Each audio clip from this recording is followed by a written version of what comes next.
So, here we are, folks. This is not Jimmy, this is. Please introduce yourself. My name's John Patton. I'm an old school player from Baltimore, and I'll be helping out with commentary when I'm not playing today. I'll do my best to lose quickly so that I can add some good stuff to the commentary. And we've got Table 1, the illustrious Table 1 over there to my left. And that's what we'll be streaming all day long. So the folks who are winning or are just randomly sat at Table 1. Yeah. There will be some randomly seated people at Table 1. Yeah, we're good. And by the way, this place is awesome. Where are we streaming live from? Silver Branch Brewing. And come on down, you can see all of the kegs behind us. I'm playing Clerics, so drinking only Abbey beer. I would love another one of those ciders, and I will just put it on the tab and we'll settle up at the end of the day. What was the name again? I think it was Kelly, yes. There we go. All right, so here is Jimmy sitting down, and we'll put him right there. And I will add John, right? Rob. Yes. John. Okay, I was right. Aha. So, let's see, where should I look? Doesn't really matter. Welcome, guys, to our stream. I'm sure you've already heard that from Seth. We're getting ready for round one here. We have our featured table. We don't believe they'll be able to hear us, but we've got two great guys, and we're going to need their names. Brian, I want to confirm it's Brian Galletta, right? Galletta, okay. So we have Francis Ford and Brian Galletta with two L's. These guys are great. I believe Brian played Magic in the early days, but he's actually pretty new to the format. Francis Ford, longtime player. I used to play him a lot at Top Deck Games. Shout out to Keith Grimm, Top Deck Games in New Jersey, great store. They put on a bunch of early events. They've got an event I believe called the Urborg I'm spelling your name wrong, Open right? or something. Not to be confused with the Urborg Cup in Europe, but they have their own Urborg event. And Francis is famous for playing stasis decks. We'll see what he's on today. Not only that, he's actually one of the original stasis players from 1993 and 1994. So this guy has been on this deck for over 25 years, if he does bring it. I think the playmat's giving it away. Bear with me, guys. I want to let the world know about the stream, so you will see me periodically using my phone to ping a couple people who were asking if we were going to stream. Luckily, we had Coven MTG, our women-centric EDH and general gaming stream, come through here, and they're going to make this all possible, but I will be doing a few posts. There we go. That's as good as we're going to get, I think. I'm just here to take care of the stream. All right. Oh, I'm going to have to change that. Go ahead. Cool. Stasis. And this is, fun have we for told me, you? but not for thee. Have we told you who John is? This is the head of Baltimore Old School. So anyone looking to get involved with Baltimore and Old School should check this guy out, John Patton. The Baltimore group is interesting. They're organized a little more old school. They have an email listserv rather than Facebook. So. I'm not on Facebook anymore. Yeah. What can I say? I work in software and machine learning, so I don't trust anything they do. Yeah. That's going to be a thing. All right. It's all right. I think we're good Drinking here. our local bump and grind coffee. Bay City Games Coffee sponsor. I'm only drinking Abbey beer today, Jimmy. It's cleric themed. Okay, So- I like it. Interestingly enough, we can indeed see these folks' hands when they bring them forward. Yeah, there we go. So, So there is really, a so Goblin the first Balloon play Brigade, is a Goblin Balloon Brigade. and the Stasis, presumably. Oh, man, player that starts turn off one. with, Really? All right, so Seth, it is. What's our best URL for streaming for me to share? I would say the best Mishra's URL Factory from the red player, and in comes the Goblin. So there we go, our first stasis of the day. Well, it's not on the table yet. It's, Am I? Well, I'm looking at a playmat. What's my link that I should go? I know you've posted it, but Twitch.tv/CovenMTG. no second land from the Stasis player. Ooh. And a second Goblin Balloon Brigade to I am bring things up a little bit for the red player. CovenMTG. And in comes, this is going to be a pretty big attack right here. Yep. Two goblins swing for and three. Mishra's Factory. Oh, Twiddle! Twiddle! What? There we go. So Twiddle takes the. So is that things happened a little out of order there, but Twiddle was at the beginning of combat to tap down the factory so that it couldn't attack. And, one It's a damage. John Avon card, is it not? No, Rob Alexander. Oops, sorry. Oops. Searching. Oh, I did. Nope, there's a Matt Cavada version. But it is. So Rob it's Alexander. one of those rare cards that is a Rob Alexander not land. Which basic lane did he do? Do you know? Rob Alexander? Yeah. Oh. In he the did original tons. set. In the original set, though. Because there was a different There's a way to different search artist for each of syntax the artist. I don't know what the syntax for artist is, but we'll find it a little later. All right. Let's go back to our other view. So back to the game. The Stasis player has found his Tundra, and there was a counterspell on a Ball Lightning that we missed there. But down comes a Blood Moon. Very bad news if you're on a lot of non-basics. Does turn off the factory. Counterspelled though. Well, yeah. Blue mana is in short supply if you're playing Stasis. So It turning is off indeed. that Tundra would be very bad. Even if it does save him from the factory. And there's a Stasis. There it is. So locking down the game a little bit, hopefully finding some land. Refresh my memory. Stasis is no permanence or lands. Stasis is nothing, no permanence on taps, nothing at all, and Meaner than Winter Orb, which yeah, is what we're and, talking about. and it has an upkeep of 1 blue, which of Right. course, because your lands aren't untapping, you Of course, you just keep going. it works a little bit like cumulative upkeep. So how is he going to do that next turn? Well, he's not. That Stasis is going to go away next turn, and the red player is going to get a pretty big untap with. We can see a few Four good lands, things in his Mishra. hand, Yeah. and a Goblin Hero in his hand. I'm very curious what our intrepid Stasis player kept in his opening hand with a land and a Mox. Well, there were a couple counter spells, and he had a Stasis. Yeah. If he'd found a Howling Mine, he might have gone pulled it out of out. it. In comes the 2 goblins. I love the Goblin Balloon Brigade. I never see it played ever anywhere. So- Is there a chance we can move the Sure. Dice City logo? Where would you right like now? it? Maybe this is maybe the lower corner. Then it's kind of over our logo. Would that work? Yeah, Just so trying that's to get fine. symmetrical. Yeah, it just It was bugging you. Well, it was obscuring the life totals for the viewers. So I didn't realize he was so, using yeah. that as a life total. Yeah. Yeah, 12. The Stasis player is on 12, which is a respectable life total for most decks. But goblins can do 17 to you in one turn without breaking a sweat. So After this round, is we that a may put Kismet? dice as life totals. That's a kismet. Everything coming in tapped, everything staying tapped is the plan. Exactly. The question here is always, can you stabilize with your Kismet? I love the card. I played it in my Fungal Enchantress, my Elvish Farmer Verduran Enchantress control deck for a time, and it often just felt like it was coming down one turn too late. Here he is getting smacked. After this, we'll see. one thing. Smack. There's the kismet. One thing Folks Kismet following does along turn at off pretty reliably is Ball Lightning. home. Yes, Yes. it does. It makes Ball Lightnings incredibly sad, and Red can't do a whole lot about an enchantment.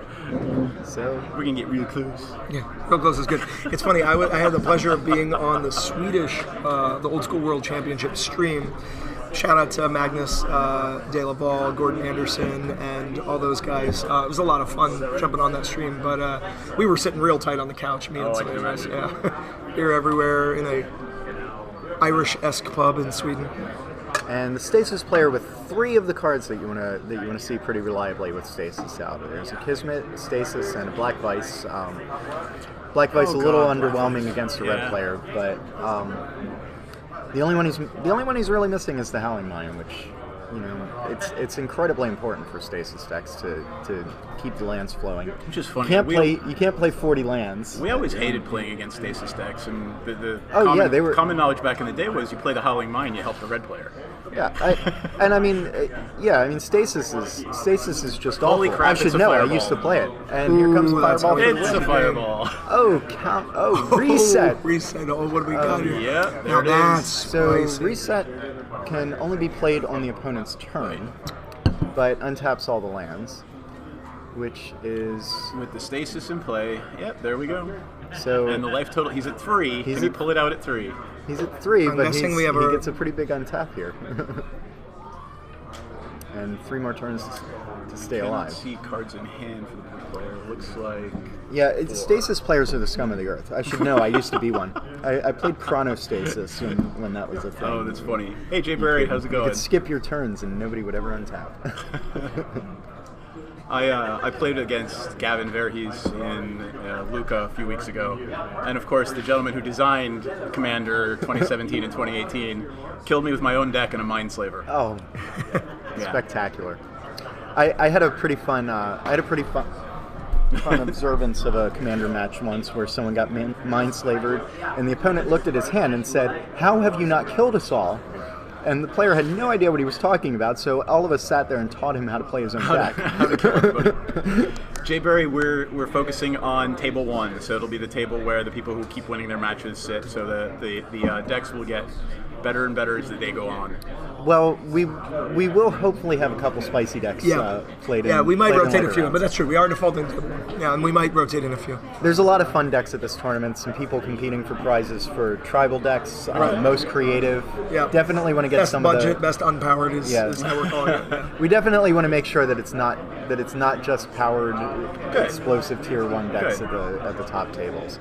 And goblins is a tribal deck. You can see the goblin heroes. Green yet? I see the Tropical Island. Have we seen anything green out of that deck yet? It's probably regrowth. It's the regrowth, of course. Yeah, I can there it see a is. world in which they play some. Yeah, There it is. maybe there is the regrowth. Yes. Also, maybe could be a avoid fate, which could save his. Shit, I forgot about the avoid fate. Save his stasis from destruction. There's a few worthwhile things in green for a deck few. like this. Fast bond? I don't know about fast bond. It's a little hard to justify the damage that you do to yourself. Are we going to see any channel fireballs today? I would love to see a channel fireball. It's a very popular deck in revised 40. It's the channel fireball people. I always cheer when I die that way. Oh, Sylvan Library makes for good Howling Minds too. So Yeah. Hey, Anarchy and Atogs. That is an awesome username. Thank you for that. Oh, that guy's great. Anarchy and Atogs. Yes, what's up, dude? I'm still spreading the word. Excuse me. Haven't seen him around on the Discord. Yeah, where are the altars from him? I wonder if we have any altars from him in the prize pool. He sent me good stuff before. City The of goblin Brass. player taking a damage from a black vice.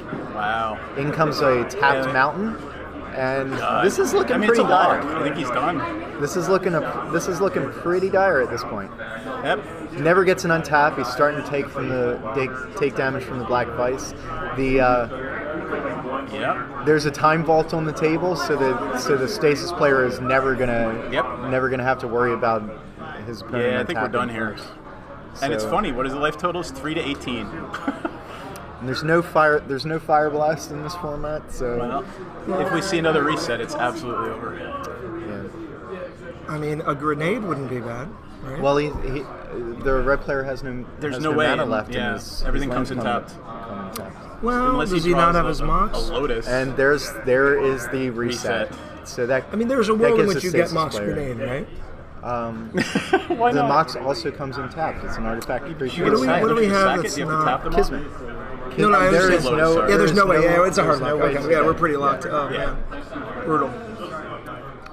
Yeah, the savior of the red deck against stasis was Fire Blast. Yeah. I literally started putting Red Elemental Blast and Hydroblast or Pyroblast in my commander decks. I do too. I love them. Sorry, you don't get to counter everything I do. Fuck you. Screw you. I play I only Curse of Merit Lage, which I think is like a Kismet that shuts down red creatures, right? Pretty much. It's I love cards like that. I love main deck color hate. I mostly play old school EDHs these days. This is actually a good time for me to say this. This is something we're working on and we should stream with you guys sometimes. We're doing an old school EDH Tabernacle from variant. the stasis Wow. player. Alpha So through that's going to alliances. wrath the entire red Yep, player there we go. right there. Wrath gone. We play Beast of the Bays commander list and BNR, and we play Alpha through alliances with all old school border reprints. So definitely check out our old school EDH at Day City soon. Pendrell Vale now. What is the Tabernacle? Tabernacle of Benjamin. Yeah. The. Oh, the Tabernacle. There we go. There we go. Just for the folks Oh, that is- following along at home. That is an unfortunate image of it, however. Yeah. What is that set symbol? Is that? Oh, that's from Master. It's the online Master set for Type 1. It is from Magic Online promos. Yeah. And just, for shits and giggles, the Legends version of that card is selling for $2,000. Which I think was just played. Was that not the Legends version of that card? The only other is the Italian. That's the Italian Legends. Oh, it's the Italian Legends version. Got it. This feels like unnecessary flexing from Stasis. However, I actually really like the Italian printings of Legends. Colors are cards. rich. The colors are a little bit darker. I'm really starting to notice recently. You'd think they'd be getting better at it, but there are a lot of differences in print runs. Like it's worse than it was in 1994. Some of them are really shiny. Some of them are really matte. So there's going to be a little bit of a war here. A fork on the mana drain for that lightning bolt to finish off the Stasis player. So this looked like a lock, but the Stasis player did not. Well, the Stasis player didn't find another Stasis after taking. And there we go. Turn. Are we doing best of 3? And that's the end of the game. It's best of 3. Best of 3. All right. So there's first game to the Goblin. I don't know though. We'd all get to play against a lot more decks if we did one single game stream. Yeah. We're doing get a fair shake. You get a bad draw. And yeah, that's some real. That's Alpha 40 style. No sideboard. Do they do sideboards in Revised 40? There are no sideboards in Revised 40. There's also no limit to the number of cards you can play. It's 2 rules I kind of disagree about. I would take one or the other. Like you can play your 12 Psychic Venoms and be a jerk, but I get to sideboard in my disc. I like playing with all the Plague Rats like we did back in '93. I was playing in those days of the all Plague Rat deck, the all Lightning Bolt deck. Before they put the restrictions on. They're unrestricted in Baltimore's old school. So in Baltimore's regular old school, under our rules, yeah, Plague Rats. It's my tweak to EC is Plague Rats are unrestricted as they were meant to be. And hand-drawn cards are also legal. Well, use some of those. There's no gold border decks that came with the gold border blank cards. Yeah, screw it. Make your own. Yeah. We've actually been recently allowing at some of our tournaments, if you have those and the art's done by the original artist, you can play them at our bigger tournaments. Okay. So we've had Amy Weber time logs, and we've had people getting Mark Tidian to do. Blanks are also good for making tokens. Yes, these are my citizens: Bill, Bob, Bridget, and Belinda. That's awesome. I gotta go hunt down my extra ones and bring them to IllexCon next year and have artists. Oh yeah. Just here you go. Here's a blank card. Make me a token. However, I also have. You haven't seen these yet. Neither of you have. I've started a collection of my wife as a 5/5 flying demon token. I have a Donato. I have a Matt Stewart. I have Todd Lockwood sending me one for Christmas. I literally have all these people doing my lovely wife as a 5/5 demon. So this is what Jimmy's complaining about with hand-drawn cards. Commentating on. Yeah, they're showing up. Complaining, commentating. But so there's a hand-drawn gold-bordered Soul Ring, so that I could. And I played this in a tournament. That's awesome. It had hand-drawn Sarah Angels at the time too. Do you know how hard it is to find Sarah Angels in gold border? It's ridiculous. Yeah, I can't even find it. Wasn't there a Japanese one that Scott Fisher did? I'm not sure. See if I can find it. Where they start. Players shuffling up for game 2 after sideboarding. Hopefully, get to see a few interesting cards. I think we can expect Elemental Blasts here, and the red player might have discs in their sideboard. That's a pretty common one for red to take care of enchantments. That one. Oh, I think that was actually, and let me show it to the stream because it's a gorgeous piece of art. Scott Fisher did that one for a Japanese promo, and I think the promo that they handed out was actually gold bordered. No, silver bordered. I'm sorry. Oh, it's because silver it's a foil. It was foil only. So imagine that card foil with the silver foil border. It's just a really gorgeous piece of art. Yeah, almost Drew Tucker a chart. I mean, we've got Drew here today. Hopefully, we'll get him on camera a little bit later. And then let's see if they're about ready to start. And it looks like that camera's getting a little funky. So I'm gonna. No, that's good. If it keeps tilting, I'll have to move it. And tell us a little bit about that playmat, Jimmy. All right, so this playmat's super spicy. This is commissioned by Drew Tucker for the event. We've got the original art sitting in the room. And I just want to say something about Drew Tucker. He is really famous for being, I would say, the first person I was aware of working in Magic with watercolors, and I think it's really noteworthy that he did, and certainly not the only one. Brian Wackwitz did it, and other people did it. I would say he was most prolific, and his art most captured like what watercolors do to a medium. And I think when I looked at some of his art as a kid, I was confused. Some of it I loved, some of it I hated. There was a butt on Holy Light. There was nudity. There was some real depressed-looking people. I don't know if you guys have seen his art from Fallen Empires and Ice Age. Real tortured faces. You look at Mersine or really any of his Ice Age cards, they were crazy. So I got to tell you, speaking of weirdo cards, there are plenty of little goth girls that I know who blame Jesper for turning them on, making them goth chicks. Yeah. I should get Drew to sign this. I should get Drew to sign his butt. Oh, that's awesome. Yeah. Let's pull up the original High Tide if we can find Drew's art. So this card was famous as the Fallen Empires cards. People kind of forget a lot about Fallens. One of my jobs today is to explain. Which one is he? The A, B, or C? That's him. A. Yep. There he is. While they're looking that up, and it's off screen, the players have started, and there's a 1-drop from the Goblin player, and the best 1-drop in the game from the Stasis player, which is Island. So just to say real quick, this playmat is unique because Drew has rarely done a playmat, and it has a cameo from one of my favorite Arabian Nights creatures he did. So I didn't even see it when he was designing it, but there's something. Is that the Leviathan in the background? It's Dan Dan. Ah, it's the Dan Dan. Yeah. Stupid fish. And of course, Drew did a little bit with Merfolk, and famously High Tide, the most broken card to come out of Fallen Empires, with a possible argument of him to Durak. I'm pretty. It's definitely High Tide. if you're playing true, like with not an ample restricted list, High Tide is completely broken. No one is totally broken in old school yet. We have a couple decks, but I think thanks it's for going to follow. happen. Someone actually followed us. That's what that little noise was. Nice. Yeah. Some extra quick damage from the red player here. Hey, you got to get in your damage when you can. Still taking damage from the Black Vice though. It's normally red can get under that really quickly. But we can see a Goblin Grenade in the red player's hand along with Fireball. So a little bit of high casting cost stuff. I think I saw a Goblin Hero from him, which is really. Oh, he played a Goblin Hero, which is really spicy as a flavor choice. Me personally, I always play Flotilla over Hero in that spot. Yeah. The blue meta, the Island Walk is great. I don't think the draw bag's significant, and it's a spicy Fallen card. Yeah, I mean, if someone's blocking when you're playing the red deck, you're doing it wrong anyway. So. Oh wow, there's the blue ounce of dust. On a Goblin King. So. Goblin Hero's got great art, isn't that Ansomatics too? I believe so. Yeah. Let's take a look. Yeah, we've got Hero or Mount? Yeah, Goblin Hero. Yep. Of course, Goblin King. Yep. My what's with favorite. the Oh, original? that's the. Yeah. Oh wait, the dark. We want the dark dark. version. Yeah. There it we is. go. Look at that art. Mark Tedden. Oh, it's Mark Tedden. Interesting. Yeah, there's a lot of Mark and Anson. I kind of mix Yeah, up in me my too. brain, Yeah. too. The Jesper every now and sinewy again, too. lines helps me know it's Tedden, but if you don't catch those, it would look like Anson almost. Yeah. Yeah, there were definitely a few cards that when I was putting my deck together today, I thought they were Anson, and I was a little bit surprised.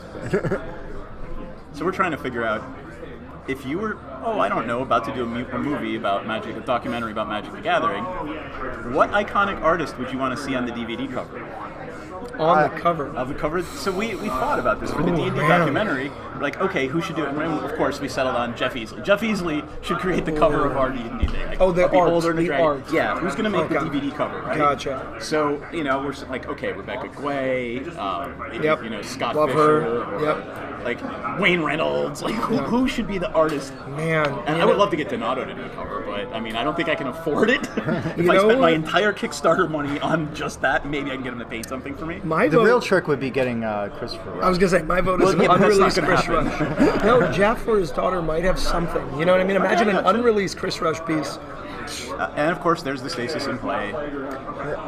Yeah. There was an active library for a brief time. Strip the island. Strip the island. Yeah.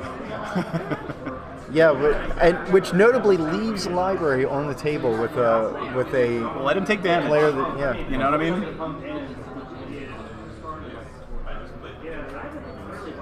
I mean, doing the 1 damage with the City of Brass is a little bit significant to the red player. There's the green.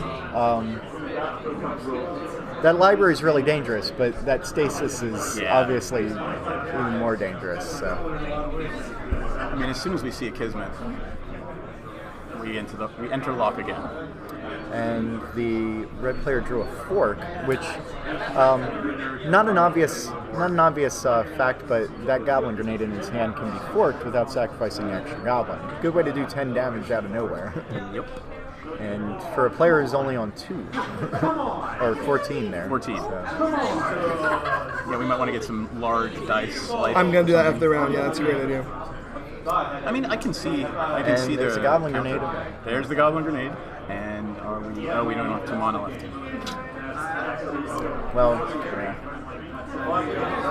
you might be thinking the fork's a little more useful for forking something like a counter or an ancestral recall or something.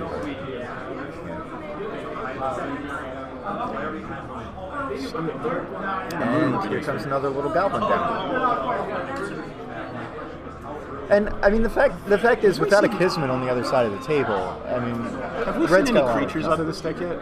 Out of the Stasis deck, there's probably Sarah Angel in the sideboard, but I would imagine it's just going to win with the Vice. Right. It's very, very unusual to have a creature main deck.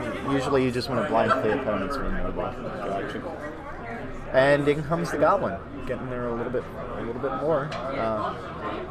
Down to 8 for the Stasis deck. And there's the disc that I suspected the red player would want to bring in a disc if they had it, and pretty good for blowing up the entire Stasis side. In his hand. Oh, the red player, sorry. Yeah, red player. No, the Stasis player doesn't want to see disc. That's bad news. Although the Stasis player probably kept in the Disenchants, they do handle Blood Moon, which we saw was a problem in the first. I'm going to step away and work on getting them some dice. You go do your thing, Jimmy. I'll be back. I'm going to relax and not have to squish off to the side. There we go.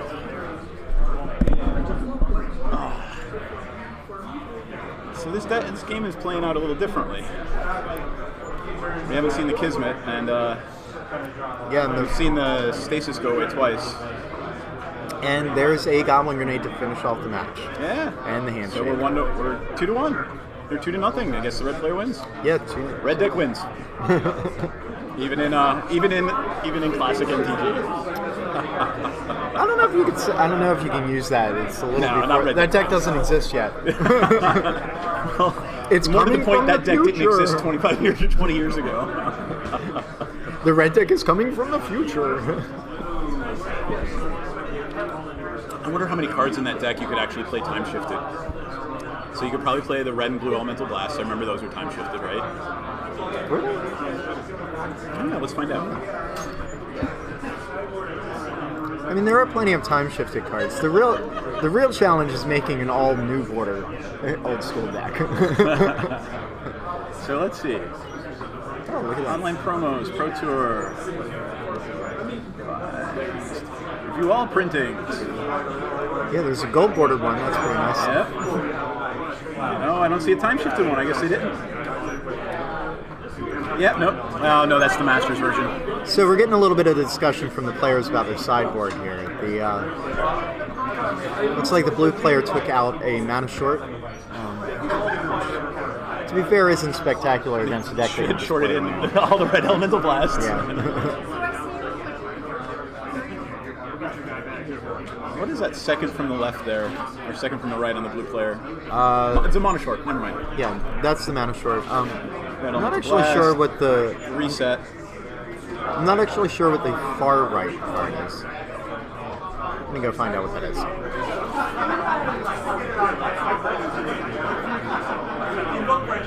Invoke prejudice. Yeah.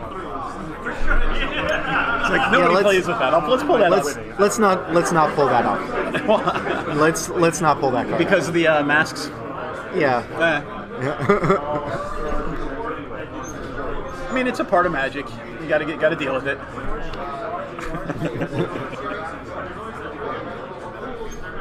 Oh, let's see. So why don't I see if I can go find maybe Anson to come and sit and have a chat with us in between games? Okay. Because this one seemed like it ended a little quickly, and we're going to be sitting here BSing for the next 20 minutes. Yeah, that's fine. Feel free to talk to people. Sure. I'm gonna shuffle my deck because I have to play next round. So.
So we have a guest who's going to chat with us for a few minutes. I'm get in the hot seat.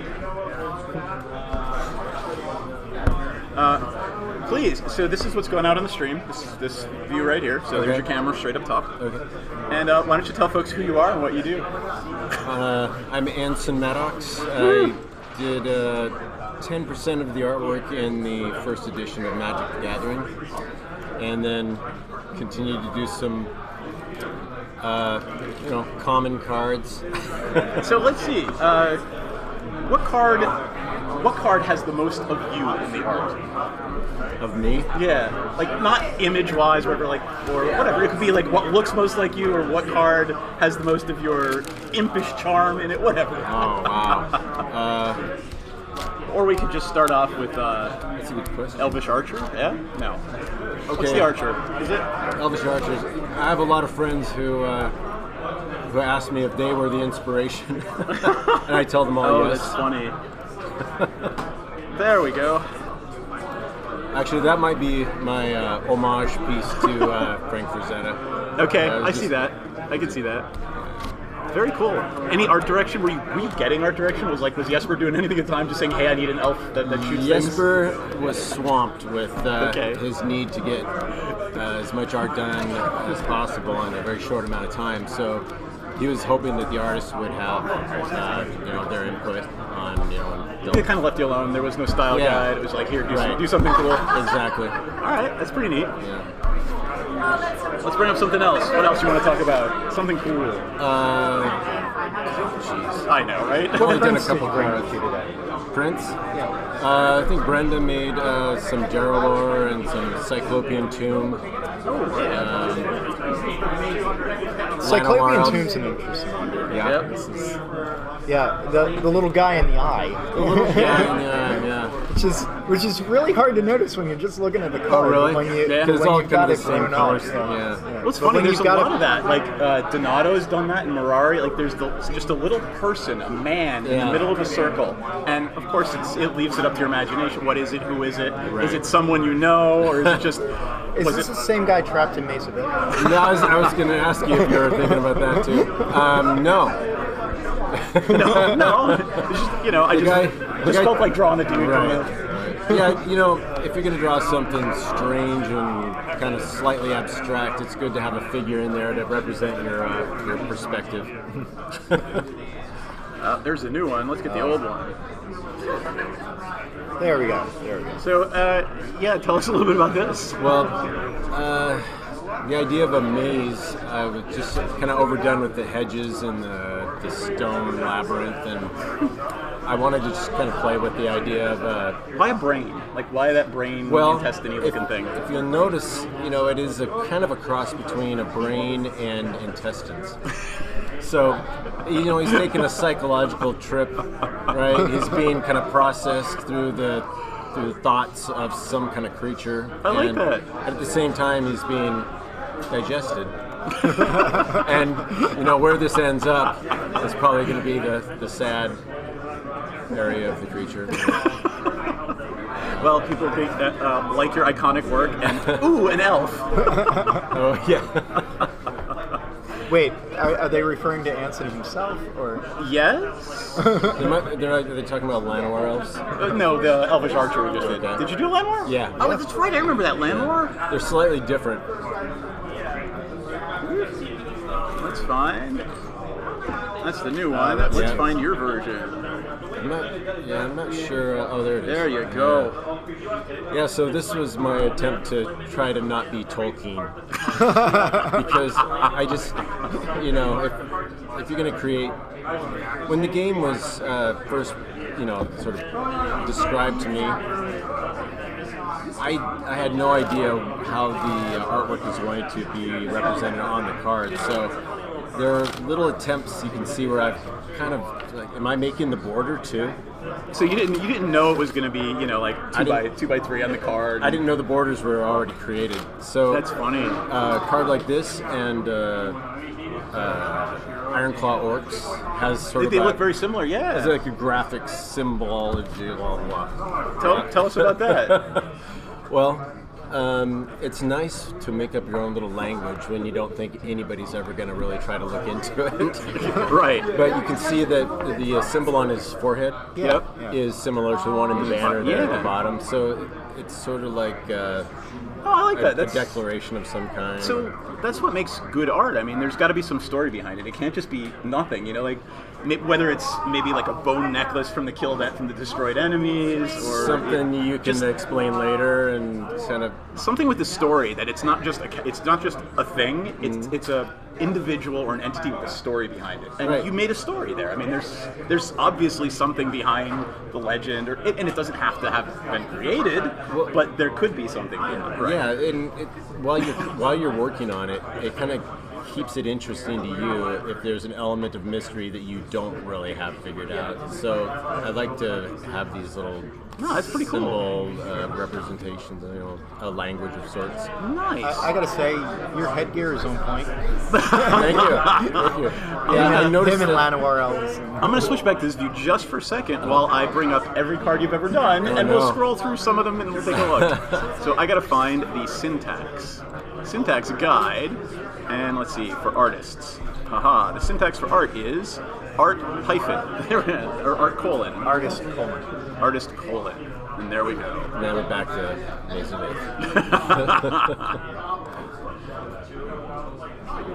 Artist colon MADDOCKS. Yeah. Probably need his first name. All right. Nope. That brought up Pete Morbacher. I think you need artists. I think it's not the same syntax. It's just that. No, it's not doing it. I'll find it again. Okay. Chat amongst yourselves while I find the right syntax. It's like I'm just fascinated with your path here. I know you're doing a lot of signatures today. Are you also doing any altars today? I don't have the best tools for doing altars today, but I'm starting a couple of them. Okay. So let's flip through some of these.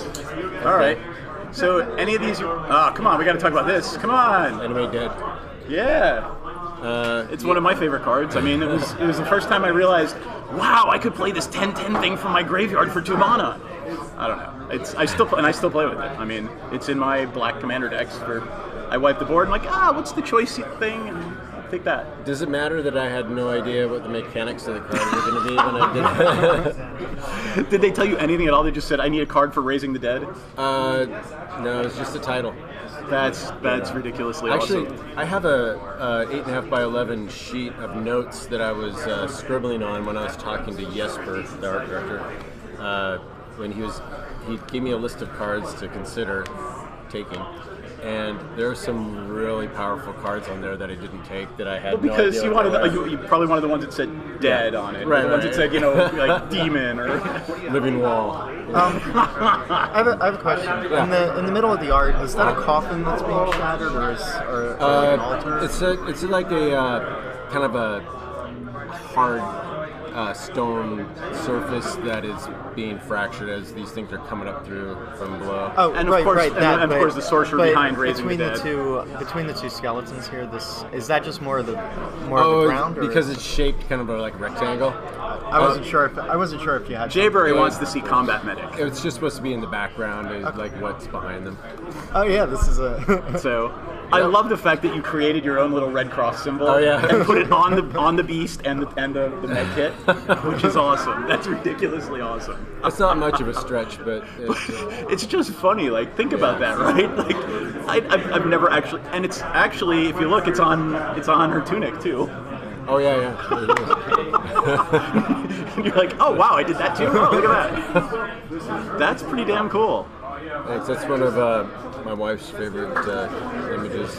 Who owns it? Do you know? Did you sell it a long time ago? It was stolen along with a bunch of other pieces, but yeah, That sucks. I'm so sorry. I hate even bringing it up because it's It's a long time ago. All right, so here's that whole flowy thing that you had going on in some of those other ones. I really like that one. Yeah, that was. So what made you think that, you know, kobolds should have that sort of look to them? Just you felt like doing it that way? Do you remember the Dungeons and Dragons monster manual? Sure. So, by the way, if you don't know, my name's Seth Polanski, and my wife and I and our partner, we just released the movie Eye of the Beholder, The Art of Dungeons & Dragons. Oh, okay. So that's our film, and we actually flew around the world for the last like 3 years interviewing all of our favorite fantasy artists, Cool, I which haven't is seen why it. this feels like an interview. Okay. Cool. Hey, Johnson, thank you for joining us. Absolutely. So I'm jumping in. What have we discussed here? We've been talking about it because we had lots of time between Yeah. games. I grabbed him to talk about his cards and his art and some of the art direction behind them. We talked about Animate Dead, we talked about Combat Medic, we talked about Cyclopean Tomb, Maze of Ith, Good. and now we're talking about why this Crimson Kobold looks like that. So what in the Dungeon Master's Guide or the Monster Manual made you do that? Well, from what I can remember, the kobolds are almost like a humanoid dog, lizard kind of thing, and I was just kind of going for a humanoid dog. Our friend Forrest is planning to show up. Will you be there? Yes. And so it'll be here all day. You should come and bring some gratuity to have him sign something. Just coffee. That said, tomorrow at Dice City Games is when we're actually having open to the public. So that's our Fallen Angel. we've got standard going on, and we've got our revised Fallen Empires draft. So I'll jump in with a couple questions here, Anson. Well, one more. Please talk about Fallen Angel because someone was asking, and it is actually one of my favorite cards. And I love, by the way, before we even jump into it, that it sort of flows through to the Fallen Ideal, which has the same. Yeah, That was Wizards of the Coast's idea. Was it really? That's awesome. So here, talk about. So, I had this idea that angels were loyal to their, their superior, and just the idea of being cast out and you just sitting with her the wrong way, just like following through with it and kind of overdoing it. Yeah, I'll leave. I'll leave, and I'll do it my way. I'll make this little wicker crown, and I'll. That's pretty It's one of those arts that I started playing Magic when it came out, right? So Yeah. I was 12 and then 13, 93, 94. And when you're a kid, you see the scar. It takes a while to pierce together angel, scar, Or wings. right. And that's what I think some of my favorite early Magic did. It's that, like, when you see a card and you don't get it right out of the way. good. Right out of the way. On that note, I'm going to segue into Fallen Empires art. I don't know how well you remember all the arts and the sets. I know sometimes the artist is just like, I just did art. Well, here's The everything players- he's done. If you want to scroll through, we can find. We think in terms of sets, but tell me about Breeding Pit, because I would say that might be your let's go most back to famous Breeding Fallen Pit. Empire card. When we were young, Breeding Pit was a chase card. Oh, yeah. Everyone had a Lord of the Pit. Breeding Pit, Lord and of the they Pit. need to feed them Lord of the Pit. Absolutely. So tell us about this. Is that a thrall or what's going on there? It is. and it's a transition between something kind of grotesque and something kind of soft and sensual. Oh, I see. Okay. And so it's coming out of this pit as kind of like an eruption, and she's just kind of delicately. Are you sure it's not coming out of the maze? Well, yeah, That's it actually kind of does. interesting. It It evokes looks like a that. pseudopod from the maze or something. It evokes that whole texture that you have going on in the maze pit. People have gone out of their way to show me all kinds of things in there that I didn't notice, and they're right. So I was talking to Christopher Burdett a couple weeks ago. He does newer cards. He does a lot of monster cards, and he just did an egg token, right? Uh-huh. And turns out he drew a Black Lotus as an Easter egg in the egg token. Problem was he didn't realize it. He just was putting cool plants in the background, and there's literally a Black Lotus. He's like, oh, I guess I did draw a lotus. I didn't realize I drew a lotus, but I was just putting plants in the background. That can happen. So it's just funny to hear an artist say the same thing that you just said. Can you pull up his art again? I want to What do you get? see what we got here. All right, let's Let me see. see. I designed the expansion symbol so- for Fallen Empire. Really? You did the crown. Yeah. We love That's the crown. awesome. So Thanks. again, we're evoking that whole Maze of Ith texture. Okay, that was kind of a personal joke. All right, tell us about the personal joke. I had pages of bloodless concept ideas, and they all. Do you still have them? I do. Ooh, we should take a look at those. At some I don't point. have them here, but I can get them to you. They all look like Conan swinging a battle axe or something, or just ripping stuff out by the roots. And I was like, let's just do something different. Yes. No, I like it. So this is what happens when you don't have a lot of specific art direction. Yeah. Is You have it- artists going left. Is it your lovely wife? No, Okay. that is a fictitious figure. Could almost be a card for Jihad. Yeah. Vampire of the Eternal Struggle. Yeah. Oh, yeah, I got it. Did you work on that game too? Yeah. Yeah, I thought you did. Oh, that's Yeah. I was awesome. Anson, Prince of Seattle. Were you really? That was That's you? drawn by That's Mark awesome. Tadine. Let me see what else we got. So let's look at Fallen. You talked about Combat Medic. Scroll. Let me see. Scroll. We're on in C. Okay. Scroll down more. Let me see. Do Death you remember Grip. some? Oh my God. People We still can't. play with Death Grip. Beautiful art. Yeah. We can't not talk about Darylor. Let's pull that guy up. Darylor is obviously our moniker here, Dice City Darylors. We love it. We don't know what it is. It's a thrall. Yeah. It should be a thrall centaur or something like ridiculously silly, but it looks like a thrall centaur. It's got a little bit of A thrall tower? Carpenter's. The thing. Yes. Yeah. We love John Carpenter. Yeah. It's like, if you can't figure out exactly what you want to be, then maybe just pick a little bit of the best out of all of them. So. Do you remember, like I was starting to say, I know some artists just worked on art, but do you remember the feel and the passing of time of these sets? Like, did Fallen Empires feel like a definitive set you were working on? I believe it was the first set where Jesper wasn't totally at the helm, but it was the last set he worked on as an artist. Do you kind of remember that, or do they all kind of bleed together? I know some artists were a lot better about keeping their their understanding of what was going on with the world Yeah. and the set specifics. The lore and all that, yeah. But I liked working with kind of a less, Yeah. like a minimal palette, as far as the understanding was, because I knew that my work tends to be better when I don't have to, when I'm not worrying so much about direction. expectations so much. Gotcha. But I did know that this thing had to be kind of a monstrosity of sorts. So the stream did have a question about what is your least favorite card art and what would you change? And of course, Pyrotechnics. oh, let's pull that. Ooh, so by the way, really? before we pull that up, when we asked that question to all the artists at IllusCon, Donato's answer and a bunch of them were, everyone, I change everything because I'm a better artist now. And that's it's funny. Yeah, there's that, but there's the ones that, they come back. Which one was it? Pyrotechnics is one, and that's another one right there. Well, okay, why would you change a life tab? It's just weak, and anatomically, it's It's a little weird. yeah, it's like The chin's a little off. it's all off. All right, let's buy Pyrotech. Next 60. So you've done more than a couple Magic cards. Oh, yeah. And we have to look at... Really? I like this one. It's got a nice energy flow or whatever, but I mean, it's not supposed to be perfectly realistic, right? I mean, if you think it's just If the you say so, physics that's- or the So I think we have to look at Llanowar Elf and High Tide. We did look. Yeah. Yeah, we looked at Llanowar Elf. Let's pull up his High Tide. So High Tide is one of the marquee cards of Fallen Empires. There are 3 versions, and they're 3 of my favorite artists: Amy Weber, obviously Drew Tucker, and Anson Maddox. Now, Anson's, we go back and forth on which art is the most famous. I think at the end of the day, it's probably yours. They're all great art, but this is a merfolk, right? Can you break this down for us? It's before merfolk were established, I think, as... Well, no, actually, it was in this set, wasn't it? Yeah, they really established them, yeah. She's just raking in the tide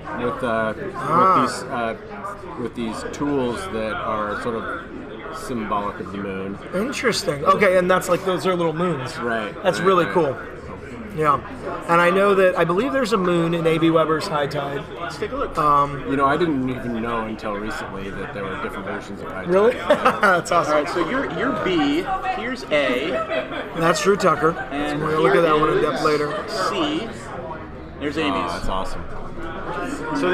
So one of the things that people either love or hate about Fallen Empires is the multiple art cards. Yep. Some people think it's awesome, and other people are, we kind of glutted the market with that one. Yeah, and it's the way they came to us with it was we have a limited number of actual cards in the set. What, 72 cards? We don't want to rob something like that.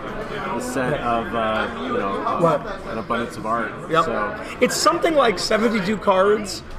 Spell-wise, and then 189 arts. It's something like that. I know that there were 3 of for some, 4 of for some. I don't think I had 2. But here's what the stream might not remember. We had, at the time, Antiquities doing this first. And the most famous cards, arguably from Antiquities, are the lands. Strip Mine, Finisher's Factory, and the Urza's Tower, Power Plant, and Mine. So those 5 or so cards actually multiply times 4 each. That represented another 20 plus arts in Antiquities, which was also a small set.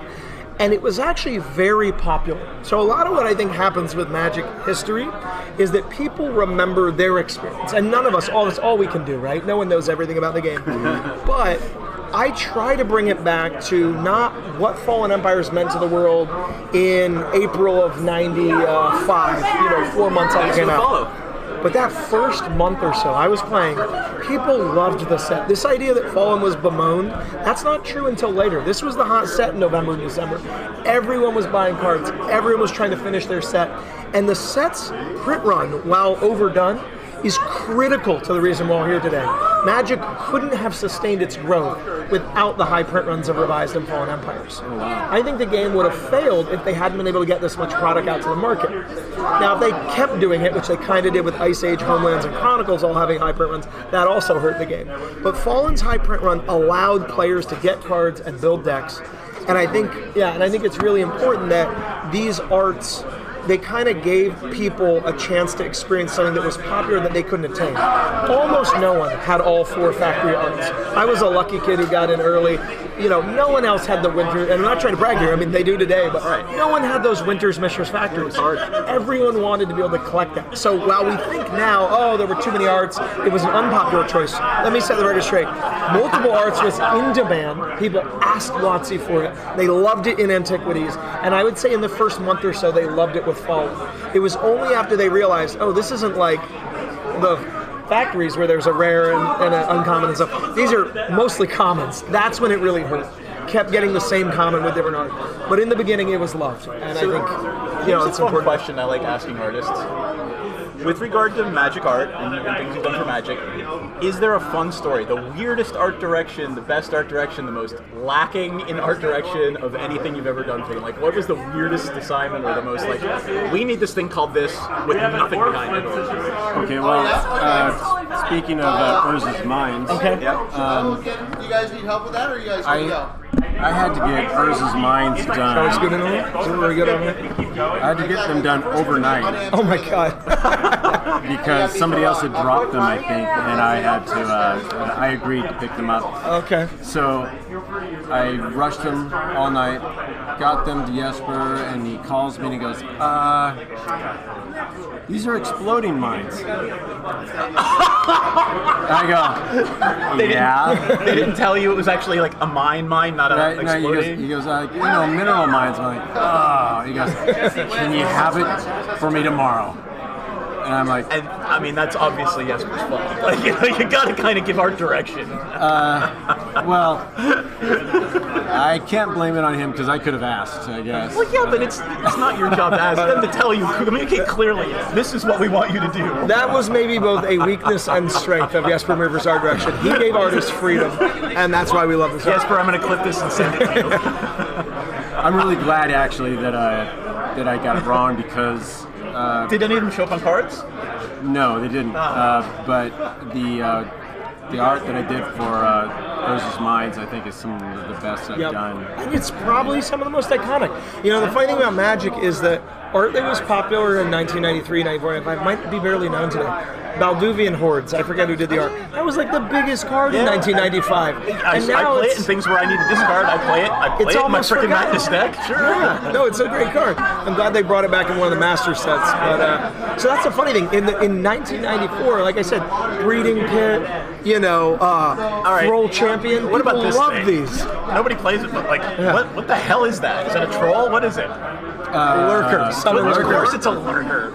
It says it right on the card. I know. Did you have any I'm going to tag you in, John. I got to get create some creepy weird thing. He had to be coming in out of the dark, and he had to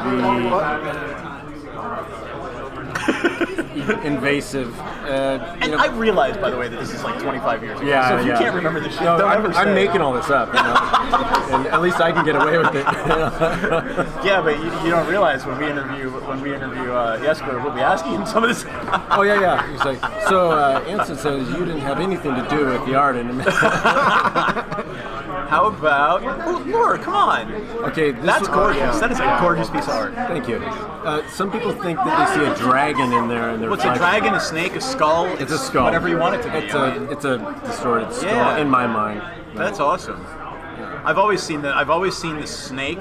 I see the dragon now that you said it, and I've always seen the skull. So I thought it was like a skull-headed snake, or but it can be a bunch of different things. That's good that all these things are in there. So I only had to do one. It's kind of what makes good art, man. Yeah, right. Exactly. Let's see. See, somebody actually just said I love.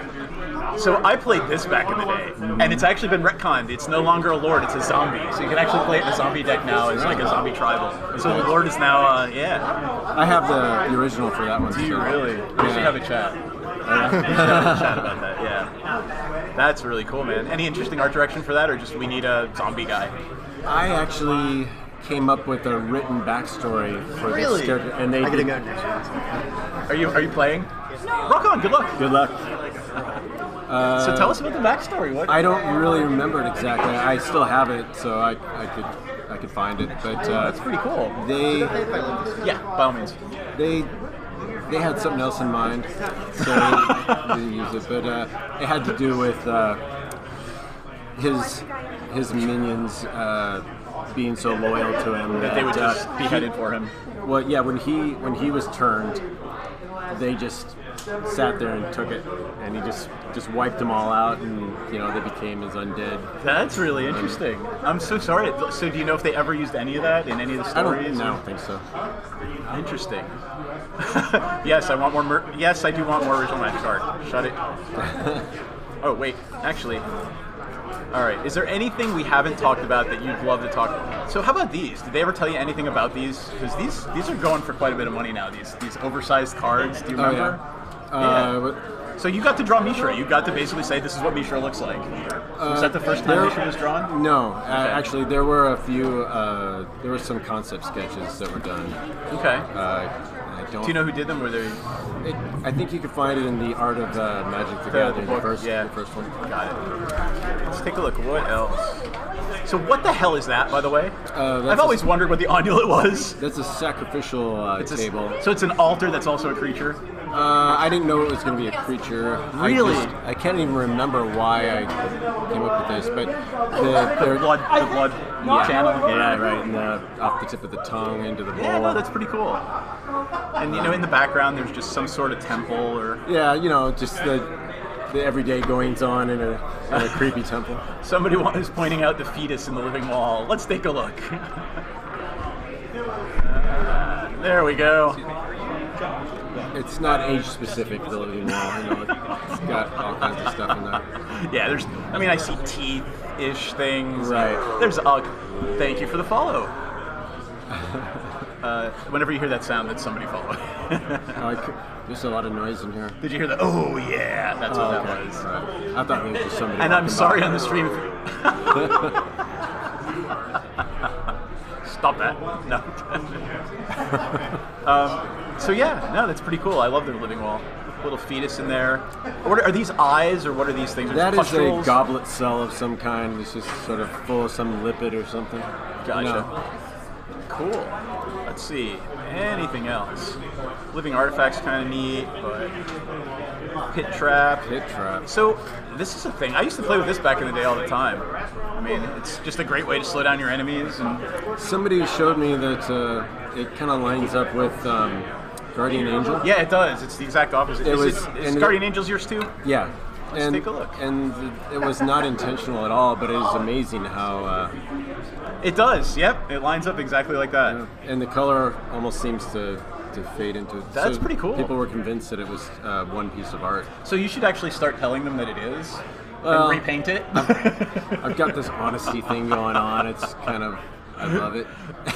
There you go. We did talk a little bit about Bloodlust, but I love your username. Thank you, F the cards. Let's see. What is there anything else I want to talk about? Anything about Inquisition? Inquisition. You know the movie Logan's Run. Yeah.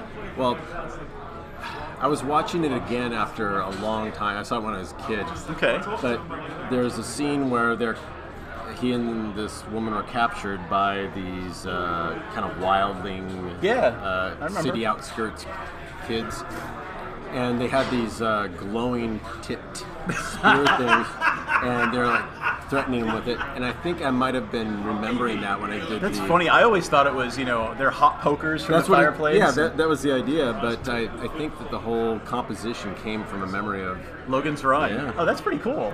I'm guessing that was probably... You're just making it all up on the spot, aren't you? No, I really do. I mean, when I saw it, I was like, oh, that had to be in my head somewhere. All right, let's see. This one's kind of creepy. I used to play that back in the day with the snow-covered swamps. Yeah, I had this idea that with zombies, if you're going to be keeping them around, they're probably something you want to keep stuffed with, cinnamon and nutmeg or something. So yeah, because they kind of smell. Yeah, I was thinking about spiced mummies. And that is, somebody needs to clip that, please. I mean, he was thinking about spiced mummies. I mean, if they're your valets and your butlers and your cleaning, that's awesome, dude. I mean, why wouldn't you put them to work, right? Why wouldn't you not have them rancid smelling all over the house? Yeah, that's it's funny just not as hell. necessary. All right, let's go to the last 60 and Ritual Machine. I like that one. I see. It's funny. I gravitate to all the black cards. Yes. That one's pretty cool. So, did you get any art direction for that, or just you're somebody sacrificing something to a machine? Is that I didn't really know much about the mechanics. I was just dying to. So here's the question: do you play? No, you don't play at all. I have played, but all right. I noticed that I started thinking about the mechanics of the game again when I'm working on the art, and I was like, God, what am I doing? And it just turns out so much better when I give people the ability to see things and read things into it. It's what you don't include is. I get it. It lets you create your story behind it. Right. Don't tell us. Let us figure it out for ourselves. That's what good art's about. Awesome. What about the most played 3-drop in all of Hurloon Minotaur? Anything about Hurloon Minotaur? I have a lot of sketches of Hurloon Minotaur that look nothing like it. So what made you decide hey, it needs tattoos all across the face? Okay, so Sengir Vampire and Hurloon Minotaur. When I got the art for assignment for those, it was Minotaur and Vampire. Really, that's it? They Right. said, draw us a Minotaur, draw us a vampire. And at that point, I had no idea that there were going to be expansions for the game. Okay. So I thought, okay, well, if I'm going to do the one vampire for the game, I want to make it look iconically like a blood-sucking freak. Yeah, sure. I'll bring it up after this, by the way. And the Minotaur, as a labyrinth dwelling So it would creature, have the labyrinth on its face. right? Without showing him in the labyrinth and having him. How do you evoke the reduced, Yeah, that's really cool. To sort of make a lot of the stuff I did early on was kind of superimposed collages of ideas. No, that's pretty kind cool. of worked into one. And let's take a look. Probably the last one we'll do, but let's take a look at the Sengir Vampire. Do OPQR. There it is. I see the range of this game. Yep. So, Loosely inspired by Nosferatu. of course, I see the bald head, the pale skin. Yeah. Any other interesting things about that you want to share Well, with let's us? see, the blood coming from the corners of his mouth and eyes. So the blood splatter pattern would Kind of- suggest that it went that way. Like, I was thinking maybe he was like moving very fast, and he's just so full of blood. It's just kind of almost like sweat or tears. What is the is it a tree? See, What is it? That's another thing where I was trying to work in the elements of a vampire into the image without making it predictable or too cliche. Okay. So it's like a vascular kind of tree in the background. It's That's not- sort of what my brain went to. I mean, it literally looks like a vein tree. Like, you know, hey, the vampire is drinking from a vein tree. right. It's not supposed to look like an actual tree or actual veins. It's just supposed to be. Gotcha. And we're about to start the next round, but Okay. one person wanted to see Vampiric Spirit before we. Ah. Sorry, but yeah, Serendib Jin, yes, and then Serendib Free, yes, and Vampiric Spirit. There we go. So, what the shit is that? Yeah, I might have gotten a lot of art direction from that one. Yeah, the dice are like. I don't remember exactly. I mean, I didn't have the actual morphology of the creature, Gotcha. but it did have like that. It was. And I like it. It's just, I mean, it looks a lot more like, I don't know, the thing. Yeah, it yeah. looks more like, Well, if it's a spirit, it kind of has some license to. yeah, no, it's really cool. Listen, they're about to start. I wanted to thank you for coming on and talking Thank to you. us. Appreciate I'll it. send you a link to this. It'll be available. You can watch it online, Awesome. and like I'll cut it up and I'll actually fix the audio. And you Okay. can have a nice little interview to put somewhere on your website. That'd be really cool. All right, take care. Cheers. Thanks a lot. All right. Appreciate it. All right, we're about to start. Thank you. Thank you for clipping that, Jay Bray. All right, getting ready to start here. Hey guys.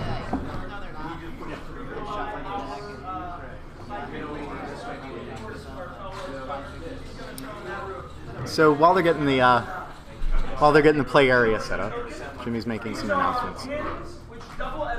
How's that look? That looks great. Perfect. You guys are perfect. And you guys are advertising for the pub. Can you get a picture of the poster or the pins for today? I think it's on the poster or the announcement somewhere. Sure, I'll take a look. And let me turn off Anson. Hey, give me 1 sec.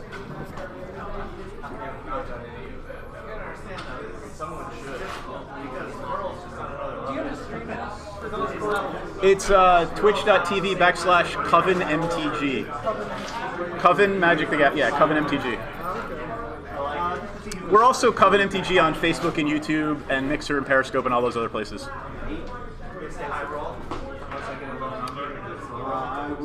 Players, as you play this next round, we're going to pass you out some swag.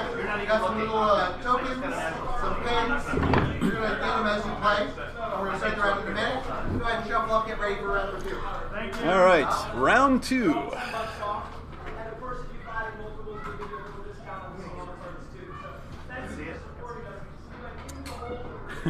And again, Jay Burry, thank you for the clip. Jay Burry, you're welcome to come over and join us. You know where we are. All right, players, we are ready for round two. Whatever round you may begin. Good luck. Alrighty then. So we got a pretty special match here. Yeah, I understand it's going to be interesting, which is why 17. I'm going to change that number so we can see it. This is going to be a singleton match, and both players are going to be making a few tokens.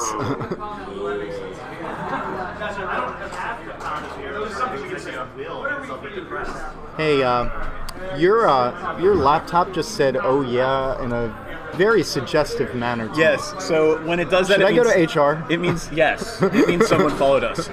Unfortunately, Oh, no. it should be a little notification that pops up on the stream. I apologize to the people following us that is not popping up and giving you the public notice you deserve. But yeah, that was a. that lets me know that someone actually followed. Sounds like a stalker. Oh yeah. Gosh, I wonder where that audio clip came from. Exactly. Oh wow.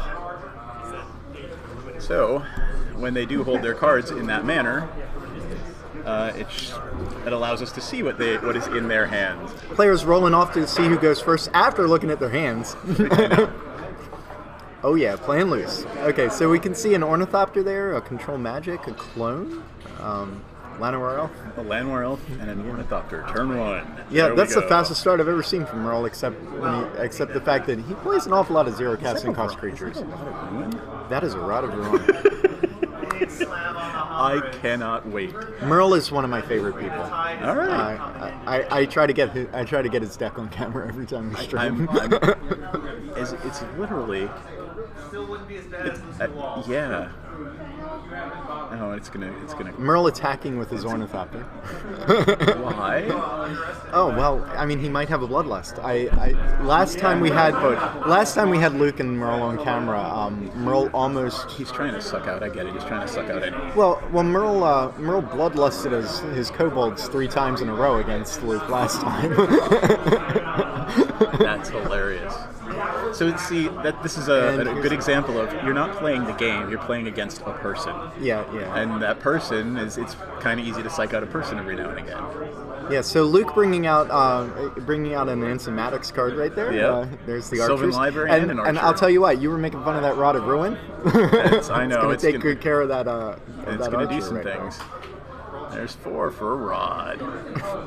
For a rod. I get to say that. A rod. So Luke's going to be making some Saprolings later. This Rod of Ruin right here is going to turn out to be a pretty oh, that's funny. Pretty good card in this matchup, I feel. I am highly amused. We can see a little fireball in yes, we can. there. It would be a very little fireball if we played it right now. And what the hell is that? That is Urborg. That's awesome. That's Urborg an with the Urborg with the Kevin Smith and Jason Mewes on it. Yeah. That's hilarious. And there it is. And there's Darylor. Yeah. Pretty much the theme card for the day, I guess.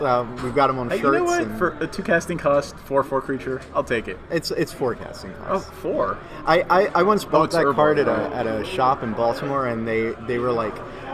They looked at it and they were like, who on earth would ever want this card ever? And I'm like, what are you talking about? This is a great card. I mean, you can't quite play it in mono black. 5. But, what's going on here for 5? well, there's going to be a cockatrice. Yeah. One of my favorite creatures for sure.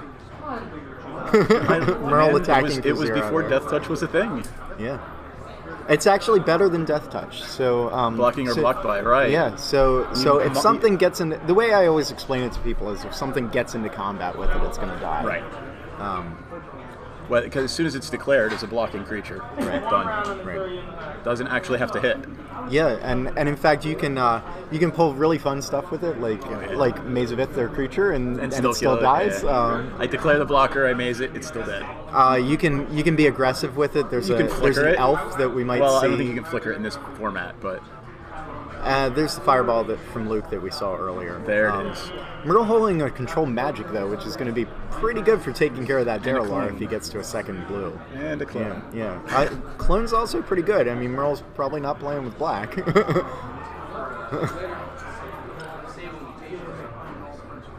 Oh, Grizzly Bear. Yeah. There it is, the most powerful card in the game. We had a pretty good time. We had beer at the shop for one of the private events, and what is the clone a copy of? The Darylor? Cloning the Darylore. All of Merle's black spells will now cost an extra black. All of those black spells in his deck. Including his next clone. Wait, no. No, it doesn't copy color. Yeah.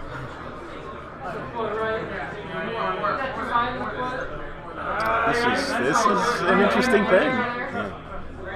So I see. It's interesting. I see a Mox up there that hadn't been played yet. Oh, was he brainstorming? Yeah, yeah. So he was Luke's librarying. using his Sylvan Sylvan Library. Library, got it. Here comes the team. Darylores will probably take care of each other. Yep. Oh, Bloodlust! The Bloodlusted And a Berserk.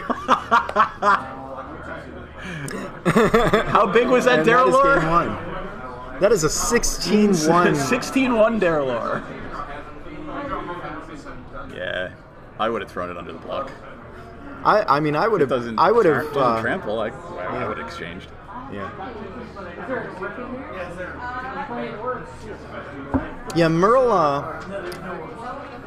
doesn't do a lot of trading. He's an old school player in that regard. I don't know if you remember, like a long time ago, a lot of people they wouldn't trade creatures. Yeah.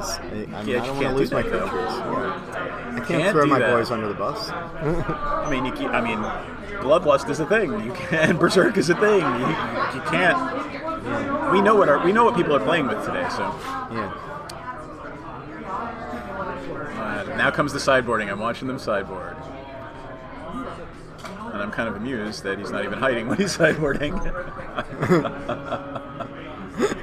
Merle just adding a card from his sideboard.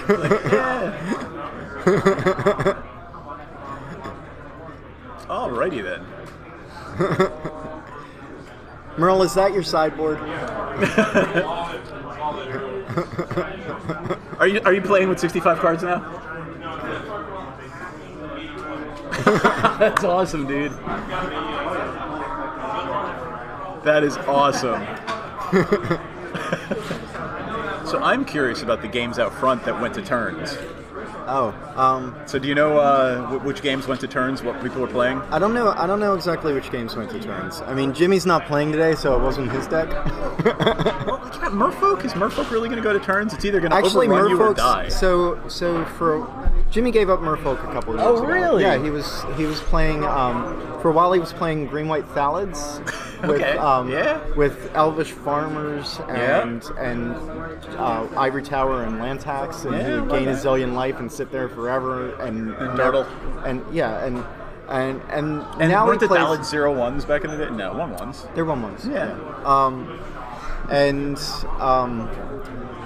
Now he's on a deck he's calling Dwarves and Darylores. It's got Dwarven soldiers, Dwarven lieutenants to pump the soldiers, some Darylores, some trolls, and a Shivan dragon, and a bunch of burn spells. It's actually a pretty good deck. I mean, he top 8'd with it at maybe LobsterCon. I love that LobsterCon. I mean, I'm his kryptonite. I think he's lost every match he's ever played against me. But otherwise, I mean, I'm pretty sure he top 8'd like at multiple Dice City tournaments, and he might have taken down one. But yeah, I mean, it's actually a pretty good deck. Oh my God! Turns out I'm watching that draw. creatures. Did you see the Moxes in that hand? Oh man, That's a hell of a draw. So the red card that you keep that. can see there, that's Pyrotechnics. Yeah, I'd keep that too. Luke's keeping a 0 land hand. Merle, not say that so loud. don't mulligan. He's just going to give you 7 cards.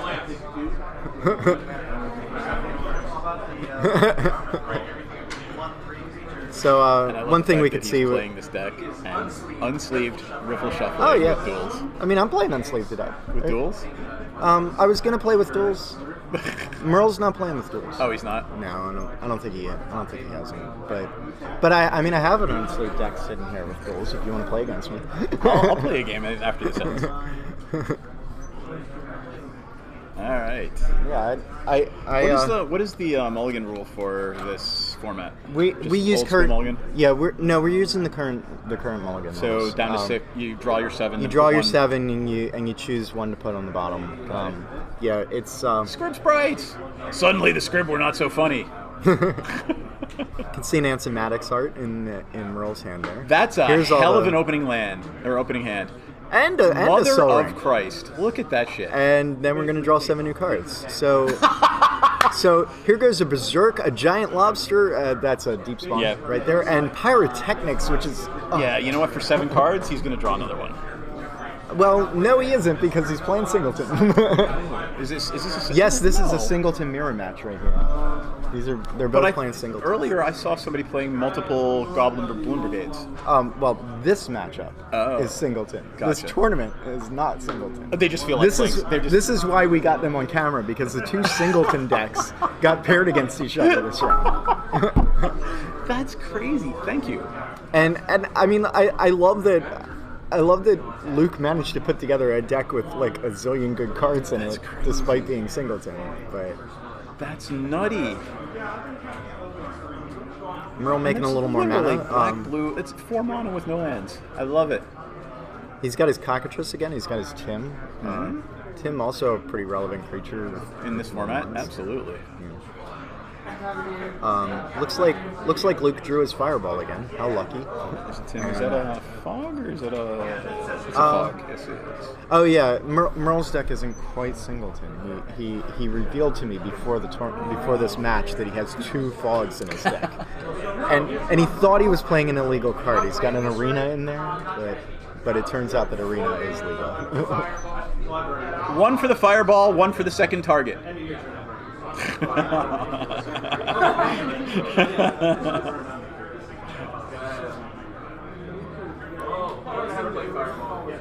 How do I Fireball? That is the best. That is the quote of the day, ladies and gentlemen. How do I Fireball?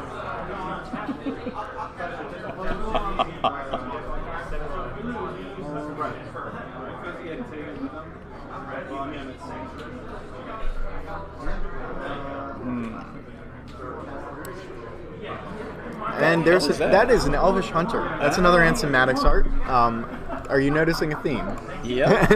And so Elvish Hunter is one of the few ways green has to control creatures. Oh, right. So it keeps a creature tapped down. And gorgeous art. It's an archer too. I actually threw one of those in my silly little archer tribal deck. yeah. Oh, did you play the Archer Tribal at one of the Sarpadian? No, I just played it casually at home. Oh, okay. Yeah, someone brought an Archer Tribal deck. They had like it's green-white. Tetsuo Mizawa. Oh, that's funny. A bunch of other I play green-white with like the hail of arrows and other things. There's a bizarre Baghdad from Luke. And that elf now has Wanderlust on it. It's dealing 1 damage to Luke every turn. All right, wait. I have to pull that up because nobody plays with Wanderlust. There it is, ladies and gentlemen. All you do, it just sits there and does a point of damage. Lovely German-inspired art right there. Cornelius Bloody. Jay Brave, whiskey. Take a shot of Fireball. And Luke expressing his displeasure at seeing Tim on the other side of the table right here. Well, I mean, it's just going to be tapped for the rest of the game. Activating Bazaar and discarding. Looks like it's going to be a land and some I used to play stuff. that all the time in Reanimator decks back in the day. Oh yeah. Thank you. Yeah, there's a player here, Dave Long, that plays All Hallows Eve. He's been playing Reanimator for quite some time and has Bazaars in there. It's cool. Tapped. Is that the tap symbol? What is Tim wearing? What is Tim wearing there? Oh wait, are you putting hats on the creatures? They're kind of like little hats, yeah. They're little ghouls. Oh man! And that's awesome. There is now an org on the other side of the table, and Org has his control magic. And it is now my org. There goes the elf. That's funny. Oh, Merle's leaving the elf on the table because it deals damage. Oh, that's funny. Matt, I don't know how do you say that last name. Has been yapping about his orb flipping abilities on Discord.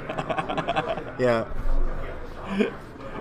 Yeah, his handle there, F the cards. Matt is a pretty good altarist. Oh, cool. and definitely F's the cards on a regular basis. That's awesome. So yeah, I would love to see somebody playing Chaos Orb deck. If there's somebody playing it, we should definitely put them on the stream. You talk. Let me go talk to Jimmy. Well, and see if that's the thing that can happen. We'll definitely see Chaos Orbs. Yeah. Okay. All right. Yeah. It's in most of the decks here, I would say. And what is? Come here on the stream. Explain to people why these little things are going on the creatures. Duck your head down. Talk to that camera. Hello, am I seen? Yes. Hi. That's. This there is you Jesse from Dice City. Hi there. Say hi. For almost no reason whatsoever. They're just cool. Nick Batista made these. They are beautiful. I don't know if you guys have shown off the deck boxes. These things. I unfortunately don't have the top with me, but it's beautiful. He does some laser cutting. They're just little zombie things. Yeah, little clerics. I've been corrected. They're clerics. Here, Yeah. wait. Let me see if I can get that. There you That's go. a really ugly cleric. Yeah. not having their get finest day. Yeah, go please. Yeah, Sweet. you shake one. Come on. Thank you. I will put it with my cleric. Cool.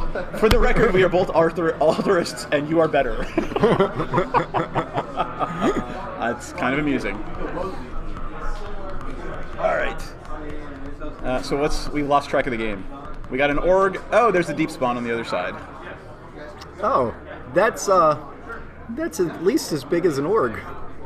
And I have to thank you for playing with your graveyard that way so we can see it on the stream.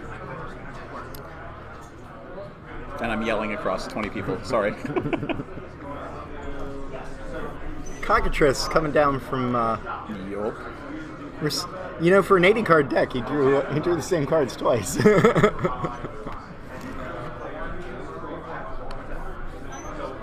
God, that's crazy. I'm just watching like 3 Moxes and a Soul Ring. Alrighty then.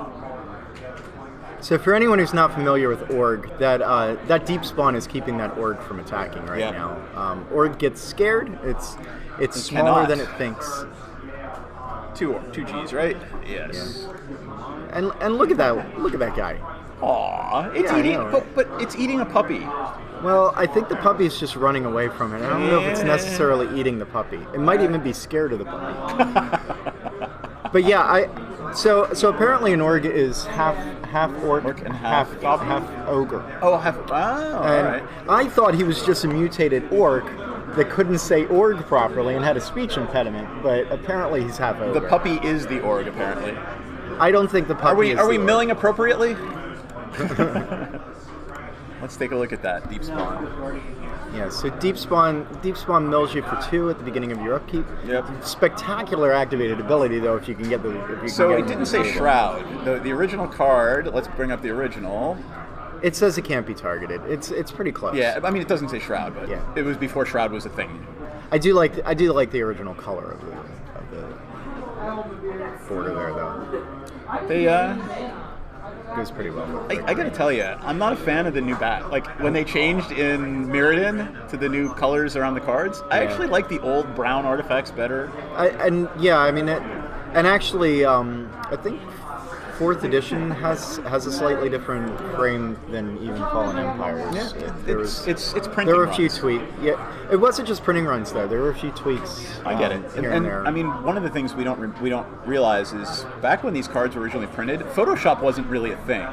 Right. It was like Coral Draw that they were using. Like Photoshop, you didn't just send your file to the printer, you know. There we go. Puppy for scale. Thanks. Yes, the puppy is for scale. I'm right there with you. I love my old school brown bordered artifacts, my Soul Rings and my Mana Crypt.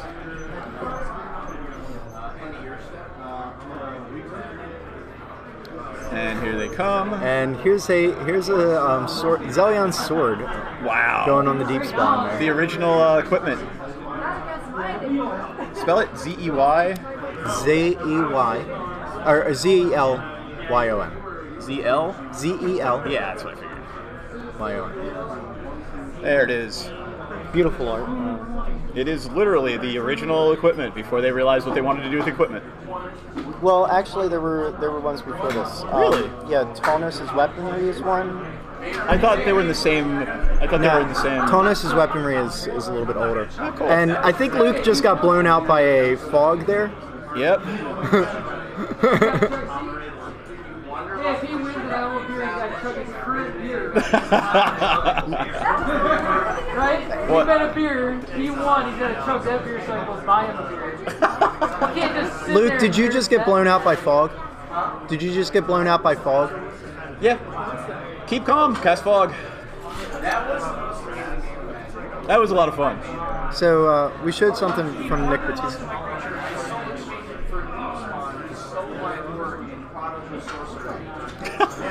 We saw the whole thing. If you guys want to come over here and tell us a little bit They about got one more. They got one more game. We'll right. get 'em- We'll get it's 'em- 1-1? All right, game 3.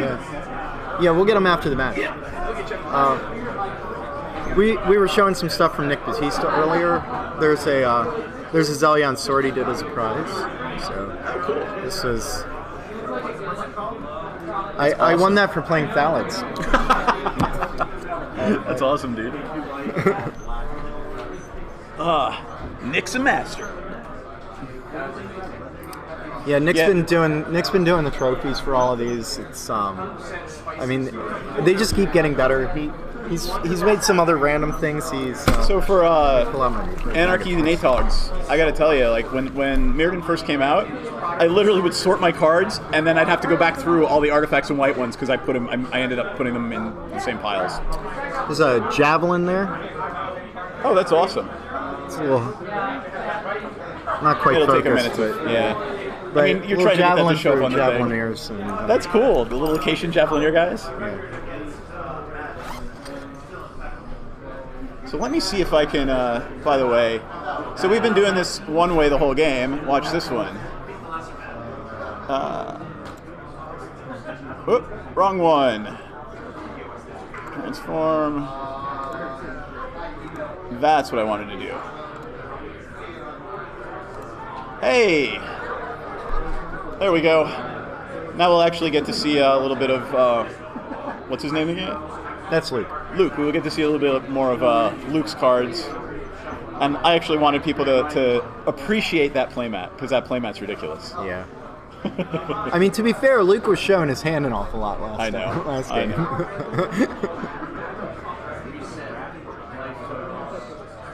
Merle cutting a single card. I mean, it matters when you're playing a singleton deck, right? Yes, it does.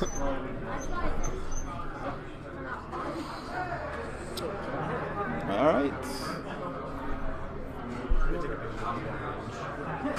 There's drawing their And opening every hand. creature You is see the Zelion required to wear sword. the little zombie hat. You see the Zelion sword and the deep spawn again from Luke. Yeah. I see. Is it a silver? Mox, I believe he's got a ring of renewal as well. Gotcha, I can't and tell. here comes an elf. Yep. And hey, look at that. That might be a fog again. Thank you. And there is the Tsunami.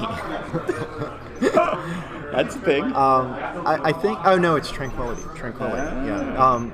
But you can see all the signatures all over it. That's from, funny. From one of the prize pools. And there's another elf. Here comes the elves. Hot elf on elf action. You can also see a. What the hell is That is an island of Wok Wok. Glad you guys are having fun. Pull that up a little bit. Yeah. Pretty rare card to see. It's not quite as. I mean, it's a little bit interesting compared to something like Maze of Ith, but it only hits flying creatures, so you don't see it quite that often. And I guess in this format, it doesn't really matter so much if you can play with Moxes and whatever. But Yeah. it sucks up one of your lands for the deck. And Yeah, so one of the good uses of a card like that is that you can use it on offense as well. That's so it doesn't untap their creature the way Maze does. So, Gotcha. so if you're being aggressive and you don't want to untap their creature so that they can attack you or they can gotcha. block you, then it's a pretty good way to take care of it. But obviously also helps deal with popular creatures like Serendipity Breed and Sarah Angel and whatnot. So Here comes the elf ball. I suspect Merle is playing it because it's awesome. Because it's amusing, quite frankly. And originally from Arabian Nights, so sometimes it matters against something like City in a Bottle. Oh, that's funny. So Luke equipping his sword to his elf there. And that would be a 4. That's a first strike. 4/1 Yeah. first strike. Which elf is not right there. insignificant in this format. No, that is that's pretty good. Which does, however, die to a Tim. And We're all having a few mana problems here. I don't know that they're problems. Well, in that he's got an awful lot of it and nothing to do with it. I mean, That's a little bit of a problem. He needs a second blue, and he could shut down that city. Yeah. And given that Luke's maybe not playing blue cards, that could be pretty important. Luke playing out a little book there. What is that? That is Jhelum Tome. Oh, the original Jhelum. Got it. Yeah. It's a card from Antiquities. Yeah, I'm not used to seeing that art. Yeah.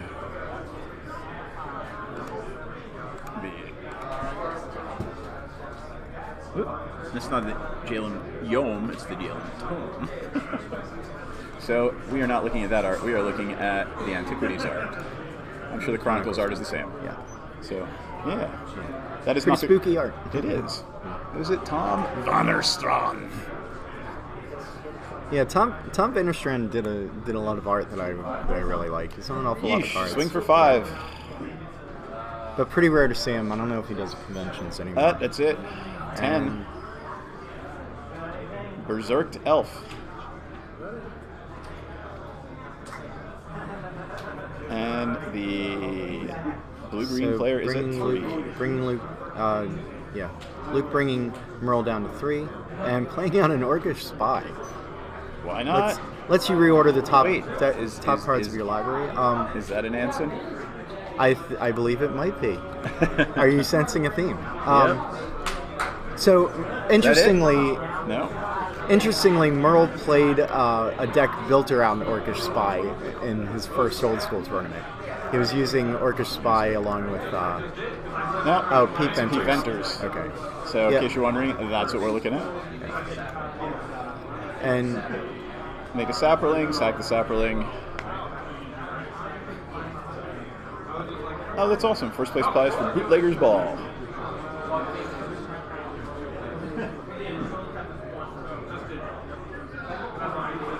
Island of Wak Wak and a Living Wall. Alrighty then. It's a card you don't see every day. Hey, you know what? It's a regenerating wall. Yeah, and it's going to matter. I mean, it's going to keep him alive for a little bit.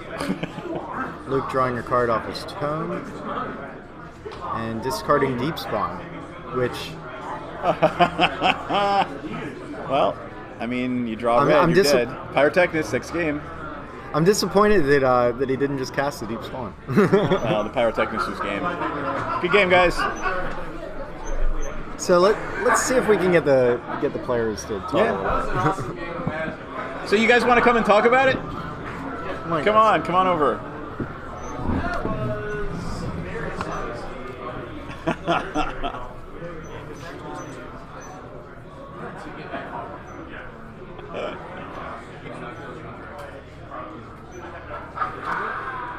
You know what? You can leave it on the table, and we'll actually look at it. Come on over and talk.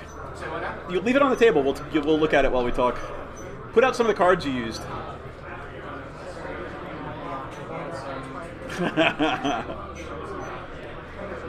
That's good. That's fine.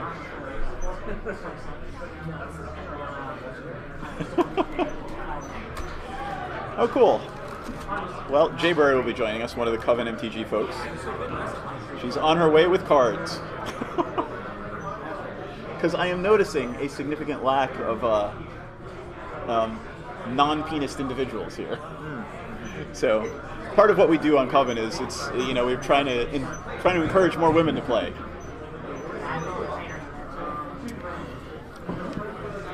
So, just out of curiosity, how many women folk do we have registered today for this tournament? Only a few. Would that be a good? Yeah. And that's why it's important. We want lots of other people. Jay Burry, I will be going to NPC's party later on this evening as well. My wife plays. I mean, she just doesn't want to play old school, Here, somebody get in the hot seat, and we'll try to get another chair here. Here. And half my play group in high school was women. Just pull a bench up. This is your camera up here. It's all right. Tell us about the game you just played. It's ridiculous. Hey, how do you do? Merle, this is a family show. So, glad to always provide something interesting for folks in the real world. You don't have to play to always win. you can play to make the game as interesting for your opponent as possible. And it really was. I mean, my day is complete. I soul exchanged my wanderlusted creature for a deep spawn, which I have no way of casting in my main board. So, Oh, really? yeah. Well, you can hope for a Lotus. Lotus to City of Brass, maybe. Yeah, maybe. so explain to us what led to... Did you literally have three Moxes and a Lotus in your opening hand in that one game? No, I top decked the last game. I top decked the Lotus, It was You had only 3 Moxes. but I No, had it was 2 only Mox and a 2 Soul Moxes. Ring. 2 Moxes, a Soul 2 Ring, Mox and and Soul top Ring. deck the Lotus. So I played a bunch of really good cards mixed with a bunch of really bad cards. Merle, were you unhappy to lose your opening hand that game? Well, you know, Considering work you with won? what you've got. You work with what Considering you you've got. won, I'm just curious. None of the opening hands really look better than the other ones. I'll say that. yeah. I feel the same way about my deck today. We needed a new 7. Send it out all it there. is. See what you get. I feel like it's only fair though. If you don't leave mana sources on the table, Luke. Yeah, no, that it was definitely an unfair wheel. Can That's someone I wouldn't explain to me say why that. there's an island of Walk in that deck? Because it So- looks. I mean, there's a single. The purpose of the island of Walk is there's jump, there's flight. It's jump and it's flight, counter. alright, So alright. you use flight. The island of Walk takes out anything from the opponent's board. Plays unrestricted. That's Still plays Island of awesome. Walk. That's ridiculous. I mean, it Well, takes care of angels And and, the art's vampires. really nice. Yeah, I mean, Well, we were Nice. talking a little bit about it that it's not always strictly better than. I mean, Maze isn't always strictly better than Island of Walk. If you don't Yeah. want to untap their creature, There it is. Sometimes someone blocks your cockatrice. right? Right, we were talking about that, yeah. No, the cockatrice held me off for a second. I got lucky. I saw the fireball, which is a good card. Yeah. Which I Didn't almost, get my I almost counterspell. got first playing- place card. am I but playing I this feel like right? you're playing a lot of good cards there. Luke. There were a few good cards. Yeah, I think There- any card- it's mostly Fallen Empires, Drew Tucker, and Ansematic Singleton. Yeah. And it's got like all the Mox and a Bizarre Baghdad, Fireball, Lightning Bolt. Like Yeah, we some saw of the those. Bizarre. And an Orcish Spy. And an Orcish Spy. And Yep. the purpose of the Orcish Spy? I need to know what's coming.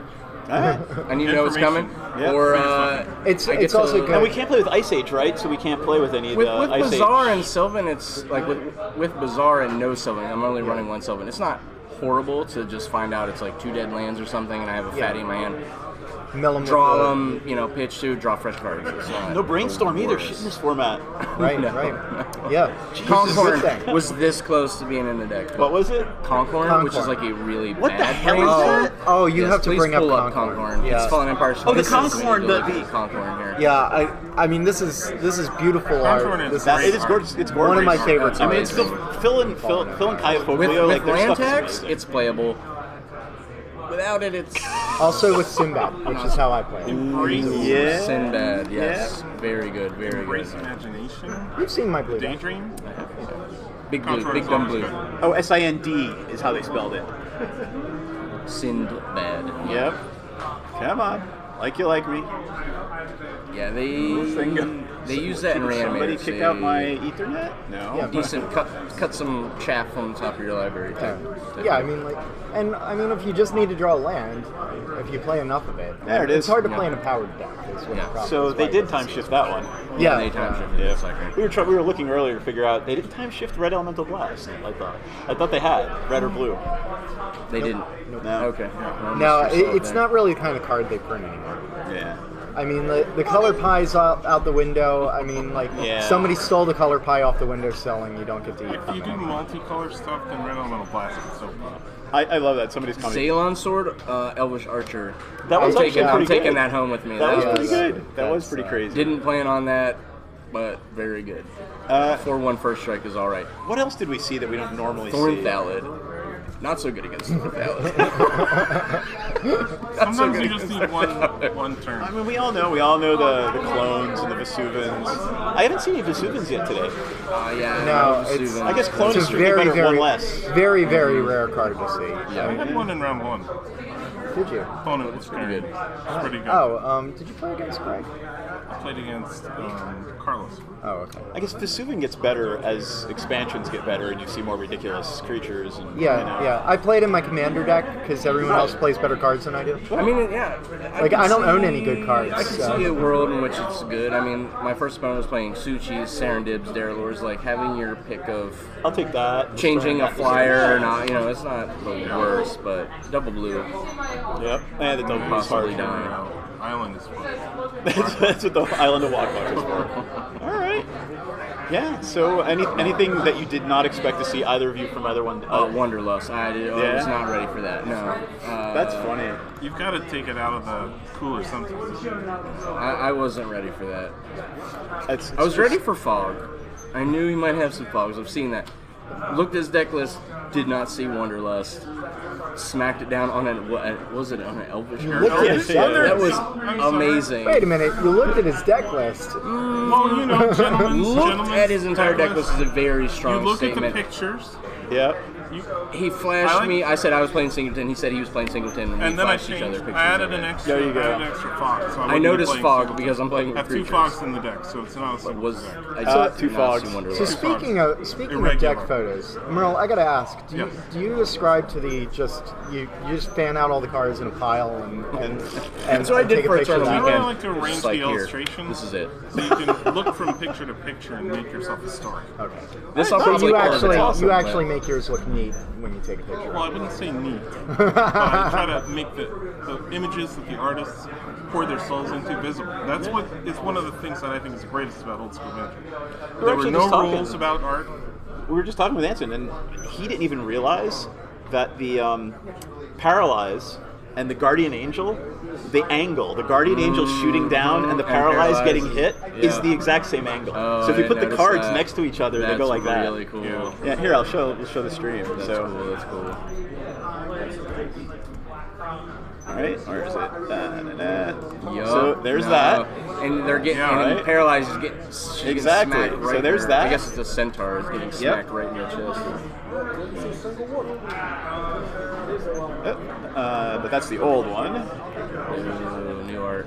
There you go. There and we there go. it is. So Yeah, right in Oh, there. that's Isn't that perfect. crazy? Yeah, that's crazy. So I've there's never a noticed that story before, for you. how long they've been right? out. And I've noticed And it's that. funny, we were talking to Anson on the stream like an hour ago, and he's like, yeah, I didn't do that on purpose. It just kind of happened. And people are like, it looks like it was drawn one big painting. Yeah, it looks like it but- was one It's a good painting, and angle. they took one piece Yeah. for a card and the other piece for the other card. So it's pretty cool stuff. And but that really plays into your idea of, you know, you can tell a story with the cards that quite frankly WotC or the artist never actually intended, but it's your story to make. Yeah. So that's pretty cool. Get a little pictogram. Yeah, rock on.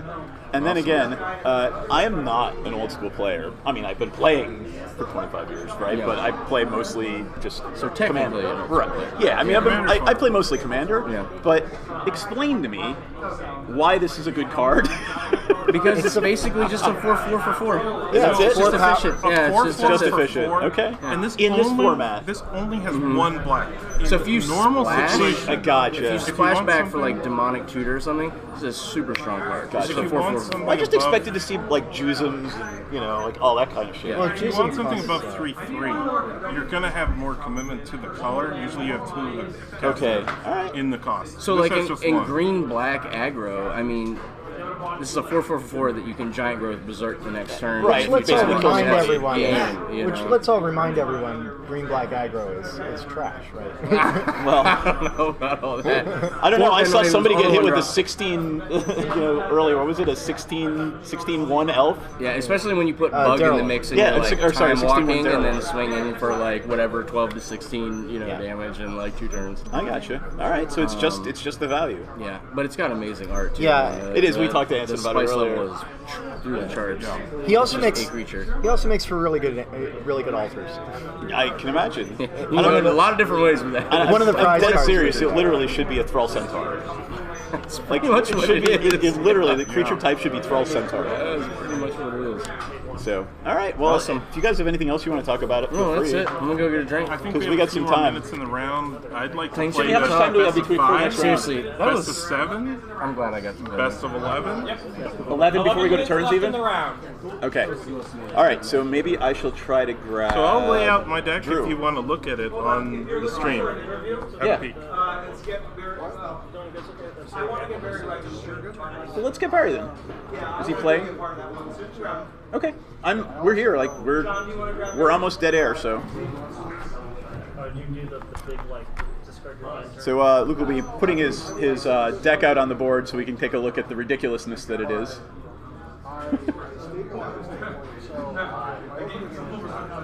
And to make it easy for us to look at, I can do it this.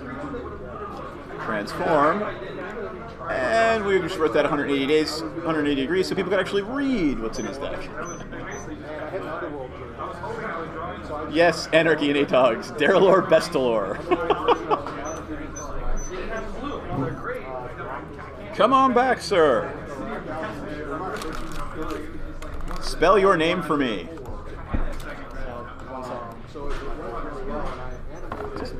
What's his name? Barry? Oh, my caps lock is on. All right, Barry. That's me. Come, sit here. Sit here. Jimmy's going to want to be in that seat. Yeah, I'll take the taller one. There you go. So I understand you had something to do with the original game here with Alpha before it was Alpha. So this is your camera right up there. This is what's going out on the stream. And here's your microphone. Try not to look at the screen. Well, you can look straight up there. If you look at the screen, you're kind of looking at the camera. Okay. So tell folks who you are and what you do. I'm Barry Reich. Before Magic the Gathering existed, Richard came to me one day and said he developed a new game. He does this all the time. Used to do this all the time. So. Did he do it too with Robo Rally? Robo Rally, Magic Chess, where he cut the center out and added pressure beams, salt and pepper shakers, whatever it was. Every third day he came up with a new game. So he said, I have this new game. So we went to the Astronomy Lounge, no windows, in the middle of the building in Philadelphia, and we played this game. It's a pen. At Penn. And he had 120 cards. He split them in half. We shuffled. We started playing. He explained the rules.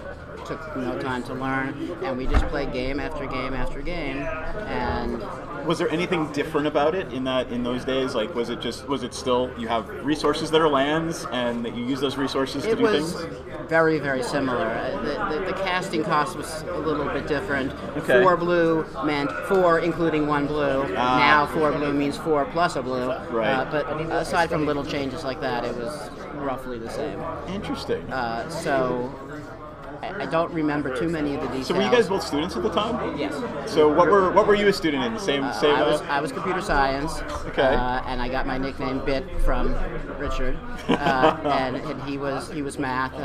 He finished his degree in Washington, and I finished my degree in Philadelphia. But back to Magic. Yeah. So we played all night, and it was a fantastic game, and that started 2 years of playtesting. So it was 2 years before.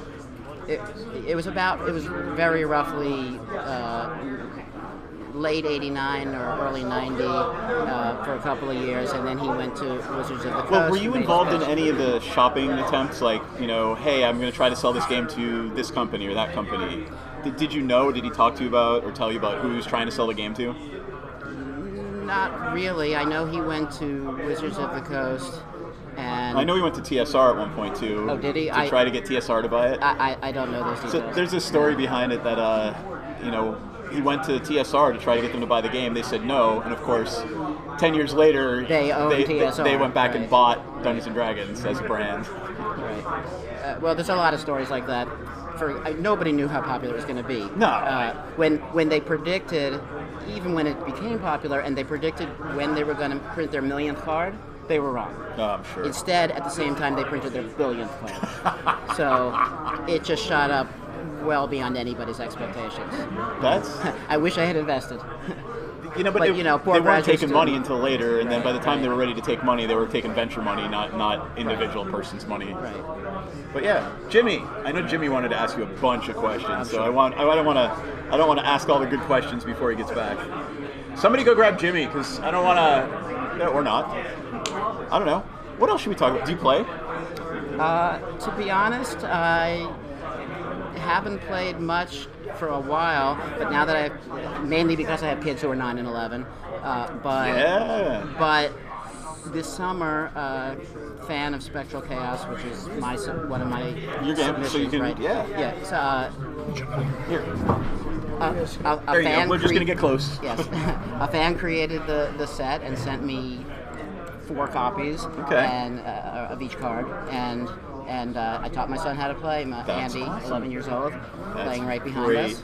And so 3 months ago. And is there a website for the game yet? For your game? No. Let me be clear what we're talking about here. Yes. And excuse me, stream. I've been gone for a minute TOing, but happy to be back with these guys.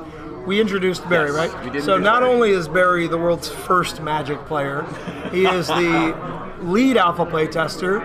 He tested every early set, including Fallen Empires, even Homelands. He also designed the unreleased set Spectral Chaos that they drew heavily from Invasion.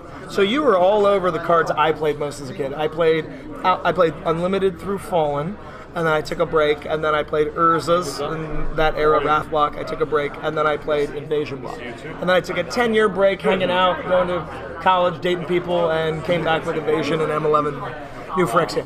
So, Barry, the set we're talking about, Spectral Chaos, can you tell us a little bit about it? It was designed during 93, 94? Yes, so it was even before then. Even as Magic was coming out, I had a lot of ideas for, in particular, initially ways to make multicolor more viable. What year was Invasion? What's that? What year Invasion was 2000. 2000. Yep. 2000. Oh God, 10 more years back. Yes. So when we were playtesting, I tried to do all kinds of strange things. Richard challenged me to do this and that. I created an all artifact deck. He didn't think it could be done. Lots of Moxes, lots of Soul Rings, and it worked. I made a 5-color deck, and when I made the 5-color deck, I had a lot of ideas for ways that the cards could be changed to make 5-color decks, or more than 1 or 2 color decks, more viable. So that was the main theme when I started to develop Spectral Chaos. I remember some of these, cards with a kicker of a different cost or a different color. Right. So the first thing was, instead of a blue card that you tapped for a blue mana, instead a blue card that you tap for a black, or white, a dark, wildfire, a black gives you 3 red mana. And things like this. You're playing around with color in this expansion. Right. Things that reward you for having multiple colors, like Domain. Do we have Domain cards we can pull up? Let's see. Somebody name me a good Domain card. See, Barry probably doesn't know them in their final names. Yeah, right. I know that were the layers, like Treva's layer and all that, were those Domain cards? Those were from the next expansion, though. They were a little circle. The plane shift. Yeah, that would block.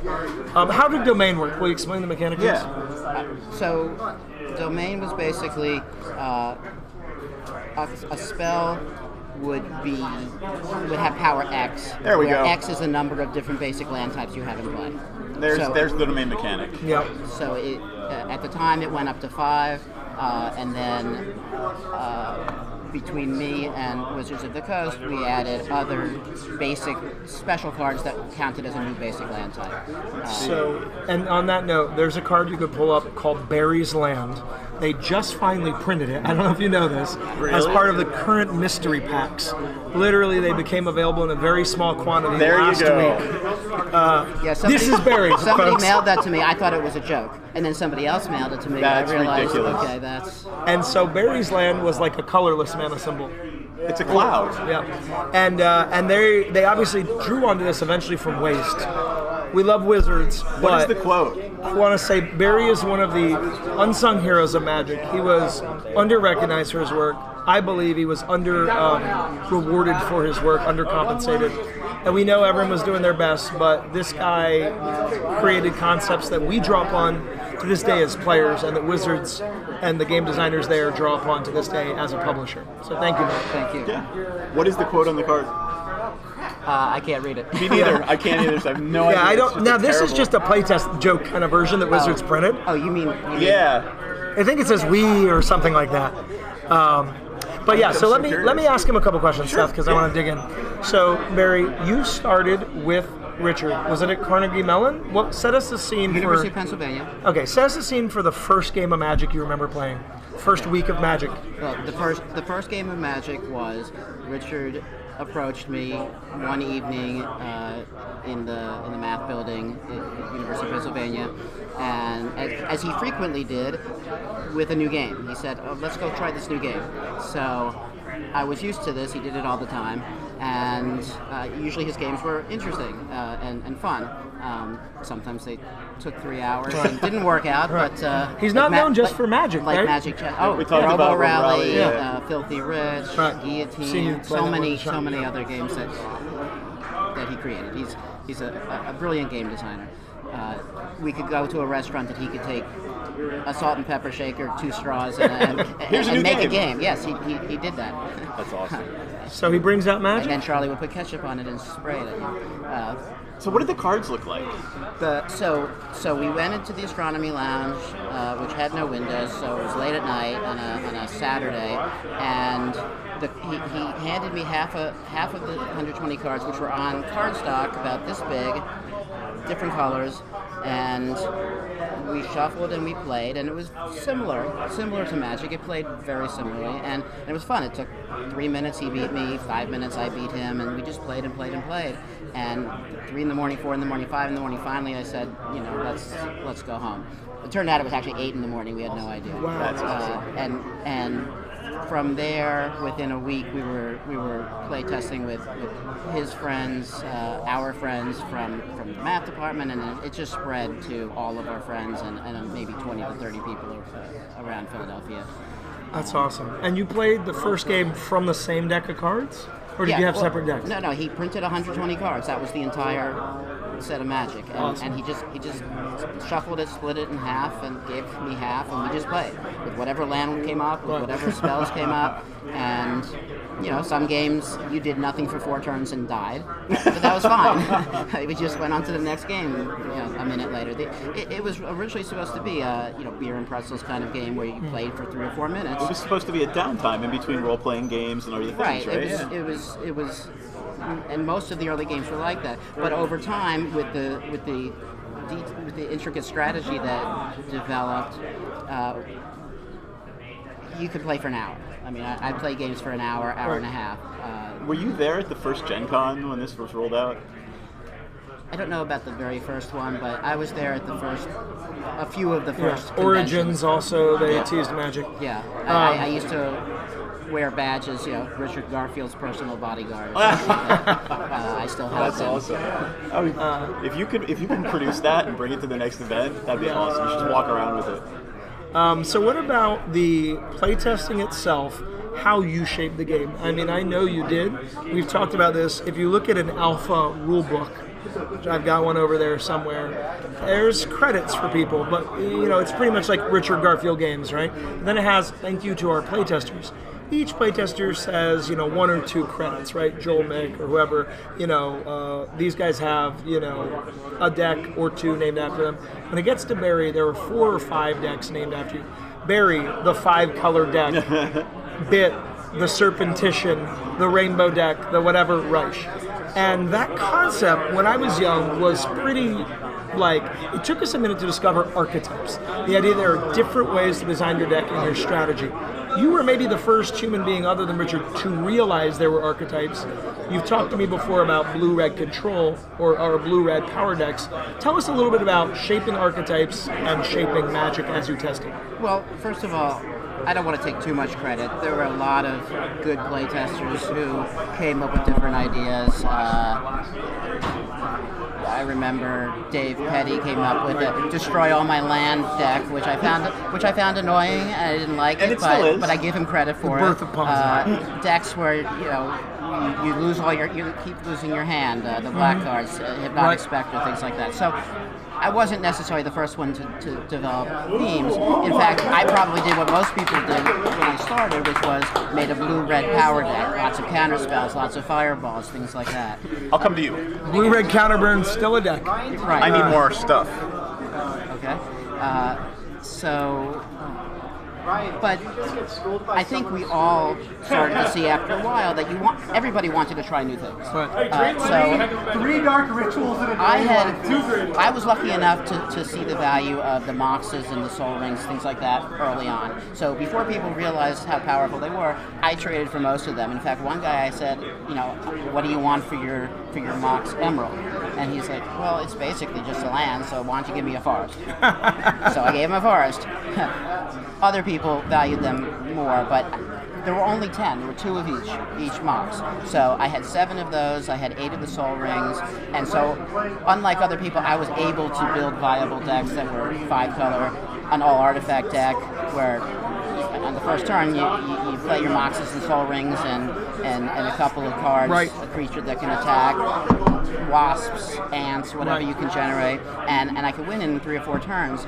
Not every game. No. But, so I also used those to make a 5-color deck. I said, well, I believe that with these, and there were also the dual lands, that you can build a good 5-color deck. So I just took 3 or 4 of each of the most powerful creature in each color. So 15 cards, a counterspell, a fireball, a lightning ball, 1 or 2 of the most powerful spells, and then I put in the double lands, the Moxes, the Soul Rings, and so on. And at the time we were playing 40-card decks. Right. And you shuffle and Alpha 40 people. Shout out to right. you.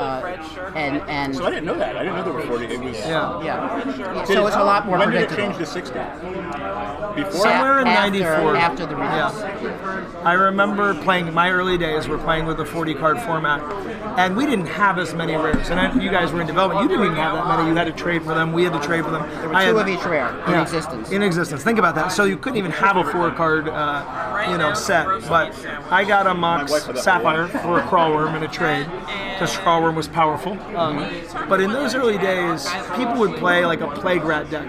My brother had one. It was like 10 Plague Rats. I originally had a Merfolk deck with, I think, 1 or 2 Lord of Atlantis, but 6 Merfolk of the Pearl Trident. And it was really the trading element of the game before stores were selling singles. It really can't be underestimated how much that shaped local Magic scenes. There were entire cards that we would have in our group. I never saw a Black Lotus in the first couple years of the game.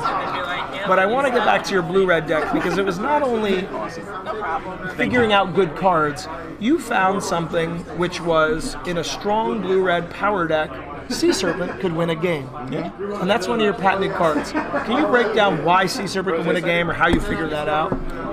Well, when you build a red-blue power deck, first of all, you have the counter spells, the Elemental Blast, the fireballs, lightning bolts. You have tremendous power. Yeah. You can destroy creatures, you can stop the person from casting spells, and then you have magical hacks, Light of Mind, Phantasmal Terrain. So, first of all, and serpents used to be 6/6. That's why the flavor text says that rumors say that they used to be larger, and how could that be? That's where that came from. Oh, that's funny. Yeah, I gotta bring that up now. Hold on. Bring up Sea Serpent. So even if you couldn't attack with it, a 6/6 wall is huge.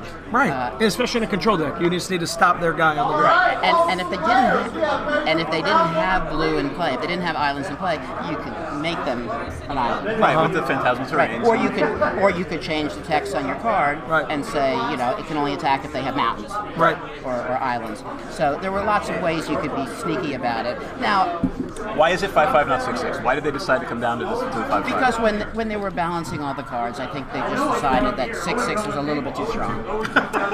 And they made it a common, so it kind of gave blue I think what's unique about it is it's almost the first Leviathan. These days they have these Leviathans. We saw Leviathan in the Dark, Polar Kraken in Ice Age, Deep Spawn and Fallen Empires.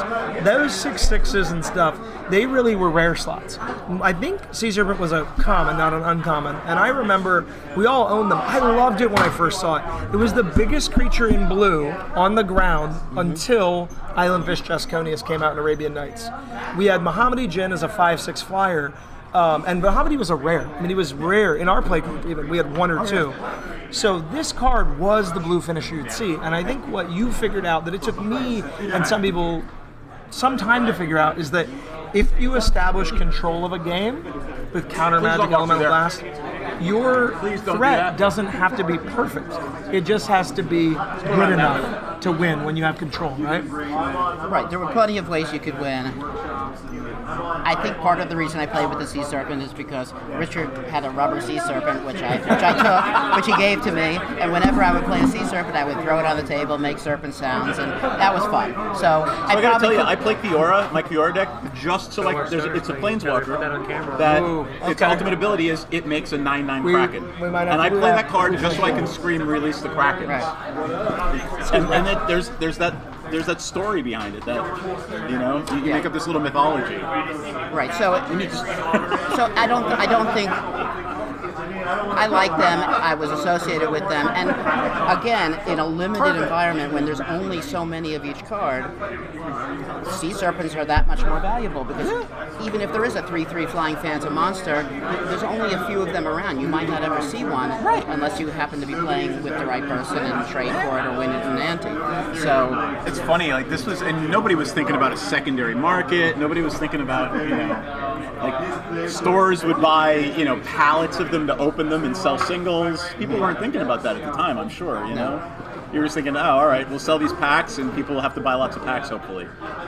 Right. In fact, when we were setting, even at the time when Richard was trying to figure out which cards should go on which sheet and how many and where to put the land, we still thought that they were going to print them in a certain ratio, basically shuffle them in giant batches and randomly put them into decks.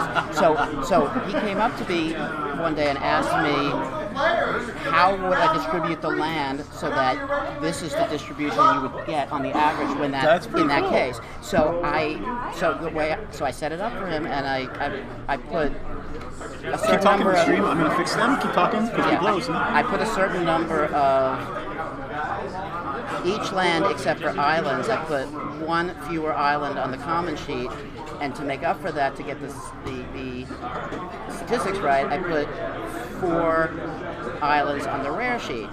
Now, in between doing this and the release, they changed the way they were going to just create the decks by pulling out a certain number and putting 2 rares in each deck. So all of a sudden, instead of shuffling them, now there are 4 rare islands. So every once in a while, somebody would get a rare island, and that was my fault.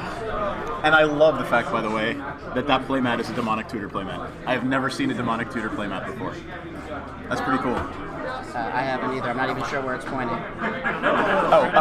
So that playmat right there. Okay. So that camera up there is pointing down at the playmats. So I just took credit for the rare islands. Now people can know who to blame. That's your fault. Yes, it is my fault. Who was it? Was it Anson's? No, Jesper's. Whose island was it that was the rare island? I think there were actually 4 of them. So so it would have been two of one type, 2 of another. I'm not sure. I don't know. I wish it were a different artist, but then at least we could say, well, the rare islands were a certain artist, but no, I wasn't that lucky. So gotcha. I think I'm going to get hate mail from this. So let me jump back. Excuse me. So Barry, your son Andy is here playing too, right? Yes. That's awesome. Yep. I said this earlier in our announcements. We have the first old school Magic player in the world, and the newest, literally picking up old school Magic, as we call it, 3 months today. Awesome. In the room. So we're going to get ready for our next feature match. Can I buzz you back in after another round or 2? Sure. You're around? And, all right. Thank you, Barry. DFAL7 says, thanks, Barry. I don't know who that is, but they're thanking you for your contribution. Oh, this isn't being recorded to be edited for later? Oh, no, this is live. You are dead live. Oh, great. Yeah. Thanks for telling me now. Sorry about the rare islands. I assumed Jimmy had done that. I will edit it later for audio, like clean up the audio a little bit. Oh, good. Yeah. Cool. You didn't tell me it was live. Good. It's better that way if people don't know. All right, man. We will talk to you later, brother. Thank you so much. It's better that way when people don't know. It really is. All right, me and Seth in the booth. So let me throw out a couple updates for our peoples. Sure. We obviously just had Barry Bitreich. If you're ever looking for his credits, that's the name you look under. And if you want to Google his set, Spectral Chaos, it's worth looking at. He's going to be bringing the playtest cards to the store tomorrow for us to check out. Let's see.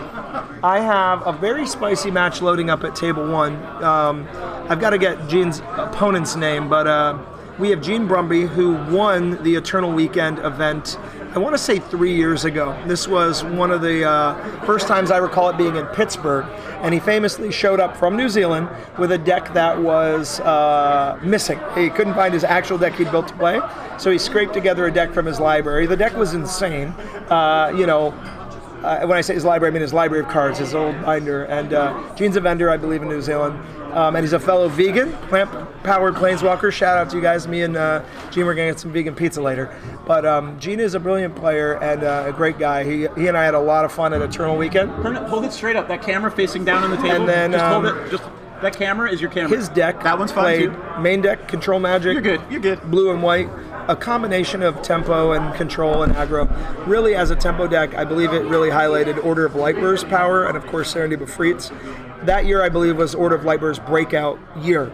Order of Lightbearer, a mono white deck, I believe won or was a finalist, semifinalist at the Old School Players Bowl, and it was also in the Naya and Bant decks that were in the finals of the Old School Players Bowl. Yeah, so I just went over and looked at their hands and saw their things. There are a lot of Moxen floating around on that side of the table. Here comes the power. We've got a dueling library. So I'm going to try to step up my commentary game here. Step up your commentary. Dueling libraries and a black vice on one side of the table. We've asked them to keep light total with those dice, so keep your eyes on those. Yep. And of course, the library will draw you that extra card if you have 7 in hand.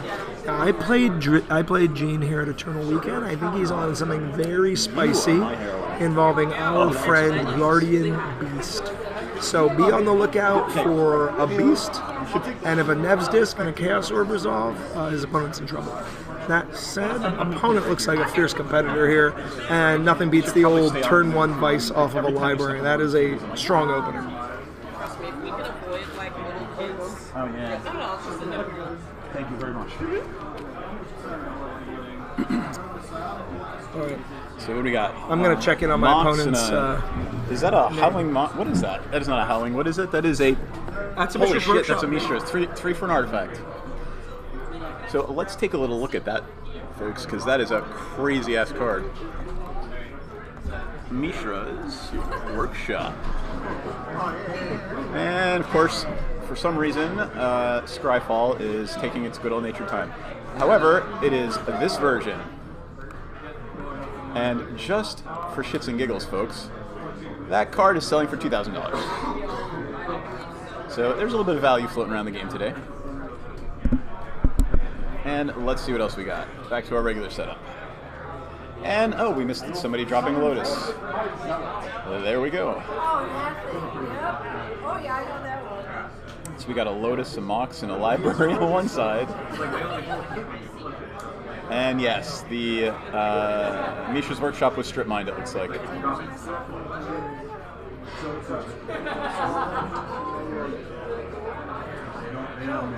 So let's see what else we got going on that side of the table.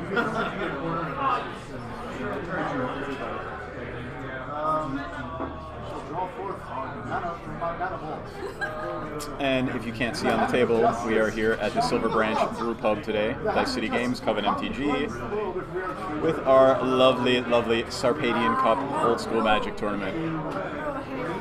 And there's a Volcanic Island. Volcanic Island in a library to draw a card. And a Chain Lightning. There's the thing you don't see every day. And you're down 13 on that side of the table. That Vice is hurting. So it looks to me a little bit like a Land Destructo Black Vice deck. Classic. So the Mishra's was stripped, and the Vice is doing its work. Okay. Now, Seth, can we put their names up? Is that possible? Sure. So we have Gene Brumby on this side in the hoodie. Yep, give me a second. Yep. So All right. you go ahead and comment while I put them up. Yeah, so William Partial is his opponent here. And I don't know where William's from, but I know that Gene is from New Zealand, so we're lucky to have him visiting. Spell his name, Gene. Brumby. Gene Brumby. And he has an Eternal Central Championship under his belt. Alrighty then. Some people consider that the World Championship of Old School. Certainly the North American. Yep. Gene on this side. And then, let me pull that up a little bit more. That's how I spell the other guys. All right, let me zoom in here. So it looks like I'm thinking William might be on the classic blue-red counterburn type deck. A lot of power, a lot of red. I like the main deck Shatter. That's strong. We'll see what other threats he has besides Vice. If we get a Serendib or something, we'll know what we're on. Twister Regrowth. Oops, sorry. Gene landing an Icy. I often joke Icy is like the Icy is like the first Planeswalker in its power level. You know. When I say that, I'm kind of joking, but I mean things that are either like modal, they do multiple things. I think that's what's noteworthy about Planeswalkers. They're permanents that stick around and do multiple things. The fact that Icy can tap creatures, artifacts, I believe, or lands, makes it really, really strong. We don't see it as much in Old School as we actually saw it in 93 and 94, but in the right deck, it's potent. Maybe we can put that there.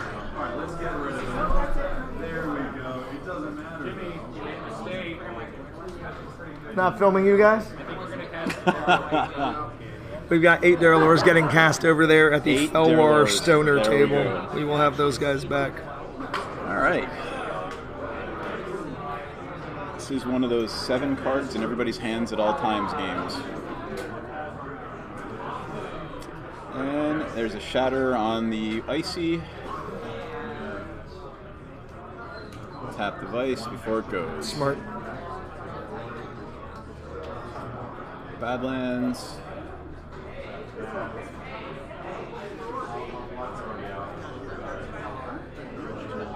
Let's see.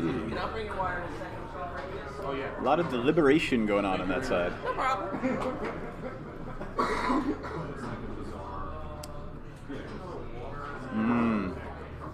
That food was just delivered behind me smells ridiculous. I'm sitting here. Benefit of playing in the brewery. Well, and I mentioned that earlier. Behind us are the lovely racks and racks of kegs. That's beautiful. Someone told me Twitch doesn't take kindly to beer on the table. Do you care about that? Every Thursday night, I have bourbon on the stream for hours. Good. Just want to make sure. Someone's like, you got to watch out for that beer on the table. Yeah, I'm like, Actually, what you got to watch out for is if they were playing live music, we'd get knocked off because of the IP infringement. Interesting. Wait, what is it? Won it with Trade Binder Aggro. Trade Binder Aggro, exactly. You have to excuse me, my commentary game you will might as step well up in a tap the few. Vice because it saves you from taking damage, right? Because the old school is if the artifact's tapped, it doesn't affect you. Yeah, most noteworthy with Winter Orb, things like that. Comes up now and then with other cards. Yeah, there's a lot of that old school text that was, if this artifact is untapped, it does this. Now we have a book, so this is interesting. This is more your classic, this is your more Swedish-looking old school, and I don't mean that in any way bad, but in Sweden we're playing with no Fallen Empires and very powerful cards, really built around the core set with a splash of Arabian and Antiquities. That's what I'm seeing here. This is JM Day, JM Day Tome. Sorry.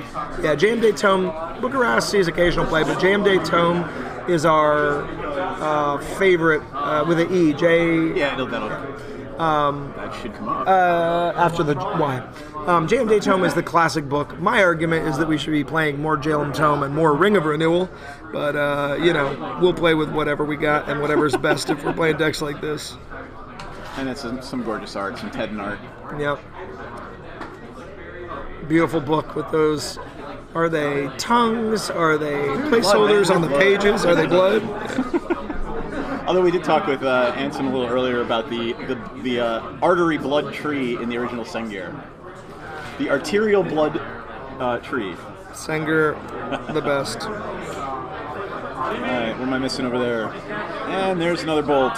Darylore number 6 at the Felwar Stoner table behind and us. that's game with a bolt.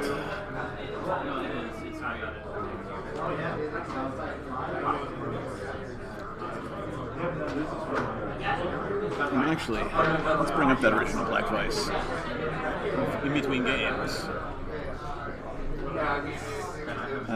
Let's look up the. Let's look at the original. There's one. Gotta go a little farther back. These guys will probably have it. So it's a continuous artifact, and that's the kind where it has to be, untapped, I guess, traditionally for it to be considered in that continuity. Yep, there it is. So continuous artifact. Richard Thomas. All right. William, did I spell your last name correctly? Parshall? Thank you. Yeah. We got a huge turnout. Yeah. This is awesome. Yeah, we're getting, and we'll try to get these between the rounds, so they should be right. That's fine. Thinking back as far as the books. Just checking to see what kind of sideboarding's going on over there. I'll say hi in a minute, Greg. Good to see you. Trying to get the word out that we're streaming here to more peeps. Probably a bad idea to put my drink right in front of the exhaust from the video card. All right, so we'll see how they're sideboarding here. What comes up? My guess, lots of Elemental Blast. Lots of Artifact Hate would make sense to me. I would hope that there's some Blue Elemental Blasting going on in there, because our friend Gene lost to a bunch of red direct damage. This may be one of the times where it's tougher to get to really take advantage of Blood Moon, but that's always great against these greedy, greedier bases. I don't think we saw a single basic land in that game. Yeah, this is where there's not a single basic land played in that game. I like to attack the format from the angle of punishing those greedy mana bases. I love Blood Moons, Energy Fluxes. I love Shatterstorms. Shit, I haven't thought of City in a Bottle. In a long time, yeah. City in a Bottle will hit those City of Brass. There it is. That old school Energy Flux. So you punish people for their Moxes and their Soul Rings and their. So good. I played that in my Mono Blue Merfolk deck. I've dropped that in a couple of Commander decks nowadays for all those people mono ramping with all kinds of artifacts. So good. CS Mason 04 says that's not how Vice works in the current rule set. Yeah, I don't think he might have been being cute. Yeah. I don't want to spend too much on the idea. Like I said, it's mostly Winter Orb, and the other one's escaping me. But Yeah, I might have been wrong. I was misremembering. There are indeed some artifacts that are, as long as this artifact is untapped, blah. Yeah, it's basically, if you want to check EternalCentral.com, it shows you the two that we play that with. It's Winter Orb, and the other one's escaping me.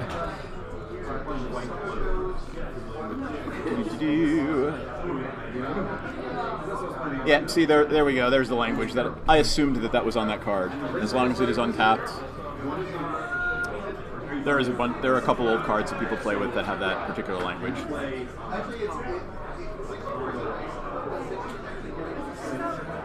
Somebody's saying when the Vice is tapped, it doesn't work.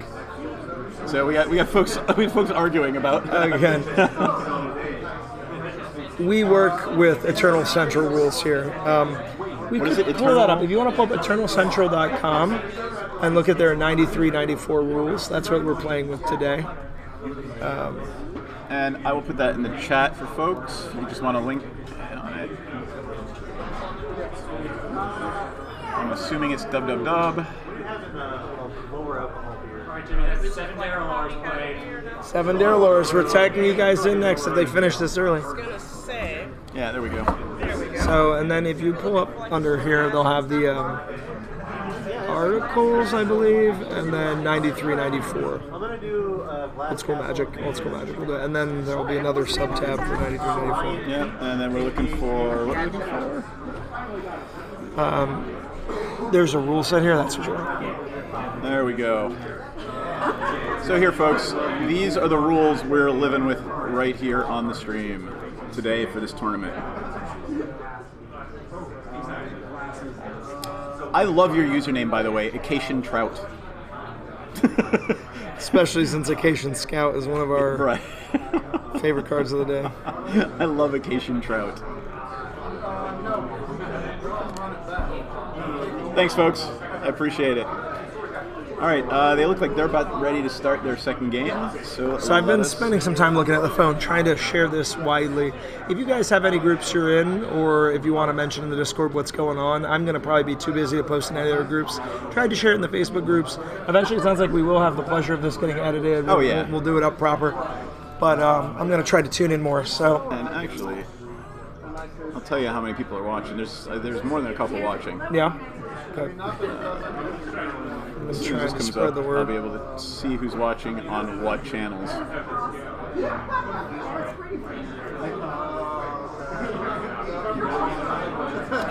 won't tell me what we're doing. There we go. We've got it somewhere between 20 and 25 viewers watching. Good. Not bad. Acacian Trout with your little trout symbol. That's awesome. All right, so we have hands on that side of the table. Looks like no mulligans. I see a couple of artifacts, particularly a red monks. And one mulligan. Mulligan down to 6. So Williams Mulligan down to 6. Going to share this in the Fish Liver Oil Cup. I want to give a shout out to the Fish Liver Oil Cup. They're a group over in Europe, and they're really international. A lot of Italian, Spanish, other people. They host some big tournaments, and they host probably the biggest Eternal Central tournament at this point outside of Eternal Central themselves and maybe Dice City. The Fish Liver Oil Cup Friday Columbus Night Lighthouse Special. I'm sorry, what was that? I know, that mouthful. Hope to make it one day myself. The Fish Liver Oil Cup's Friday night of their big weekend, the Fish Liver Oil Cup, the Lighthouse Special, which is called the Columbus Friday Night. I think it's a Christopher Columbus used lighthouse over on that side of the pond, and they play with Fallen Empires for that tournament, and they play Swedish rules for their big tournament. So what we missed there was Mishra's Factory and an island for a second turn Nevin Riles disc. Interesting. And I like that. If you're not ready to develop your board, start taking out their Moxen. Just blow it all up. And we will try to bring Breck Anson, of course. We've also got Drew Tucker here to come and Drew chat with Tucker us. will be coming. So. And I haven't told you this. There is a set coming out called Scryings. We might want to pull up the Facebook page for this, or there's a page for a set that is not a real expansion by Wizards, but it's a community expansion. I just wanted to point out the Demonic Tutor played on the Demonic Tutor playmat. Very good. It's cute. Anyway, go ahead. Yeah. So Scryings is developed by Magnus de Laval and our friends in Sweden. And Thank you.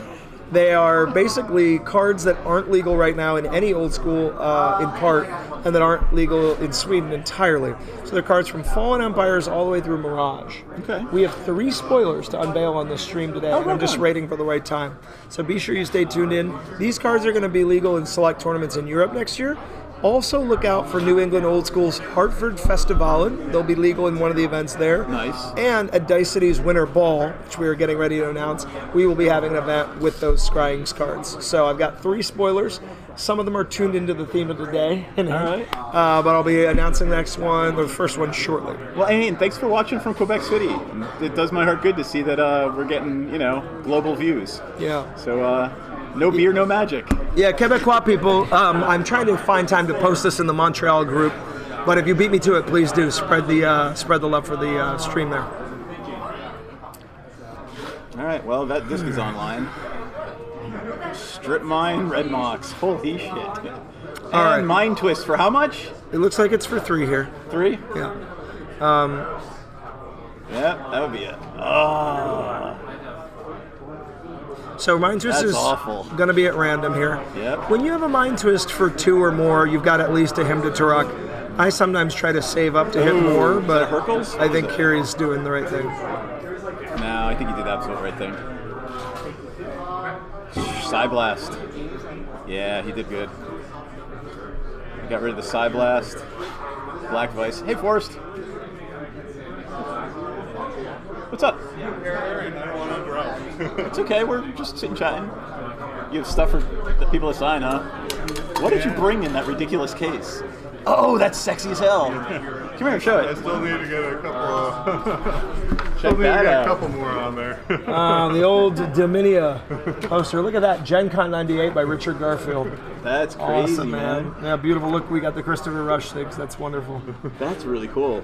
How close are you finishing it? Not quite. Maybe only like 25%. That's pretty cool, though. Yeah. I'm told that I think Christopher Rush was telling me it's going to be impossible to get her because she only did one piece of art for Magic, and she kind of disavows any knowledge of the art. So I actually got to know Melissa Benson at Luca a couple of weeks ago, and she's interested in doing like a repaint of Shivan for me. I'm like, all right, that'd be cool. Melissa, the woman who did the original Shivan Dragon. Okay. Yeah. Anyway. All right. So despite the mind twist, Gene's fallen behind a little here in terms of damage. Blue-red control burn deck doing what it does.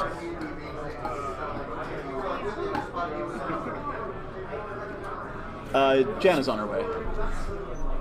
Guys, I'll be right back. Yep. Thank you for watching. Oh, that's pretty sexy. Let me see that. We've actually got, I didn't even know this existed as a thing. So that's, a super oversized Fallen Angel. That's pretty cool, man. Fallen Angel comic. With the Fallen Angel, with the Fallen Angel comic, of course. Because, she has a very, very large crest. I don't think it actually came in the Fallen Angel comic, though. Just like the cards. All right, so what do we got going on that side of the table? Yeah, looks like we just got land. Just wanted to say. Yeah, cool, man. It's good seeing you. It's just good seeing you. Just relax and hang out. And, yeah, so it's going to be that kind of game. It has been that kind of game. Another disc.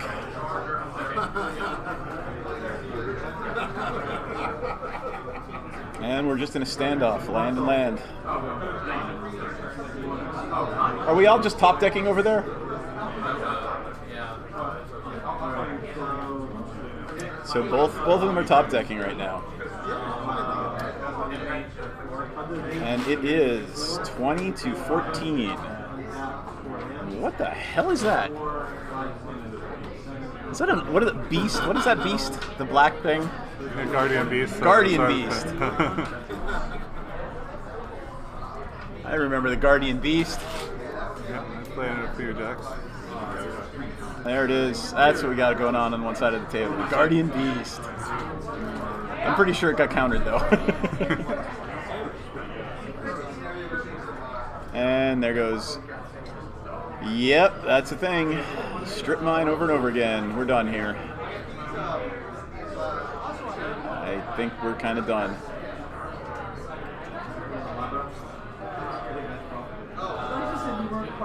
Is Gene recurring the strip mine? How did he do that? Oh, he just got rid of all the Moxen.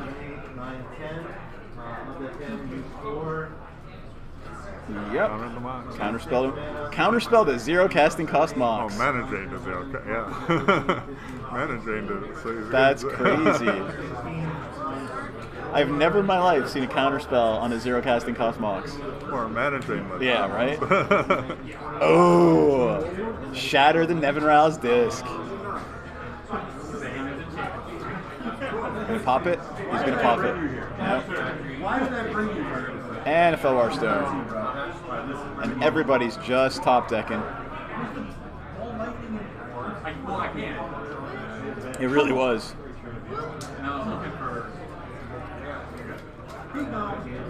I understand why those frickin' $2,000 Mishra's Vault or Mishra's Factories are $2,000. Yeah, I don't think I can stay too long. All these cards that I'm like, okay, I don't have any of these. Yes, you do. You don't. I have no Moxes or. I have no. And a strip mine. Oh, Jesus, strip the damn Mishra's Factory.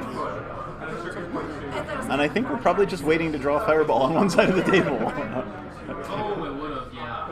Oh no, we're gonna. Yep. Yep, gotta strip the creature when it hits. So we're 14-8. Those discs are just awful. And And there they are, black bordered Underground Sea, black bordered Badlands. And Demonic Tutor. That's probably going to be game, whatever he's going to go for.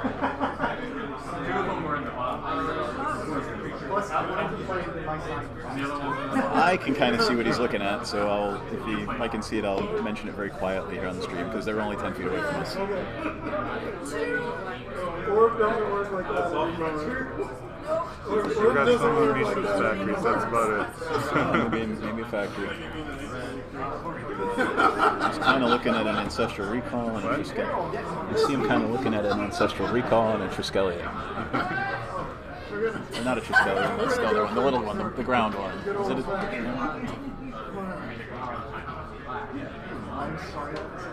It's totally fine. I'm glad you guys are both And that's what he picked.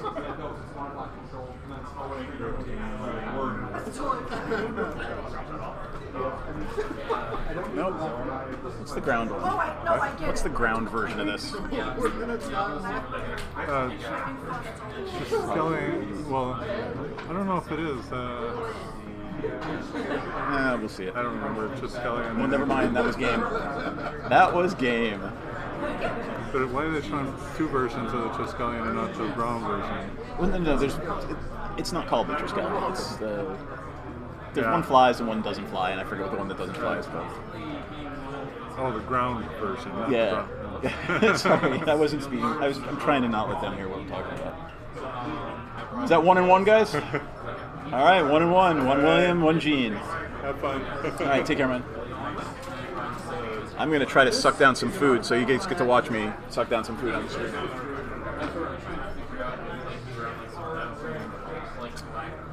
And if you care, the food here is amazing. It is some stew that has been stewing in beer with fresh potatoes. It's freaking amazing.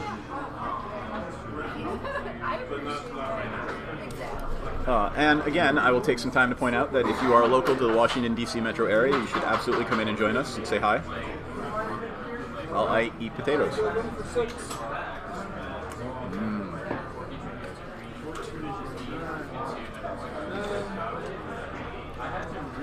Hey, and there's a Jayberry. So one of the coven is here to come and hang out with us. Come and say hi.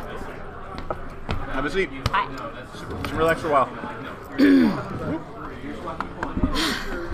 So, what's going on? What have I missed? I don't know. You watched half the stream. I did, but I've been off for a while. Hello. How are you? We're a regular Coven MTG people. Yes. Here I brought business cards. Did you really bring Coven cards? Someone didn't bring them himself. Well, yeah, I did not bring Coven cards. Is that you? Shut it. How are you today? I'm good. How are you doing? Good. How's the gaming going? Good. I've been watching Ridiculously online. good. Yeah, but- she's been watching Awesome. except for the half hour it took her to drive here. Yeah. All right, check this out. This is one of our very special prizes for the day. Oh, holy that says crap. Sarpadian Cup Champion. cool. This is an artist proof of Llanowar Elves done by Anson Maddox. Really special for the event. Later, we're going to get a shot of the prizes, which are insane. I'm very proud of the prize pool. Both days have a custom card like this. Sunday is a plateau, the revised plateau, re-altered to be the unlimited plateau by Drew Tucker. That's for our revised fall and 25th draft. And then we have a whole top 8, a most creative, a farthest traveled, a best budget unpowered. It might be Mr. New Zealand, I think, who's playing right now at table 1. And then we also have our tribal most creative, so the 10 tribes most noteworthy at the time. And we're going to be trying to get some matches with them later. From New Zealand. Gene is from New Zealand. And where's William from? U.S.? Yeah, I believe so. Well, I'm going to do this. What city are you from? Poconos. So I grew up in Scranton. Yeah. Mm-hmm. So yeah, we could do New Zealand versus Poconos. We're on Twitch, and the info's on Well, we're Dyson's on page. Here. We have cards now. We're on Twitch, YouTube, Facebook. We actually are streaming live to 9 platforms right now concurrently. Nice. Yeah. I'll be there. Yep. PA, and then Gene Brumby, New Zealand. Ooh. Wow. Is he serious? That's awesome. Yep. That is pretty cool. And they're getting ready to start their last game, 1-1. Uh-oh. So you missed this game. It was ridiculous. So the last game? Yeah. Oh, like so these guys. You'll see what I mean. Black border duels. There's no basics. It's all moxes and dual lands. Wow. It's nutty. So this is decks that they already had. Oh. They already owned that they're playing here. This wasn't like a draft or something. So this format is everything up to revised. Okay. Antiquities, the Dark, Fallen Empires Chronicles, and Legends. Okay. And that's it. So you can't even play Ice Age cards. Okay. So like basically 93, 94. Okay. Yeah, I don't think I have any of these cards. You do. You have a lot of reprints. Yeah. Okay. Yeah. I couldn't find any of So they've got their hands. Yeah. Okay. Yeah, I should pay attention to what's So you happening. can actually see some of their hands. Yeah, because of the way they're holding their. Mulliganing to 6 again. All right, down to 6. So there we go. Okay. First turn on William's side is City Brass, take a point of damage for 1 red. Chain Lightning the other side. Island, Library of Alexandria. Library of Alexandria taps to draw a card if you have exactly 6-7 in your hand. Oh, okay. So the Gene will be never during any point in the game probably having less than 7 cards in his hand. Wow, okay.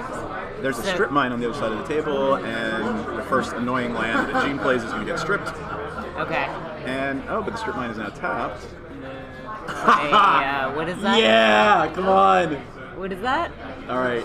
I can't make out what that is. Okay. I don't know the art memorized like you You're do. going to lose your shit, because we're going to actually watch somebody do this. You ready? He just flipped a card over? Yeah.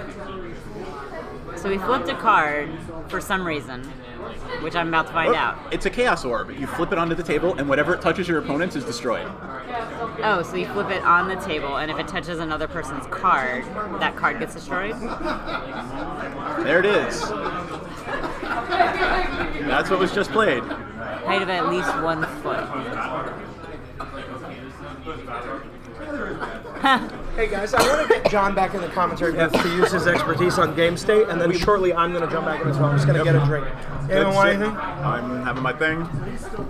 And Hi. So we actually, Jenna. we actually saw some Chaos Orb action going on over there. Oh, good.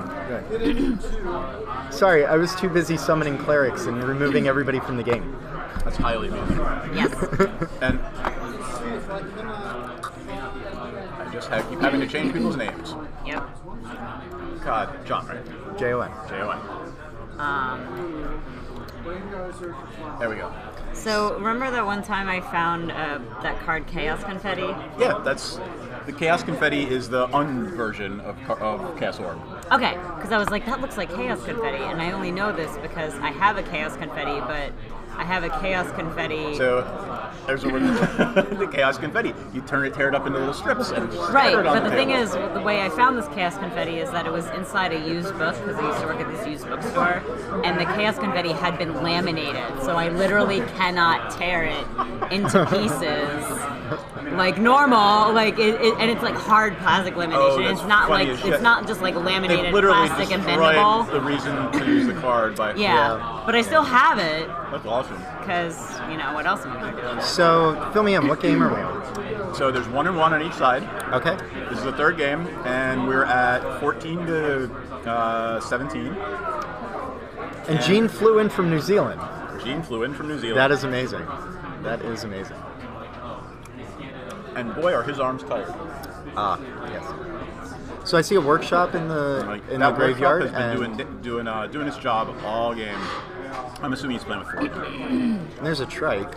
Yep. That disc is looking a little lackluster when you've got. Yeah, but it's there. It's a threat. It just sits there.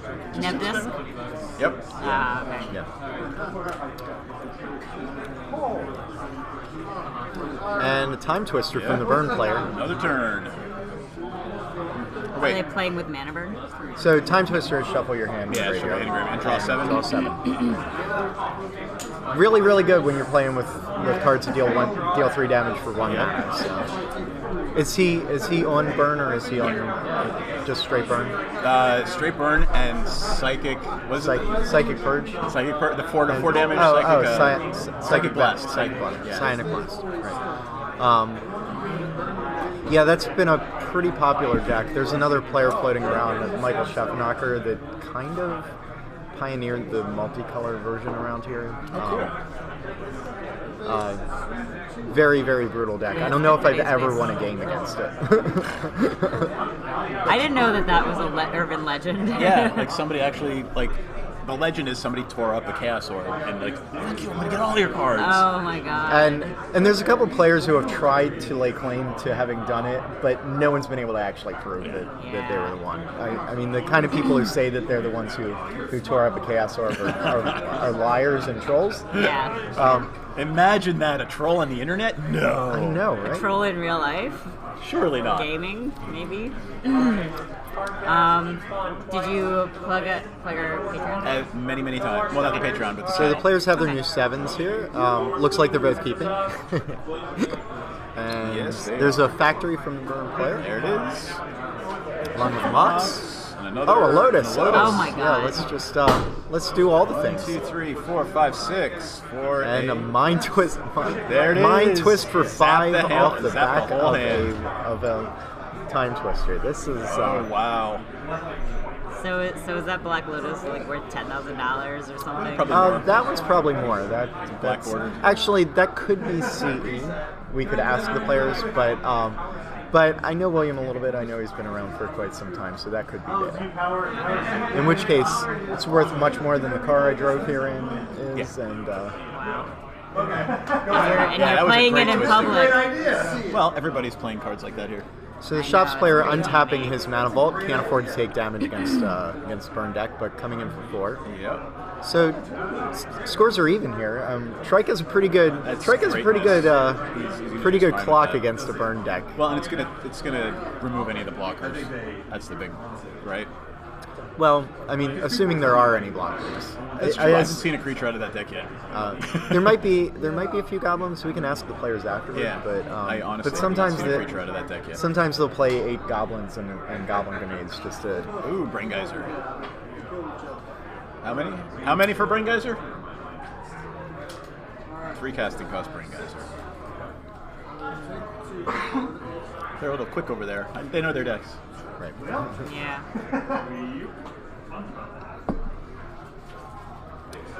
Another volcanic island. 1, 2, 3, 4, 5, 6, 7. Shatter the Triskelion. Wait. That's not just. What is it? It's a trike. It's a trike. I thought that was the flying one. No, Triskelivus is. Triskelivus is the flying one. No, Triskelivus is a later printing. Tetravus is the old school flying one. Usually also played in shops, right? But the Shatter's going to clear the way for the Nature's Factory to get through, which is every turn. Poke, poke, poke. And the shop's player having to burn 4 mana to untap the vault. Yikes. I saw that big blue thing. That big blue fat, yes. Oh.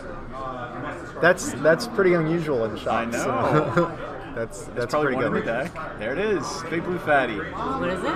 It's a Mahamoti Jin. Mahamoti 5/6 Jin. flyer. Oh. Truly the king of the air. Well, because people aren't playing with, like, you know... And a blue blast to get rid of a 6 casting. Hey, you know what? I would have sideboarded in all of those blue blasts. I mean, it is a risk, right? Well, red blasts, right? Yeah. I mean, it is a risk. You tap out for something that big, and it either wins the game or it gets killed by a blast. Otherwise, it's 2 bolts.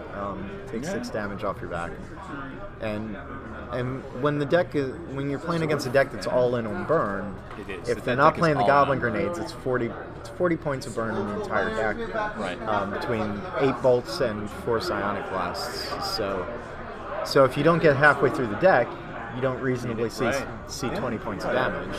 So it's pretty reasonable even if you throw away 6 mana on it and it gets burned out. But that last Mind Twist was awful. Yeah. that kind of sealed the game, I think. And a disc wiping out that factory, but also most of the mana from the shops player. Yeah. On the other hand, he doesn't have to worry about untapping his mana vault anymore. Yeah. But that is a pretty painful. That's pretty painful. And note that keeps him at 5, so that it keeps him above. It keeps him above the Bolt 3 death. damage bolt Bolt death, threshold. And there is the another icy manipulator. Yeah, I've seen a lot of icy manipulators today. And icy is pretty good for stalling in this deck, but stalling isn't really what you want to do. You want to use icy he's not manipulator gonna as a stop a pro player with an icy manipulator. removal for There it is. for their blockers. Chain lightning, And that's game. And that's it. There's the handshake. Do you want to talk to the players? Yeah, sure. Hey, you guys want to come over and say hi to the stream? You can leave it out to show what was out. We'll make sure people don't steal it. You can leave it out to show what was played. Like we'll make sure people don't steal it. I was gonna say you can. You, bro. Speak louder. You can leave out the cards so you can show what was played. We'll make sure people won't steal it. You don't have to. You don't have Just to. come say hi. Yep. Leave the playmat out though, because I love that playmat. Don't die, man. You want me to hand some of these out? Sure. Put them on tables. Yeah. Thank you very much. Come sit. Say hi. Gene, you can come say hi too. Come and say hi. No, all right, okay. All right, so yeah. Yeah, I peeled Red Blast. That was obviously absurd. Just like, that was okay. So how much of that was sideboarded in after the first game? What do you mean? How many Red Blasts? Yeah. 2. 2? All right. That's it. Just 2. Brought in 2 more Shatters. Run Shatters 1 main. helped, Got a couple of Hercules recalls. Okay. I don't remember what else I brought in. Sorry, I've been drinking beer all day. Yeah, those mind twists were awful. Yeah. That was a pretty brutal turn. Yeah, really I was. mean, I Draw 7 had to- by the way they're gone. Yeah, I had to run kind of hot. Are there any creatures in the deck? Yeah, I bordered them out because he was on disc, so I figured the Atogs and the Serendip. Like, I don't like Serendip against any kind of icy manipulator deck because they just keep tapping it. So, and then the Atog, I just felt like I'm never gonna have like a critical mass on the board that I just want to shit away. No, not against the discs. Okay. So you mentioned that you felt like you had to run hot. Do you feel like normally you're a little underdog against shops? Or? But like matchup wise, like I don't know, like I have a lot of hate for him, but the disc is really good against the deck. Okay. Like, that's probably one of the cards I fear the most. Yeah, it's kind of shitty. I've been watching people get fucked by it all day. So. Yeah, especially when you can keep discing with the Guardian Beast in play. But, it's a lot. So, all right. Well, old school best format in the world. How are you doing? What's your record today? 3-0. Rock on, dude. Yeah. All right, 3-0. Taking ass, taking names. So, what are we 4 or 5 today? 6 rounds. 6 rounds. All right, so we're half done. 60 people. 3-0 in 6 rounds. Yeah, halfway there. So hopefully we'll be talking again in another hour or 2. Yeah, cool. All right, rock on, man. All right, Thanks. Cheers. Yeah. Thanks, guys. All right, so where are we time-wise in between rounds? Let me go check. Okay. I'll go check. You talk to the stream. Let's see if we can get somebody else. This is awkward. I have to talk to myself.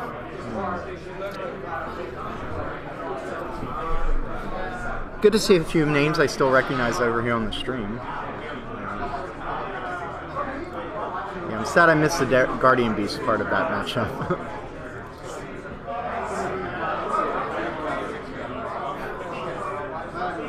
Let's see. I'm not sure how to pronounce his name.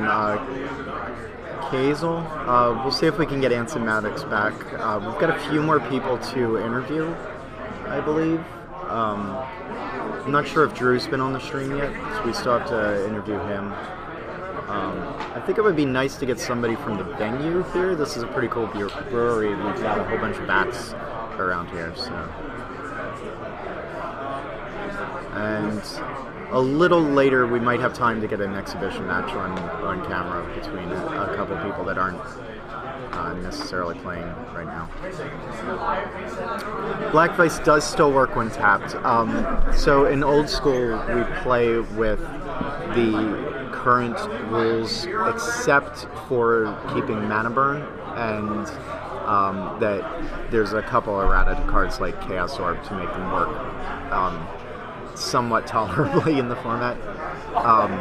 So yeah, a few of us have tried playing with old rules, like turning off artifacts when they're tapped. It's a little bit difficult to explain to new players to the format, and also a little bit difficult to explain to players who haven't used those rules in a long time or never fully understood them when they were kids. I certainly never understood any of the very strange interactions you can get when turning off an artifact that has an ability that requires you to untap it.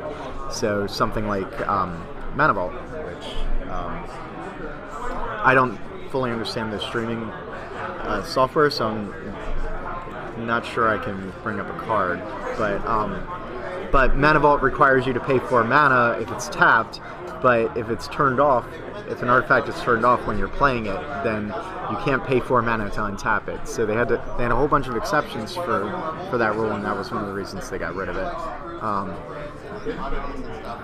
But yeah, I don't know if there were Black Vices in that deck. I got here late, but yeah, they definitely still work when tapped in EC old school.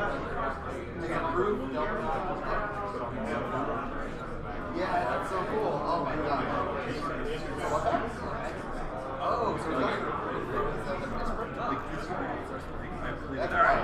So, Drew Tucker's going to come back after the next match. Oh, so, cool. Okay. Sure. Yeah, I wasn't sure if you'd had him on screen yet. Got a couple cool business cards from Drew Tucker here.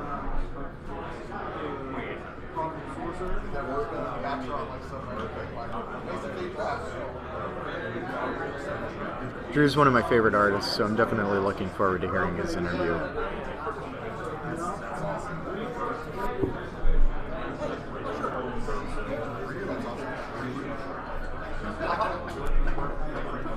That's a good question. I don't know off the top of my head, but I do know that you can go to basically any old school,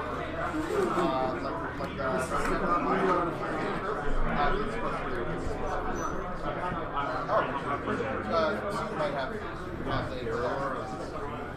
oh, yeah, there you go. How'd that round stream go?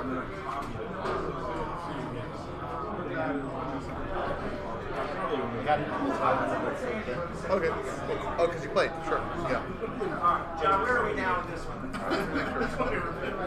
All right. Are you guys still in a game? All right. So, ladies and gentlemen, John wants to. People want to know what you're playing today. I'm playing Tribal Clerics, which is not a tribe that is supported by this by any of the prize structure of this tournament. All right, Nick, I'm gonna make this happen if you're ready. Unless Drew's coming right now, I'm gonna put these guys on camera. Yeah, put them on camera. Okay. All right, guys, I want this to happen. Flower Stoners, let's go. All right, guys, I'm back in the booth. Forgive us, we've been doing a lot today. We've got an awesome crew, and I'm sure they've been entertaining you and informing you. That said, we have 2 people coming up at table 1 who are known collectively as the Felwar Stoners. When you look us up on the Old School Global calendar and the Old School Global club maps, which you should definitely bookmark and check out, you will find like 3 or 4 clubs in the DC area. 3 of them are just 2 to 3 man teams, the Swamp Kings, the Felwar Stoners, and the Strip Miners. The club is Dice City Old School. Our kind of home team, Dice City Darrellor, is here. And we're going to have Nick Batista, who made a series of very special trophies for this event. We're going to get a picture of the prize table in a little bit. Nick Batista has got a really special hand at this stuff. He has made these etched championship tokens that have, like, you know, cards at each one of our events. Legends 25th, the Dark, the original Sarpadian Cup, and the champion walks away with one of these. Today's card is Darrellor. And tomorrow's card is Order of Lightburr, 2 of my favorite Fallen Empires cards that heavily impacted the format. Nick etched those. He also etched this little guy you saw earlier, the Initiate, who's part of our special Everybody Wins Something prize pool today. And here's a cutout of the Darrellor. The actual trophy has some more words on it, and the backs of these peel off. They're paper. Nick puts them on, and so it actually becomes a translucent card. John, would you grab the 2 prizes that are etched, the full etched ones from over there? Or the one, and the deck box. The other special thing he did is we have a local artisan we work with who uses regional woods to make deck boxes for these events, and they're part of the special prize pool. So shout out to Jared Poole, a maker of our deck boxes. And then we have Nick Batista etch them. So these things are really beautiful. Check this thing out first. This is the deck box. This is one of our prizes today. I believe it's for most creative. You know, creativity is one of the big things at Dice City Games, old school events. And this is, I don't know, this deck box has probably cost me close to $100 between the manufacturing of the deck box, tweaking it, and then etching it. And then this guy is the actual championship card. Look at that now, the transparent version. So cool. It says the Sarpadian Cup 93-94 champion of the constructed event. Of course, tomorrow we'll have a champion for our limited event, which is a revised Fallen Empires draft.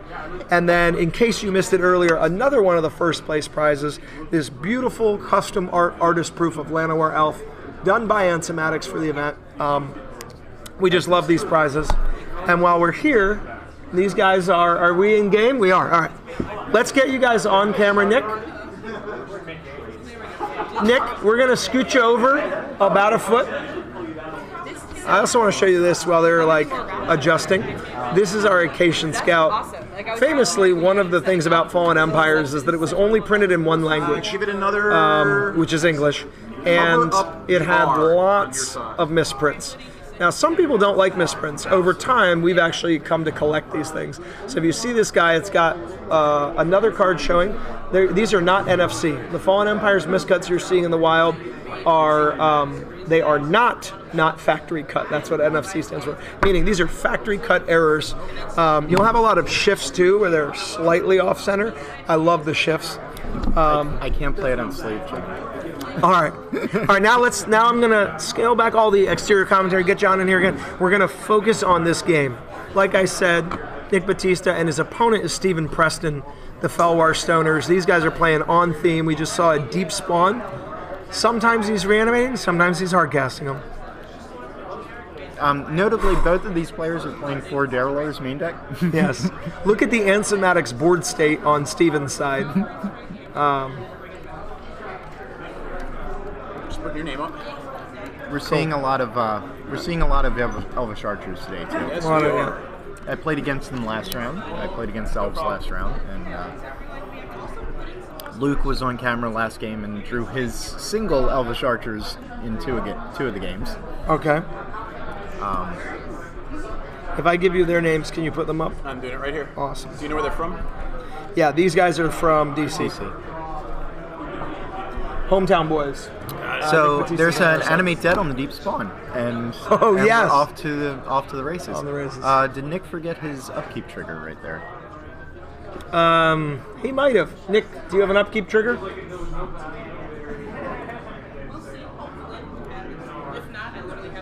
So there he goes, milling the top 2 cards of his library, and we did see the card he drew, so we can assure people that he did do the right thing. Can I get that pint glass of club soda? Thank you. That's fine. Oh, potatoes. Look at that. You can put them there down for now. Jason. I'm supposed to ask her for this, not you, but I could also use a water. Thank you, C-Mason04 says, hi, Nick. And a pestilence from Nick. That seems pretty devastating to a board full of one-cup creatures. Well, Daryl will survive that pestilence. And Daryl will survive that pestilence, Nick but he won't survive that deep spawn. Hey, Felwar Stoners, those dice are for your life totals if you want to use them. The red ones actually work really well on the stream. Did you? Yeah, the red ones will be visible if you use those. The big red ones. Yeah. Did you mention the irony of coming to a tournament of this size and getting paired with your only teammate? So Nick and Steven are both the members of the Felwar Stoners. The Felwar Stoners, and they're both brewers too. Yeah. I feel like Nick's. Steven's deck is pretty typical of what he plays, but he's always got some twist in it. Yep. He loves green and black. He loves reanimating things. Nether Voids have made appearances. Darylors.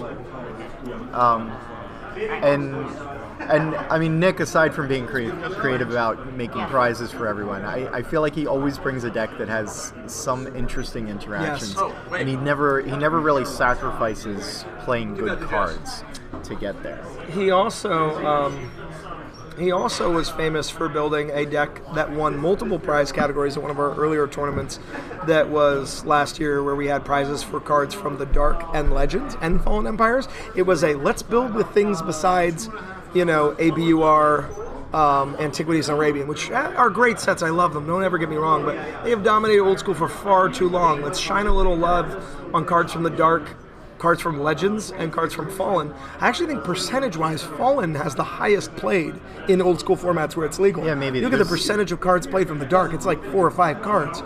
Fallen's got at least 12 cards that are played in our scene regularly. Right.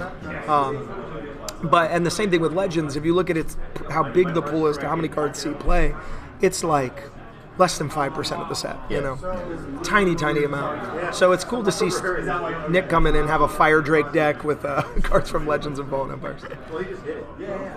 Ooh, man. And Pestilence taking care of a couple creatures there. Wow. And Darylor going to the graveyard. Deep Spawn Pestilence. I never knew that was an archetype, but I see a Harvard Troll in the graveyard. Way better, yeah. Just be like, I gotta say though, Pestilencing with City of Brass is pretty painful. Oh, this is bold. This is bold. And thanks for the follow. And there's a Side Blast to finish the game from Steven with 2 Deep Spawn in hand. We could probably use a water here. So, yeah, I think someone's bringing. Yeah. I feel like I feel like there should be another ability on Deep Spawn. It doesn't have quite enough text. I feel like if it's ever targeted with like a fireball, it should turn into a red creature. Trample, upkeep, shroud, conditionally, and then a frost. If you don't manage to give it shroud, it should turn red, because that means it got cooked. I hope you guys have been enjoying the stream. Just to shout out a couple things. This is in part a benefit for Poplar Spring Animal Sanctuary. They're worth looking up. They are located out in Poolesville, Maryland, and they do a lot to help rescued farm animals who've been abused in the factory farming system, or just downed older animals. They take a lot of good care of pigs and horses and cattle, and of course they have all kinds of other barn cats and dogs and goats and things hanging out. So those are great. We try to make these old school events, pay for themselves, which itself can be hard to do, but we also try to do a little bit for the community with each one. And then we also have a couple different people involved in this. Obviously, our Coven MTG crew. We've got a couple of great judges. It's the voice of Julian Marin. Julian gave Dice City Games the famous Birds of Paradise mosaic, the largest magic mosaic in the world. If you ever in DC, come check out our store. We're right outside the city in Silver Spring, Maryland. And the store is loaded with artist proofs, artist prints, signed things. We've got a couple of original pieces, the Jeff Menge's Winter Swords to Plowshares, a couple of Jesper Mirfer things that made it onto our tokens. And now, of course, the Legends 25th art with Angus McKenzie, Brushland, and Pendelhaven. And the High Tide reimagined art will be going up on our wall after this tournament. So we got a special guest. He's actually 2-1, and one of those wins was a round 2 bye. He's not killing it, but he has a really spicy tribal deck. We're going to have Tyler Alger on Merfolk, and Tyler is going to be sitting down shortly. And then we've got another gentleman playing him. We don't know what he's on. This was picked as one of our. This was picked as a feature match. Tyler, you careful with the setup. If you can enter from that side when he's done, that'd be great. Yeah, when these guys are done. It's okay. And I'm waiting for the TOs to give me the name of his opponent, but if you could get it and write it down, that'd be great. I don't know about the pretzel. Do we know if that's live? Like right to the center? Yeah, then these are all keeping. Yeah, I just got that. Yeah. You're dead on. You get the name of his opponent. I've asked Jesse and Julian for it. Oh, we got it, dude. It's Adam Rice. Adam Rice, you're playing? All right. Some of these faces I know. Yeah, I'll do it. Put your hands on properties. Adam, what's your hometown, or where are you based out of? Who are you repping? Dice City? Dice. There you go. Yo, John, this is I'm kidding, Adam. Good, okay. There you go. Thank you, sir. And then click on that, so it's highlighted, right click. Oop. I got it. Properties. Same thing for the next person. There you go. Hey, Tyler, where are you representing? Where are you representing? Delaware. No. Say it. Spell it. Awesome. Dalton, Delaware. Tyler came down with a gentleman named Sean Smith, who I believe developed this deck for him. There's Sean. Tyler? Yeah, Tyler. So Tyler, if it's not too much trouble, can you push it exactly a little bit towards the middle? We want to be able to see the bottom. Push it in towards the middle. We want to be able to see the bottom. If it's not too much trouble, if it is, don't worry about it.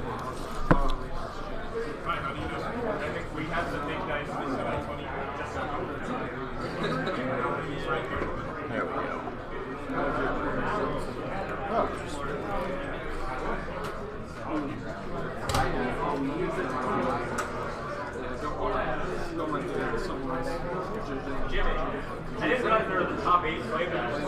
yes, that's a little surprise.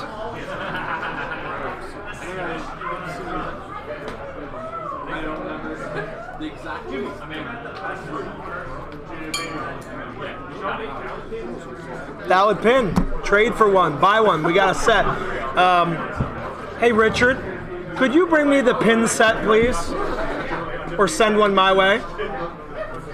And one top 8 playmat from over here when you get a chance.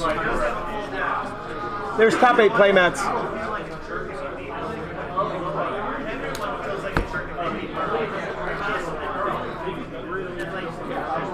We should put these out on the front table. I put a couple in from both artists. They were very happy to do it, and I'll put some more out in a minute. By the Dice City table? Yeah.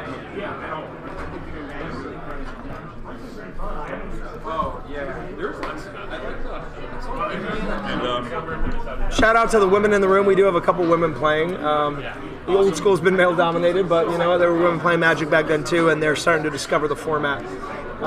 When I was at NoobCon earlier this year, there was a woman doing a ethnographic study on NoobCon and old school Magic, and I think she was the only woman in the room. It's not a diss to NoobCon, that's just a state of the game. Wizards and just the culture of gaming used to do less to cultivate women players, but we know you're out there playing old school, we appreciate you. And maybe we'll get one on camera later. Round 4 of 6. We have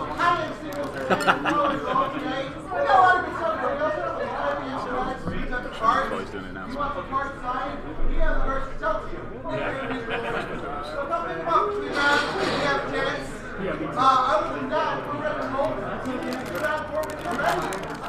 Good luck. All right, we're at the top of round 4. Check this out. This is the pin set.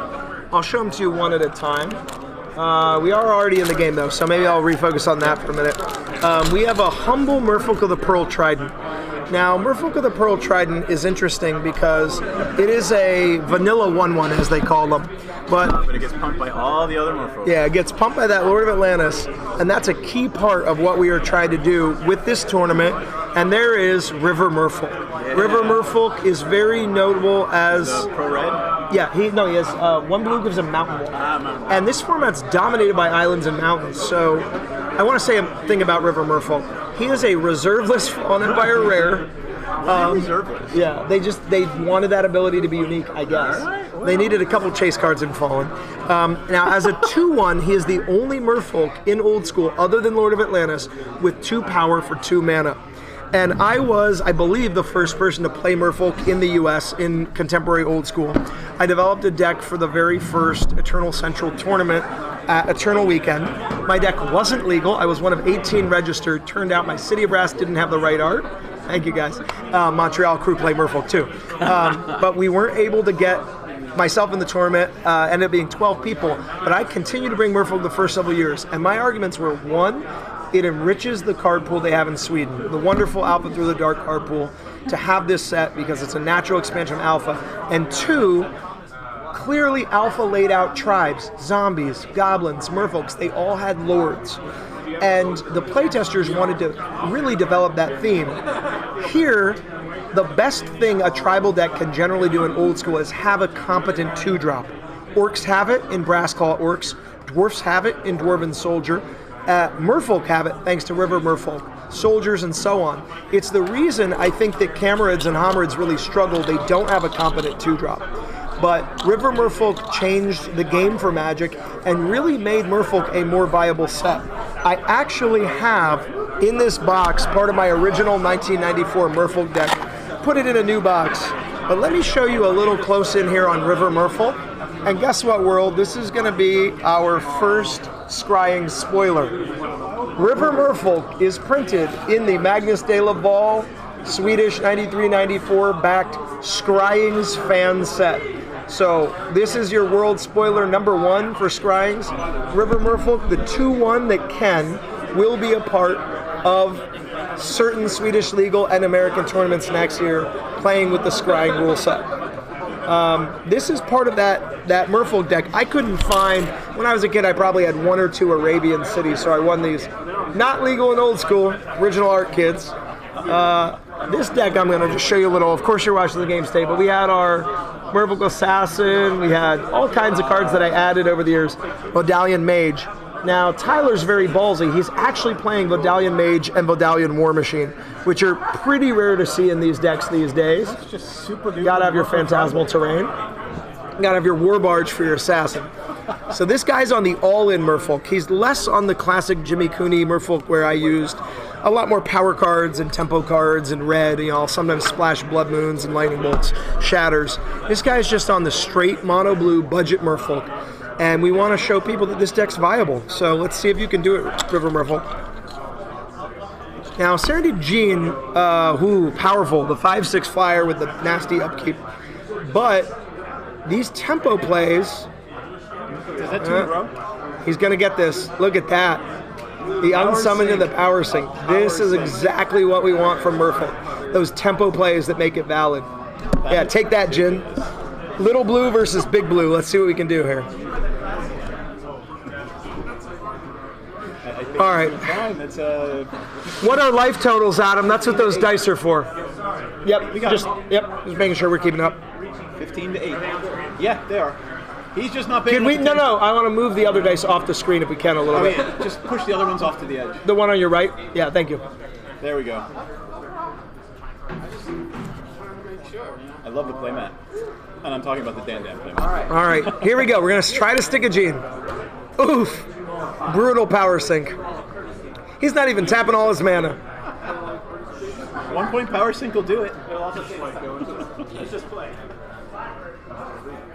You know, one thing I hear a commentary on the playmats, I'll say this, you know, old school or not, new people are adapting this format, and I think one of the ways they do it is they come from wherever they're coming from, they bring their knowledge of the game, and we want to welcome them in. So, you know, whether they are corny or not, we've got someone who's trying out the format, so I'm happy to have him here, and I'm happy to have him, I don't know that this is his first rodeo, ooh, wrath of God, but I'm happy to have everyone here playing. Dan playmat, one of the rare Drew Tucker Wizards of the Coast playmats. Dan is making a special guest appearance in that Dice City High Tide playmat. So will this be the moment of stabilization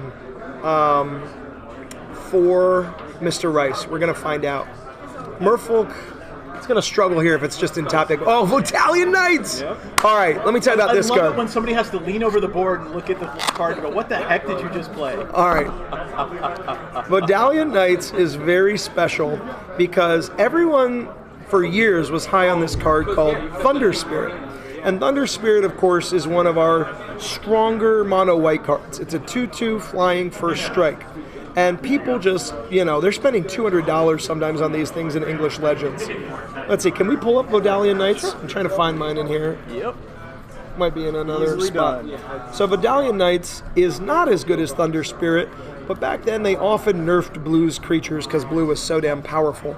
So Vidalian Knights is a 2/2 blue creature with what we would now call Island Home. If you control no islands, sacrifice it, and it can't attack unless defending player controls an island. That said, in that 3-drop slot in Merfolk, I always go back and forth between Serendib, Efreet, and Vidalian Knights. Efreet's more powerful, the 3/4 flyer, of course, but Efreet dies to City in a Bottle, which is a strategy that mono-colored Merfolk decks or budget Merfolk decks can employ. Plus, Serendib Efreet's way less spicy. We know, Spikes, you're going to play Serendib Efreet. If you're playing Merfolk, man, it is ballsy to play Vidalian Knights in that 3-drop slot. That said, it's really not that bad.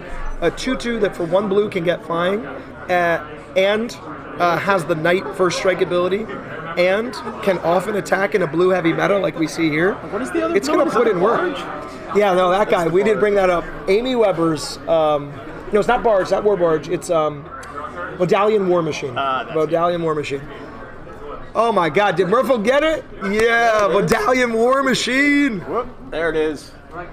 Look at that. This is one of the worst cards in Merfolk. Yes, on record, Jimmy Cooney is saying a Fallen Empires card is bad.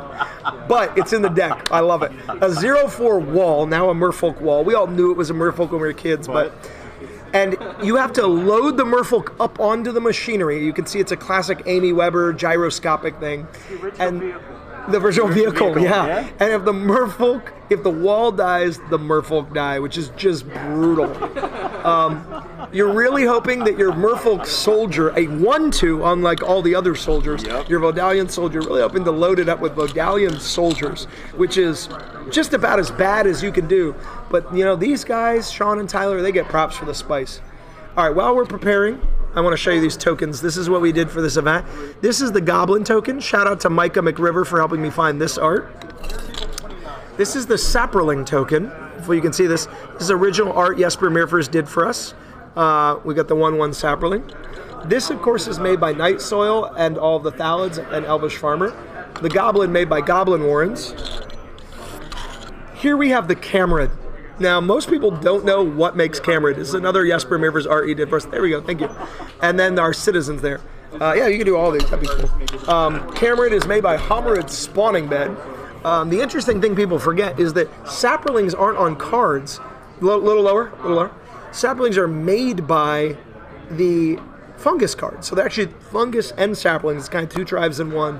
Homerids and Camerids, 2 tribes in one. What is the time, whatever card that artifact comes into play and it makes a Camerid? Yes, the Sarpadian Chronicles or whatever? Yeah, like the Sarpadian whatever volumes 4, 5, and 6. Yeah, that's the Sarpadian Tome or something. That's a good one. That was Wizards. Still good. Love the Sarpadia. There it is. Sarpadian Empires. Yes. So there you go.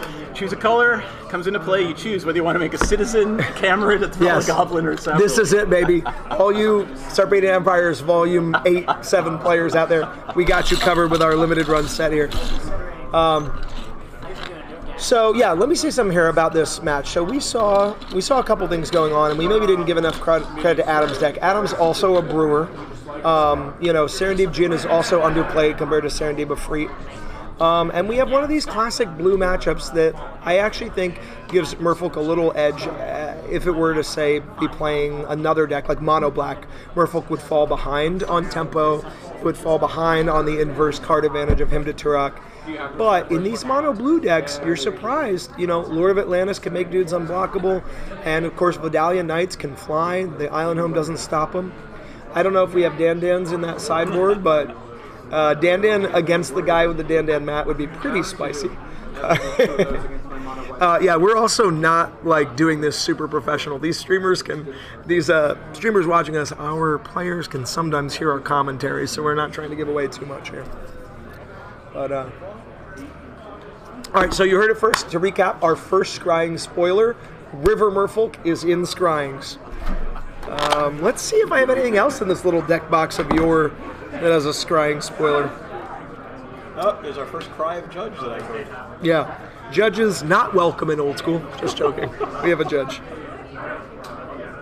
Oh man, which one will it be? This was played at one point. Tidal Warrior, Mana Rider. That was played at one point in Merfolk. This is my box of old Merfolk cards. Ooh, Merfolk Assassin. Are you actually telling us you took the dandans out of your sideboard? Rootwater Commando. Ooh.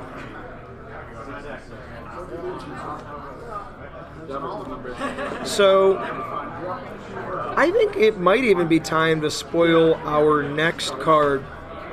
I was pretty sure they're about to start. First turn. I was pretty sure I had one in here, but we're going to pull it up in a minute. We've got another Merfolk coming.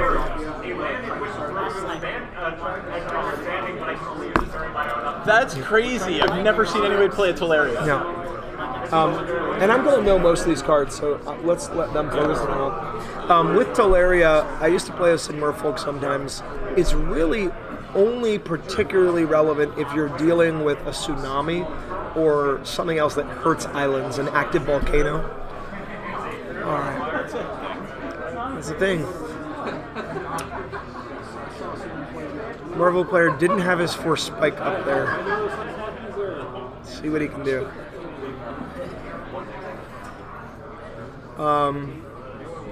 So, turn 2, there's the River Merfolk. That brings me to a card that I want to pull up.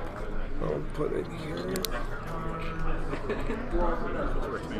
Okay, Merfolk Trader. What do you know about like Magic the Gathering? And That's how you sure they There you go. And is that the one you wanted to talk about, sir? yes, so this is very special here. I'm actually texting with Magnus as we say this. We have a couple of, For a second. yeah, please do. There are events. We have a couple of special things in here, but one of the things that I think is most important when we talk about Merfolk is to remember how hard it is to do a deck when you only have one really viable 2-drop. So a time later, now let's pull that card back up. A time after this set, they released Weatherlight, which was part of the Wrath the Wrath block, the RATH block, and that's your Tempest and Exodus and yeah, Looter would have been awesome. Actually, no, I'm correcting myself. Weatherlight, I'm sorry, was part of the Mirage Visions block. That was the last in that set. And Merfolk Traders was so important to the development of the Merfolk deck because it replaced itself effectively. That drawing a card, even though it's really looting, it is so valuable. It made this deck so much better. So that is our second Scrying's spoiler, folks. Merfolk Traders included in Scrying's. All right, back to our game state here. Lord of Atlantis taken out. You know, the amount of work Lord of Atlantis can do is really something.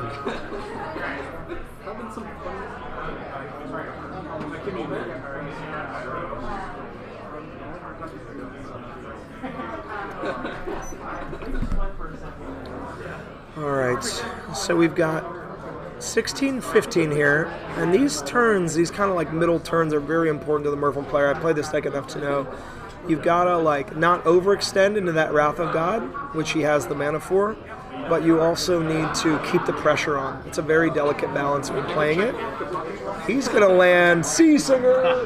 Hey, let's bring that up. This is the best.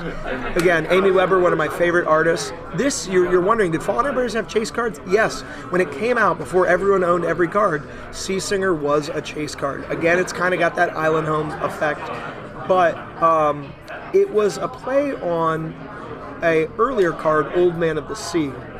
And Old Man, of course, could take any creature with power equal to his or less, which was 2. So Old Man can only take 2 power creatures, or 1 power or 0 power. Sea Singer can grab anything if we've got enough blue on the table. Land tax. That'll be nice for feeding his hand. Let's get our other TO on the camera for just a second. This is Jesse Crowley. I don't know if you've seen anything from him yet. Get this guy on here. This is my main dude. Couldn't do Dice City without him. He is the TO behind all these big tournaments you always hear us doing. My partner in crime. How you doing? Good. Yeah. It's we're your in voice round we 4. hear yelling in the background. Yes. You hear me yelling a lot? Using my opera training. That's why I really joined the team. Yeah. I was like, I need someone with a loud voice. Tell us about that ATOG pin. That looks awesome. This is really cool. Okay, so about 2 months ago, I saw Jesper Meerfurs on his Facebook page post saying, hey guys, I made some pins. Does anyone want them? And I emailed his wife and I said, yeah, I want like all of them. How many can you give me? So she said, maybe 15. Like, we don't have that many. So I bought like as many as they sold me. It's goddamn Dice City buyouts. That's a joke. Yeah, they're so cool. They're awesome. Yeah. We got one over there. Yeah. You want to sit for a minute? No, I'm okay. I'll let you guys keep going. Yeah? Do you have a place you want me to lay out these cards? These are our prize community cards. That's the community prize pool. That's so dope. These are all cards that people brought to donate today. They range from small things. Last time we had a unlimited icy manipulator, you know, so I see small cards today. I see some $15 cards. A lot of goodies. So yeah, we'll lay these after the people sign. I'll grab you in a minute. Okay, cool. So Sea Singer here has stolen the Serenity of a Freak with a Spirit Link. Now that's pretty crafty. Adam is hoping to, let's see, is he getting to land tax? He's got 3 lands to 5. Yeah, so he's going to get to land tax every turn almost if he wants. Draw 3 cards, punish, have less punishing top decks by filtering out lands. Excuse me for all the distractions. This is part of how we run the stream. It's loosey-goosey. We're drinking, we're hanging out, having a good time. Making things a little more legible. I like that. Yeah. Especially fun. Outline it in black now. Adam debating his play.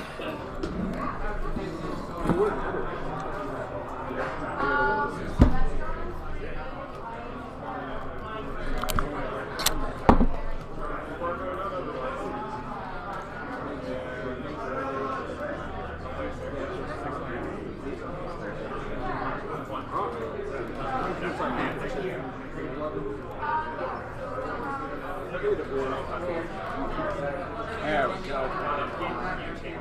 Much more legible.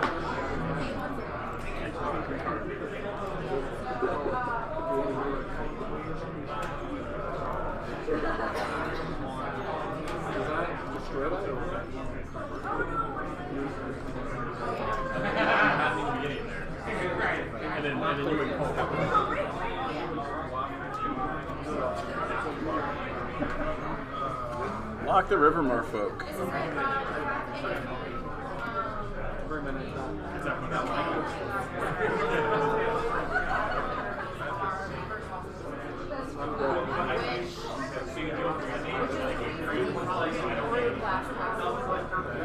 Do you want pizza?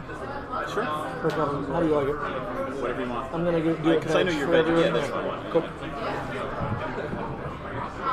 Excuse me, we gotta order some pizza. Man, you know I love Merfolk. I hate stepping away from this, but I'm trying to keep the clocks running. You get your thing, and I'll try not to, like, you know, say anything stupid. Okay, Adam's doing something. I'll be back. So, much like Jimmy, I've been playing since back in the day. However, I was not a competitive player, so I know the cards. I just don't know all the competitive crap behind them. Oh, and that tax is doing its job.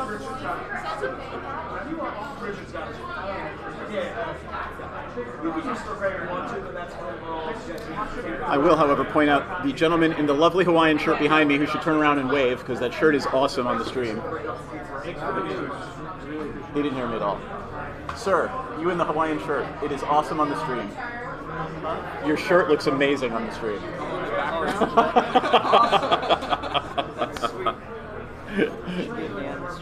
You guys are all on the stream. Oh, nice. Oh, that's awesome, man. Talk to Jimmy. We should actually do that. So the gentleman behind me's entire deck is artist proofs. So that's pretty cool. I would love to see that.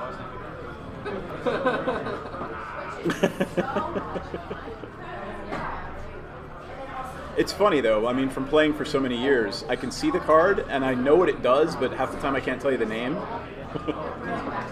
Like, I never remember. I can see the Jin or Efreet there. I know it's the flyer that does damage, but I can never remember if it's the Serendib, Efreet, or Jin.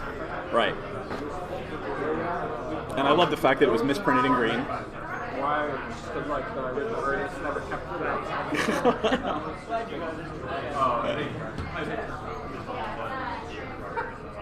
And there's another Spirit Link on another Djinn. That's funny. Look at it, he just looks up and smiles and goes, uh-huh. That's awesome. And my compatriots, the ladies that I do Coven with, would be very, very sad if I did not push our stream. So, Coven MTG, we stream Ladies Magic the Gathering live every Thursday night. You should all subscribe and watch it and have fun with us on Thursday nights because we drink bourbon and play Commander.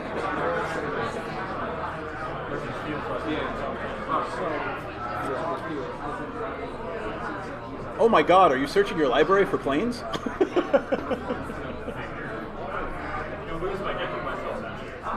There you go.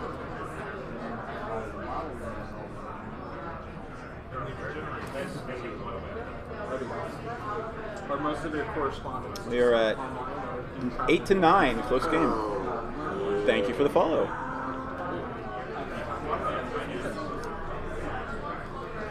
All right. There's the Djinn. Unsummoned. Pop. Right back to the hand. You want to put it in now? Or Yeah, we'll put it in now. Celebrate it. No, and people are soundtracking the game now. No. There's the Djinn, as opposed to the Ifrit.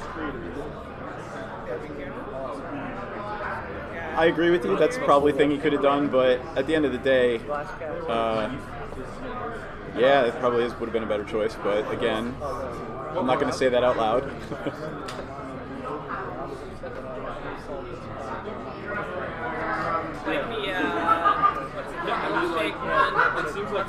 We have a gentleman's and gentle ladies and gentle persons agreement today that we will be, wow, there's another, that we're going to be very nice about misplays because at the end of the day we're here to have fun. We're not here to give people crap for misplaying.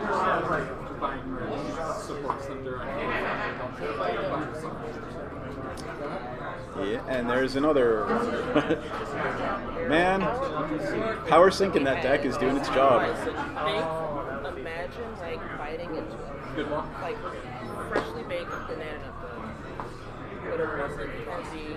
You're making me hungry for that from over here. I had a friend who made a What are you describing? beers. Oracle. She's describing beers, so we're obviously streaming live from Silver Branch, and yeah, I'm listening to her describe a beer, and it's making me go. I wish we had it. It was so good. Silver Century.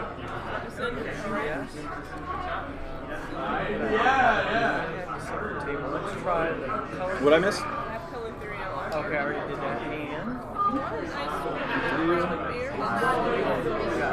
And here's the thing. Let's do a Lost in the Fog and then do Squeeze Master. Alright, so I think this is 6. We just split it over 2 so no worries. Well, let me get one more. So that's the one that I forget the effect of. So that's kind of nutty.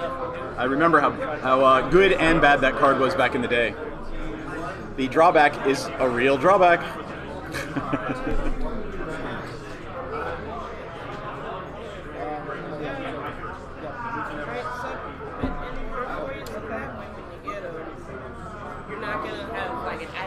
This game is playing out wacky. Yeah, exactly. Yeah, that's probably what's going to happen, I suspect. And I think that is one of this statement is one of the funniest things I've heard in weeks. There we go. Sit there right there. But again, I'm not going to say it out loud so they can hear me. That term is one of the funniest things I've heard in weeks. And we're not going to say it out loud because they can hear us. But with the C singer. Oh yeah. Enjoying that deck I built. Did you build it? Yeah. This is his first time playing this. That's awesome. Cards are older than he is. All right, so come here. You have to tell the stream that. So and introduce yourself. Who are you? I'm Sean Smith. Nice to meet you, Sean. From Dover. Pulling something. There you go. There's you, and that's your camera up there. Awesome, thank you. And tell us a little bit about Tyler. Okay, Tyler, known him for, I would say, 5-6 years. Good dude, played at a local store that closed. So, little play group, we play over there in Delaware, we have a good time. I built the decks for these guys because I said, you know what, I want to come over and play old school. I started in '94, so it's like playing with these guys again brings me back to my roots. That's awesome, man. Brings you back to your childhood. Exactly. Hell yeah. So I built him he said, I want to build Merfolk. I said, we don't have the power to play to win the main events or anything, so let's just try and do the travel decks. He said, all right, I want Merfolk. I said, no problem, we'll get you Merfolk. And we'll build you. Doing just fine. I said, we'll build you as good a Merfolk as I can. It'll be spicy, there'll be some stuff in there, but there's a lot of foreign empires. People would say jank, I would say. He enjoys it. Who cares? Well, I see a war machine. Yeah. The war machine was in there. It was just like a thing to a nod to the vehicles in the last couple of years. So where are we? Who won? I'm sorry, we missed it. We congratulations, Adam. We had my Serendip Jets that only had islands. Which game was that? Was that 2? Was that 2? Yeah, 1 each. 1 each. All right, so we're on 3. 1-1. Yeah, I lost as quickly as I could. I'm sorry. Did you lose? And then I've got another friend here. I built his deck as well. So. That's awesome. And another tribal? Another tribal. He's playing Tribal Thralls. Tribal Thralls. Tribal Thralls might be the quickest Thrall deck I've ever seen. When it hits, in play testing, he was getting... Are you breeding pitting it? Or he was getting Dureller on turn 1. Really? He was opening hand... Ritual, I guess, yeah? Ritual, Soul Ring, Dureller, turn 1. Yeah. Go. All right. And then it's 14 Thralls. It's Mind Stab Thralls, which are discard 3. Yeah. Basil Thralls, which are extra rituals. And 2 Durellers. And then I remember all that crap. And it's 4 Thrall Retainers. And the Retainers. And the Retainers, and then it's Hippies, and then it's oh, thanks, MTG Strategist. I appreciate that. It's all happy, fun discard. It's just hand discard, and then it's 4 racks. 4 racks. 4 racks. And this is before the days of, Liliana and exactly. bottomless pits. Exactly. Now, breeding pools were going to be in there, and I was like, you know what? What do you feed them to? Like, there's nothing you need to feed them Sideboard Lord of the Pit. I would kill to see a Lord of the Pit today. He has a sideboard Lord of the Pit, just in case he needed something to go over the top. He does have a tutor in the deck, so he could possibly do it. Get that, that dream. His dream is to turn 1 Mind Twist for 7. I haven't seen Channel Fireball. I'm sure they're around today, but I haven't seen one yet. I have not seen one. Don't take this the wrong way, but that's a really mean dream. That's his dream. That is a really mean dream. His dream is like, I want to sit there and just do that, and then turn 2, play the rack, and just go at it. That's his plan. I'm just proud of both of them. They've done, it's cards that they hadn't seen until 2 weeks ago. A lot of them. I mean, they knew the big names, but the Fallen Empire stuff with the Thralls and the River Merfolk you guys were talking about. He's like, what is this? In playtesting, I was playing Goblins, and he's like, this is great. So for the stream, by the way, if you don't know much about Coven MTG, we're a women's play group. It's me and 3 women. We play every Thursday night, Commander, drinking a lot of bourbon and being ridiculous. But the other thing we do is we go to conventions like IlixCon and Gen Con and Origins, and if you look at our YouTube channel, there's a bunch of interviews with artists and designers. I'm definitely going to check you guys out because I'm a Patreon for Good Luck High Five. Oh, rock on. Because I have 2 daughters that play. I have an 8-year-old who has actually won twice at, she's won 2 Commander side events at Grand Prix. That's awesome. She was 6 when she won her first one, and she won her last one this past summer at DC. Well, and I gotta tell you, Dice City is one of the best places I've ever been for inclusivity. And I love it. But look around, it's still kind of I know, and I'm working a male-dominated hobby. Back in Dover, we live in Dover. There's a store that I go to in Milford that's just starting up with Magic. I donated all of my bulk to them, and once a month I'm starting family days for these guys. I get the parents, the kids, I give them cards, I give them a small card box full of cards to take home. I made and the build. mistake of playing D&D with my nephew and niece, and now every time I go back home, they're like, "Can we play D&D?" And My 8-year-old, okay, my yeah, we 8-year-old can wanted play. to play. My 8-year-old wanted to play D&D 2 weeks ago. She saw me playing, and she's like, "Daddy, I want to do this." And I'm like, "Sweetheart, if that's what you want, fantastic." She's just Vorpal Sword, I might have agreed with that had I seen it at the time, but ouch, yeah. So we can Yeah. kinda, it is what it is. Hopefully he can come back out of that. Well, we'll see. We'll see. He does have the only piece of. Was that a discard, or did we actually miss a run? That was a discard. Okay. Ouch, yeah. He might have should have mulliganed that. It's okay. But yeah, Tyler got the controller for this matchup. Yeah. Yeah. That land tax is pretty bad news for a game. Yes. We were all sitting here going, yes.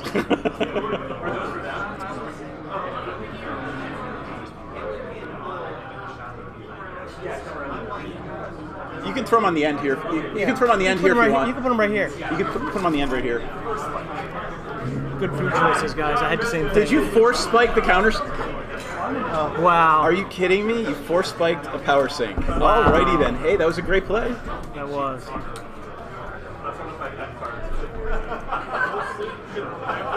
Beer flight here. Yep, here comes the merfolk.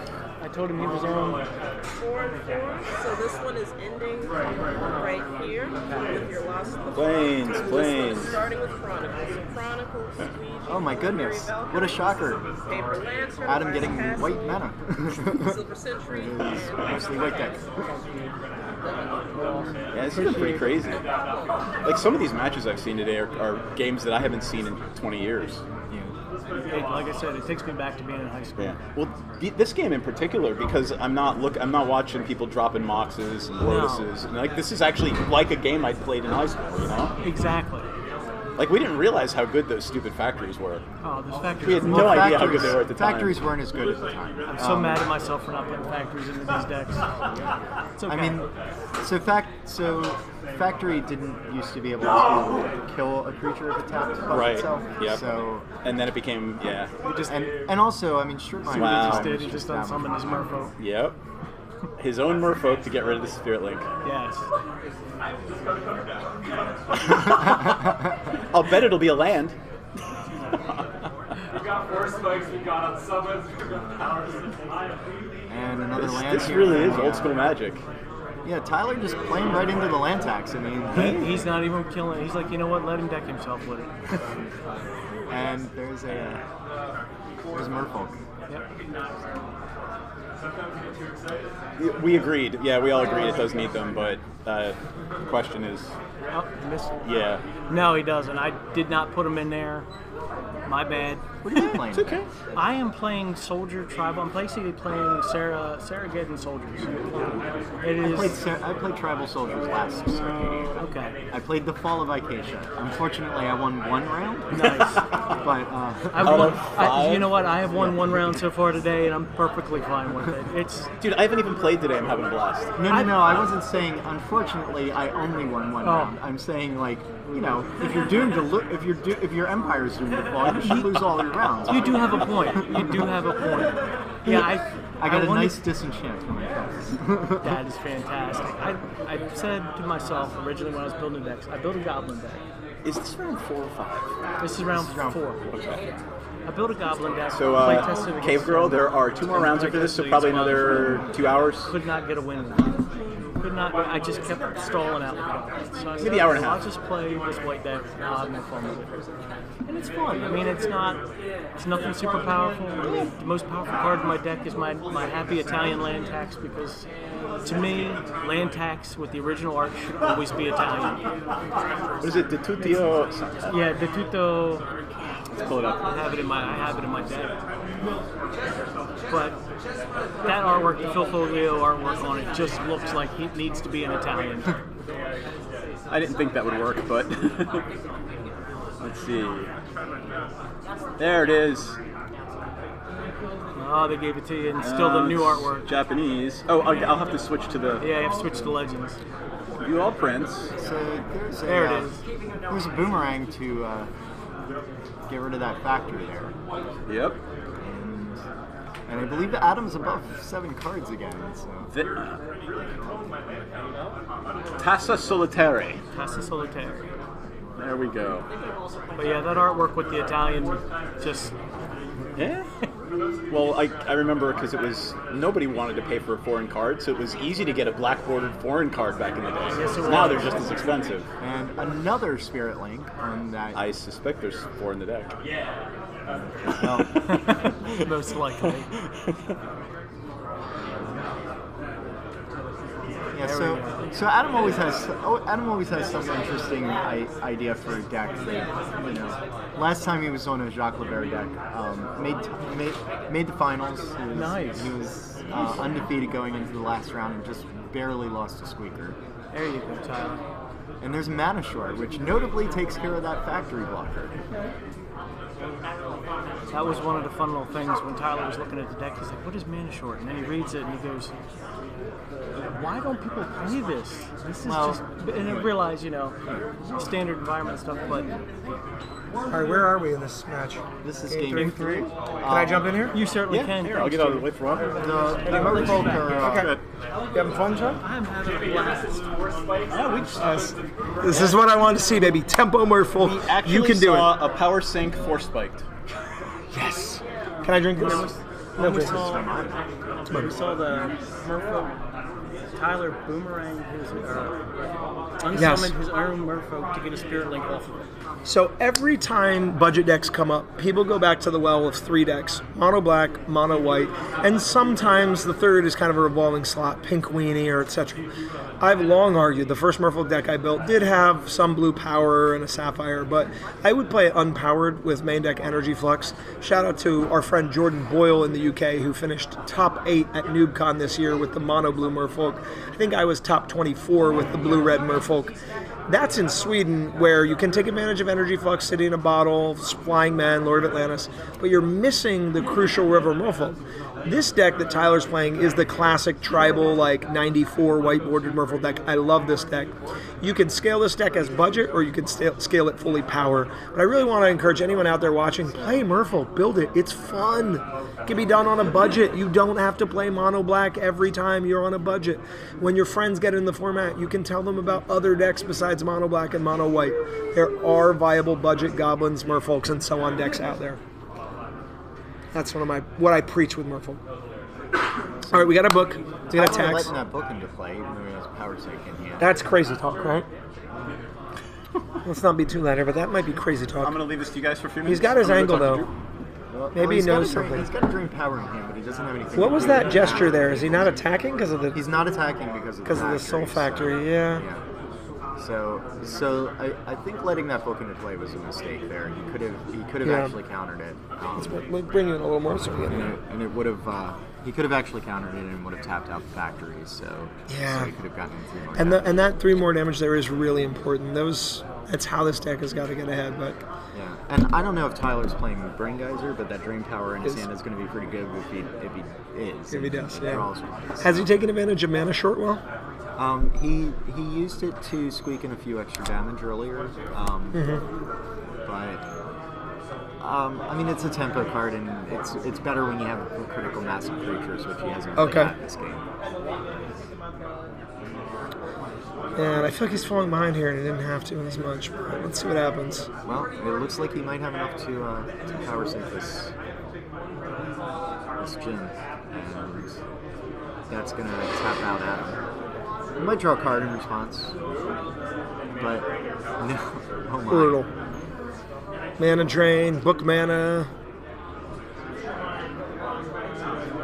Yeah. And Adam, of course, has the mana sinks in the form of the book and the factory for that 6 mana that he just got from that power sync.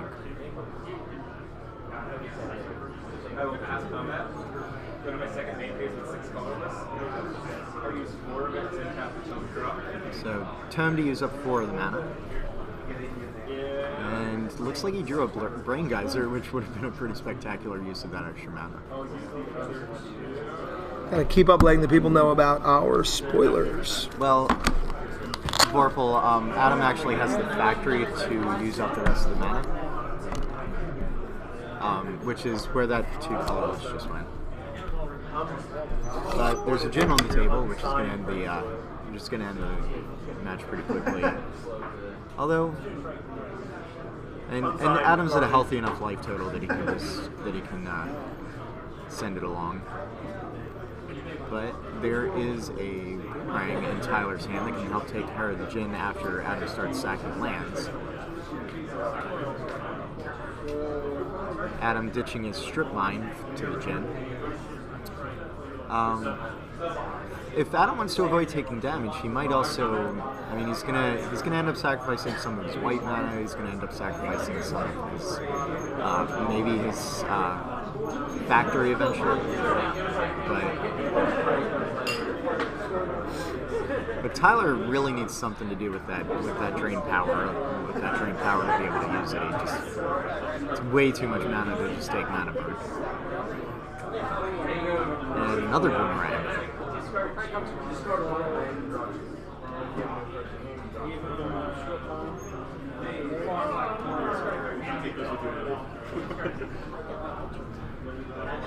So Drew's going to come back and chat with us in a minute or two.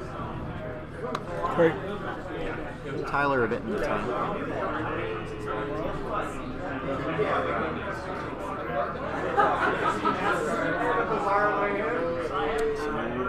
In this rule set, we have mana burn? Yes. Yep, that's our main. And the mana burn is why Tyler hasn't been able to play that drain power that he's had in his hand most of the game. Got it.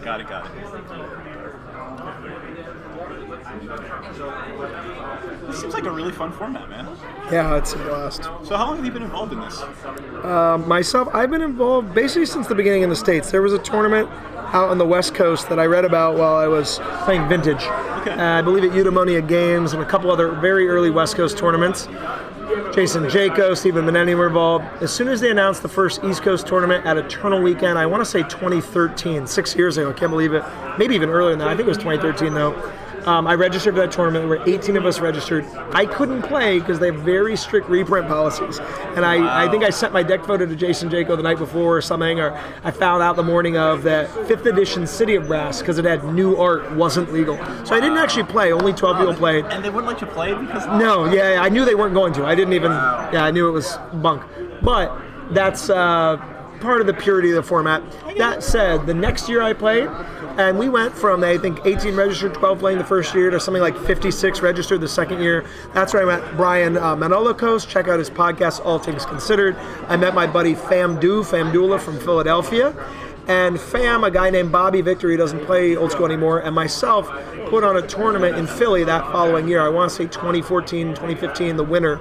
And that tournament, Duel of Antiquity, I believe was the first Eternal Central Rules or first independent Old School tournament on the East Coast outside of Eternal Weekend. We've been playing ever since. We had Eternal Weekend 2 weeks ago. We had Duel of Antiquity 3 or 4 last winter.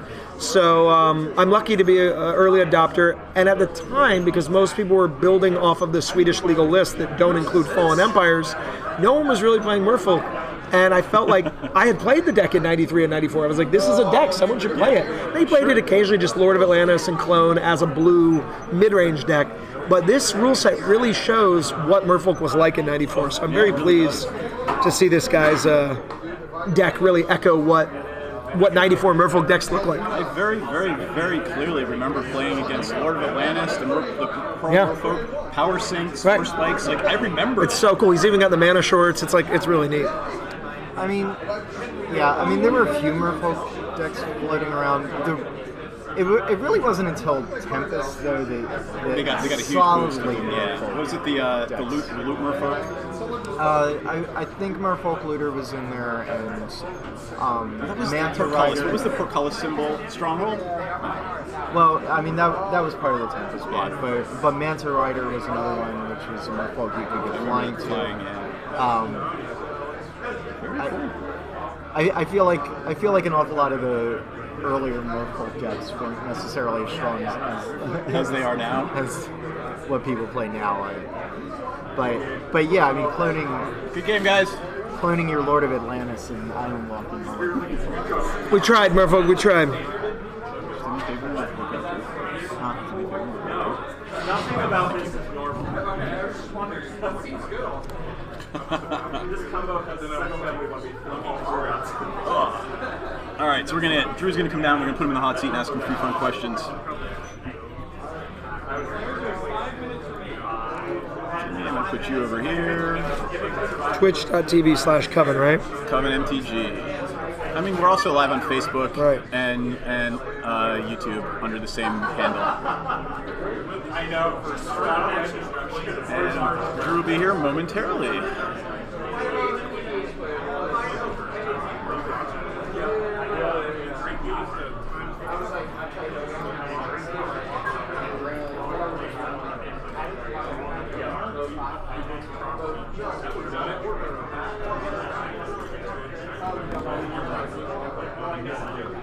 Amazingly, this is my first time ever playing today. There we go. But at least it's playing Serendipity. Excellent. Oh shit! I should have brought my my plateaus. Wait, I might actually have one. We got some good pizza coming in a little bit. So, folks, for all the folks watching, any questions you want to ask for Drew Tucker, who's going to be sitting and chatting with us in a few minutes. If there's any questions you have for Magic Artist Drew Tucker, you probably want to think about them now. Here, Jimmy, I got change. I only got 20. And we'll flow through some of his art here. Thank you. You know, Basil Sliver, Chaos Moon, Beautiful art on that Beast, one. Dark Banishing. Yes. So, Exorcist. Boomerang. Yeah, Caves. Gravebind. So yeah, and of course, Plateau. The original. You know, they lost the art or something when they were doing the revised sheets, so we ended up with a different Plateau in revised. And a lot of people don't catch that. The art's slightly different. It was done by someone else, I believe. And what have we seen today? Have you seen any of these cards? So Ashes to Ashes, which is a staple. I still play that in Commander. I mean, yep. Every freaking time. I mean, it's in almost every one of my black decks. There's a Drew Tucker Plateau. Check that guy out. And then, let me see if I have a revised Plateau. Look at how the art changed. I think that the revised one was maybe Jeff Menges or a friend of theirs. Yep. And then, of course, the Drew Tucker. So let's do this. I've got a couple questions I need to get asked as part of this. Let me lead on the questions, and then I'm down for whatever else. Things that we do for everyone on the stream, so I'll wait till the end. Cool. And I actually need. There he is. Hey, Drew, look at that! I actually did bring my plateaus. Oh man, come get in the hot seat. Yeah, let's get it. All right, Drew, let's get you in there. Look at this guy. Stylish, fun, cool, something, covered in paint. Well, thanks for coming out. I am. It's just like every day. I'm gonna find the rest of my plateaus while you start the Ooh, just to go. Cornelius Broody. Yes, so we were just talking about that. I've got one of your lovely unlimited ones here. Yeah, it was like there was an electric storm and some other shit like that. Really? Yeah, and they fried it out. Because like way in the beginning, right? They were in the basement, and I can't. There's too many like Peter's house, right? Yeah. And there was like for like Washington, like a lightning storm. Yeah. Sexy. Yeah. So it fried it out, and that was one of them. And like I'm like 20, so like the moment like they had it, I traded it out. Okay. In fact, I traded it out for this awesome, and I kind of feel bad because like I didn't think the painting was awesome, right? But it was this. I lost the words. Oh my god, sorry. I'll try not to swear. Well, it's okay. Go ahead. Great, because start your questions and while you think about it. So let me show you a couple things we got here. Southwestern painting, with the ram skull. First, the original High Tide. This guy, of course, had 3 arts we talked about earlier. And Drew, this is kind of what you're famous for. Because I was playing Magic, 93 I was 12, 94 I was 13. That's messed up. This art confused us, right? This was like above our pay grade as adolescents. So, but you love it now. But I love it. No, I do love it. That's the point, right? It's Like, yeah, who cares if you don't get it at the beginning? What is it? Is that a Merfolk? As long as later on you go like, oh man. I don't think I saw that guy's face until I was like 20. Like a child can't see his face. Well, when I was 20, I sucked at paint. I mean, some of the cards are really good. Some of them are like, oh man, maybe you need to learn how to paint more. You're not the only artist who said that. Oh yeah, no, like, but yeah, like there's time, like everybody, no matter what you were doing when you were 20, you sucked. Right. Because you're 20. We sucked at Magic. Which is okay. Sucked at relationships. Sucked at life. Yeah, like, oh, how many bad things happened when you're 20? Yeah. Like, jeez. So you were 20 when you started making Magic that's cards. a lie. Let's tell the story. I'm guessing Jesper reeled you in. How did that work? Oh, I was so right place, right time. Yeah. And by the way, that's your camera, and that's what's going out on the stream. So that's what's streaming right now. Well, then I apologize for doing so They much. only get tournament matches. They never make draws happen. Oh, so like how to get into Magic cards? Or until one person doesn't match. Sandra Everingham. I totally lucked out. Okay. I had recently moved up to Seattle, like from the Midwest, right? Like to I recently moved, and I started going to Cornish College in the Woods or whatever. And I had a watercolor class with Sandra Everingham. And one day she was like, oh, hey, like we're doing this card game, and, would you make a portfolio for us, and I'll bring it to the head art trainer. I'm like, whatever, that's great. There was no whatever. Had you been doing anything professional yet? No, I was like, no. I mean, professional. No, so like, yeah, I made this, like, it was really exciting actually, but I made a portfolio. I have a copy of, I don't have the original anymore. That got yoinked by, I could be wrong, but I think Richard Thomas and White Wolf, or one of the other White Wolf people, but I started working for them too. So like, I owe everything to like Sandra and Jesper, right place, right time. And I believe with Fallen Empires, it was the last set Jesper worked on as an artist, and I think it was Sandra Everingham or someone else who took the helm as art director at that time. Pulled it out. Yeah, and so I think the real early history of the game is, when we look at it as art, it's uniquely defined by this wild pool of artists with different styles, Jesper giving direction and creativity, and for me, Fallen Empires and the Dark are almost like sibling sets. Yeah. When you look at Alpha, there's like Demonic Tutor and like there's some pentagrams, but the actual tone of darkness, that really arrived with the Dark and Fallen. There are cards. There's a Thrall we really have. Can you pull up Armor Thrall? Oh, sure. There's this Armor Thrall. I think Anton might have done it. The Thrall is fearing for its life. Yeah. I had never seen emotional fear represented in a Magic card. Oh, yeah, Look at that. Oh, that's Pete Bennett. Oh, which one? Yeah. That's that one. That's it. Yeah, that's the one. And you did, what was your Thrall? Mindstep Thrall? Oh. Necrite. Yeah, let's see if we can pull up Necrite. N-E-K-R-I-T-E, right? Yeah, N-E-C. That was the directions I got, actually, was Necrite. And I was like, what the and then we've got, there's a watercolor one that he did, I believe. Yeah, so that's... the versions, right. Okay, so there's some A, B, or C. Let's find out. Mine's the even more confusing. Chris Rush, one more. Rush, yeah. I mean, like, people are like... All right. There you go. Just a little confusing. Right. Yeah, it's I totally get it, but like, I don't know if they're connected or not. It's hard to tell what's going on there. You know what? I don't know if they're physically connected. Okay. Here's the there's some sort of weirdo thing in the ice, whatever. Yeah, like that dude in the background, or the sort of dude. Oh, and by the way, I pointed at the screen, so sorry. What's that? Oh, I pointed at the screen. No, it's okay. You're You're pointing perfectly fine. Hi, world. This is Drew Tucker. So to me, this art reminded me a little bit of like a brotherly struggle or something. Well, Tell us a little about your art. Okay, wait. Are you telling me like you and your brother struggled like that? Oh yeah. Like, you guys that's are just a little weird. creepy. Yeah. Sorry, Sean. Everybody getting down in the buff and like wrestling. It's family love. That's how like. On that note.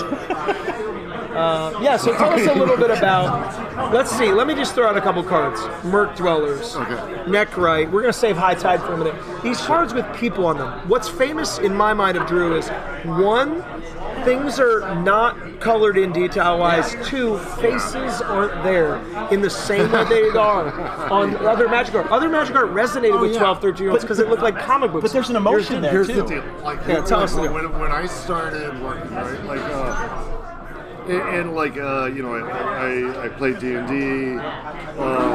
Gateway drug. Yes, it is the gateway drug, right? In fact, I had to do that in secret because, like, I didn't have to attend more church.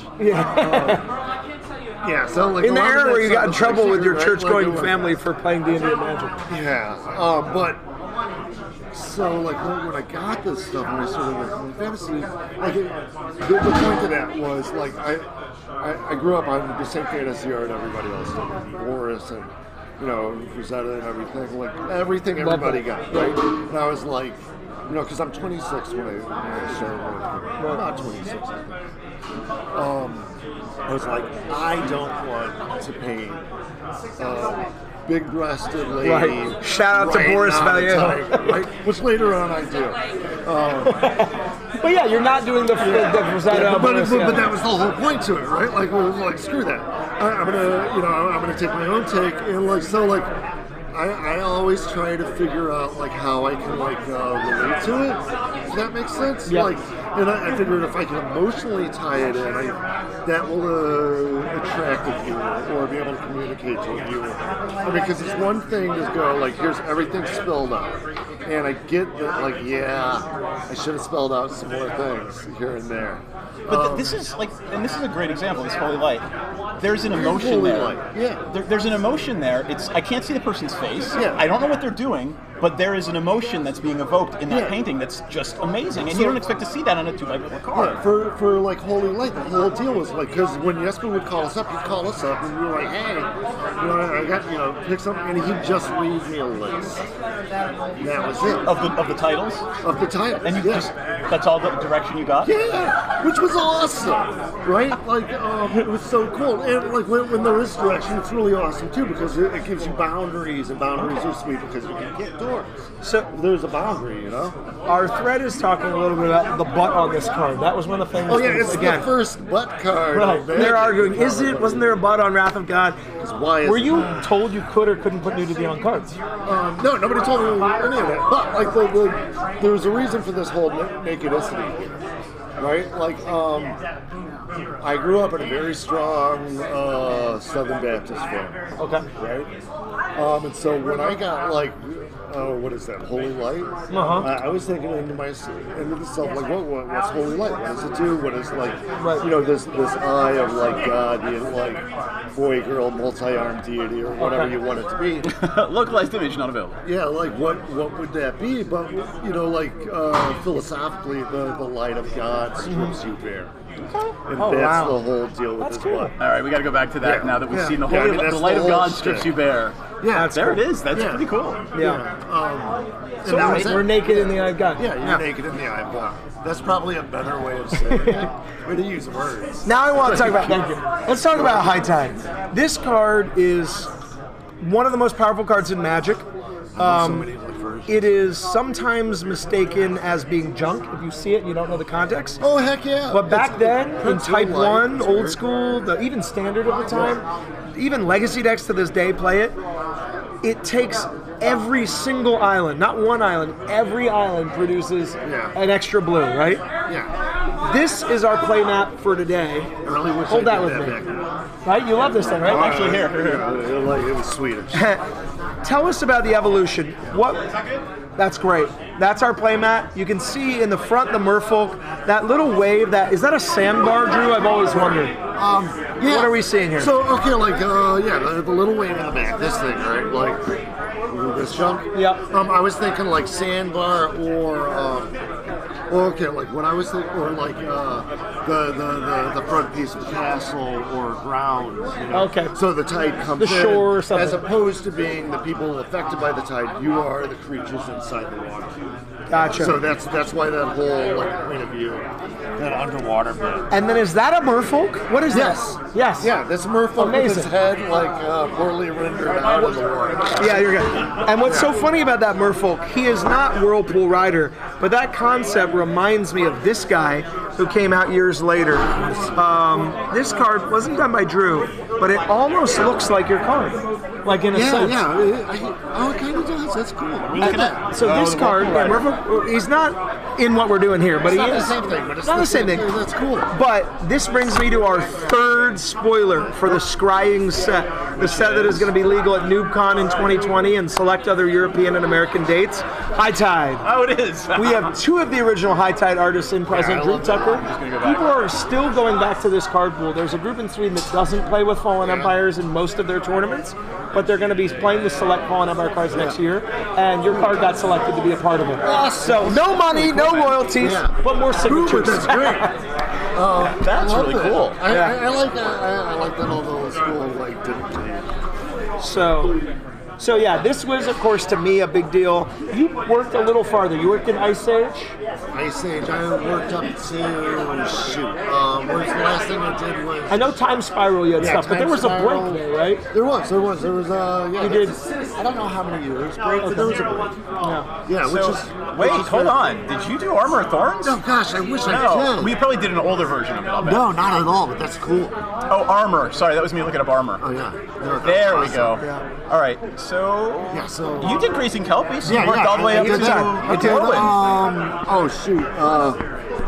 It's like a big large. I forgot that there's Slug? too many names. No, I did a couple after this. Let's see his picture. There's so there's some more. There's that black-white creature he did. Hungry Spriggan, again from the same era. I love these. Look at this. Nice soil, yeah. See Phoenix Heart. Oh wait, there's a tiger in the side, by the way. Where, in the Phoenix Heart? Yeah, right on the. She's that's cool. Back of it. I never noticed that. That was the joke from what I was. So what is this from? Tell us about this game, Phoenix Heart. Coney and Richard continue the game and play all games and partners forever. Yeah. So this is one of the Richard Garfield special cards, it was right? Totally caught me off guard. Very much an honor. I never think anybody likes it. Oh, we love this shit. Look around you, man. How many people showed up for this stuff? It took me years to realize any of that. Right? All right. Pretty like crazy and stupid. Let me help him set up in the right spot. Yeah. Richard had I think he sent me an email. And asked me if I'd do the wedding card, right? Oh, it's so cool. And that was super nice. Yeah. Super cool. So yeah, that's where that comes from. And that's awesome. I did some research. It was creative, if I remember right. Wedding dresses and stuff like that. And I think he wanted to tie it. And I was like, oh no, that's pretty cool. I'm going against everything that I wanted. But it was at the same time, that's really funny to me. So I was like, yeah, I'll do it. But yeah. So let's see what else we got. So obviously we're working there. Yeah, I love that one. Let's look at Yudwin Afreet. Okay, I was going to bring that up. I mean, this is a good staple. We play this today. I mean, there's tons of enchantment decks that we played. Yeah, that's a good one. All right. We're going to have to get started on the next game. Yeah, let's grab Yudwin real quick. I want to show you. This is one of his last famous old school cards. Yep. This Afreet, again, it's just like, look at the composition, Most Magic cards, the character takes up the whole thing. Yeah. This guy, you can see his belly, and it's just like, it's like you said, it's not that muscly barbarian dude. Yeah. It's like a twisted Afreet. And it evokes an emotion. Yeah, It's holding his head. So, you have anything to say about this card? Before we go on to our... That was a good friend of mine from college. So it is someone. Yeah, it is somebody. Do we want to know who it is, or would you? I don't know. I don't know if he'd be mad if I don't. So I'm not gonna. But yeah, good friend of mine from college. Okay. Has nothing to do with him, but he was a great, a great thing. Well, whenever I talk to the Palumbo brothers, they're killing each other in their Magic cards. Oh yeah, they're killing their oh yeah, that's my brother. I'm murdering him in that card. Oh yeah, they're most of them with a person. It's probably me. That's funny. Infernal Denizen. Right? Infernal Denizen with long hair. All right. Oh really? Right? So yeah. Wow. Yeah, it's all messed up. There it is. Yeah, basically, that's a portrait of you with long hair. Yeah, that's a portrait of me with long hair. Okay, that's ridiculous. Yeah, right? But I was having a good time and seeing that's awesome, on dude. camera. Right? All right, well, here, the last question from Coven is the question we ask all the artists. Okay. What is the one card, well, two questions. First one is, the one card that has the most of you in it, whether it's you personally or your persona or your philosophy, is there one card that's like, that represents who I am as a human being? And if that's too hard... No, that's not too hard, but I gotta think about that. And the other question is, what is the weirdest art direction you ever got? snap. Like I really like art direction, which is like messed up. Yeah, that is kind of messed up. Yeah. I like Oh when my it's God. loose. I just like it because it gives you a boundary and you can kick on it if somebody. Oh, the weirdest one had nothing to do with this, and I'm sorry. It's okay. That was awesome. It was for. I did a series. I did like 16 paintings or 16 pieces for a Lincoln exhibit in Lincoln, Illinois. Okay, I'm not going to find that online. Yeah, you will actually on my website. Oh, okay. His it's got website's great awesome. stuff. Yeah. And The it's Joker the birth artist. of Lincoln, right? So the art, the museum guy was like, and he's a good friend of mine too. So I don't know what he was doing. All right, where am I going? So go to there, go to portfolio. One thing about these artists, you can often still buy artist proofs from their pages. I believe both there. Drew and Anson do The that. birth of Lincoln. All right. man. So What the hell is that about? It's about the birth of Lincoln. You know, so like second. Yeah, it's the birth of Lincoln. Lincoln doesn't count unless he gets shot. Martyrdom does everything for everybody. Tupac, right? etc. Like, yeah. Yeah. Not to be offensive or No, anything, no, but like that's totally the deal. It's a myth. Exactly. What we know of him is not what he. It's the myth that's important. It's the myth Right. that made him, and like if he doesn't get killed by like Mr. Booth up there, it doesn't matter. So I love this painting though. But like the reason it's the weirdest one, which is like the guy was like, oh, whatever you do, you can't paint naked. So we have to naked. Right? And I was like, So you oh, just yeah? draped the naked Lincoln in I'm an like, American flag. Here you go. I'm going to do this. Because that's not. You know, how far can I push you? Right, sure.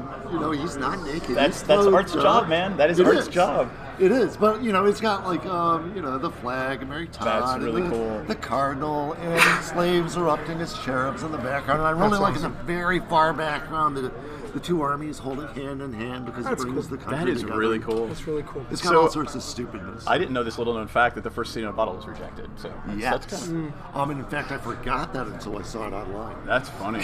So, all right, we're going to get started with this match because people are over there doing yeah. things. Or what else do you need to... I was going to say one more thing here. One of the blessings of organizing these tournaments is getting to know you guys. I've gotten to know you, Jesper, Jeff Menges, Brian Wackwitz is now a friend, Anson. Seriously, wonderful people. Yeah. When I was working on this playmat, I was afraid of Drew Tucker's reputation. Shut up, Drew really? Tucker's not going to want art direction. Why? I was like, I love it. Mr. Tucker, I don't know if people understand watercolor art without characters on it.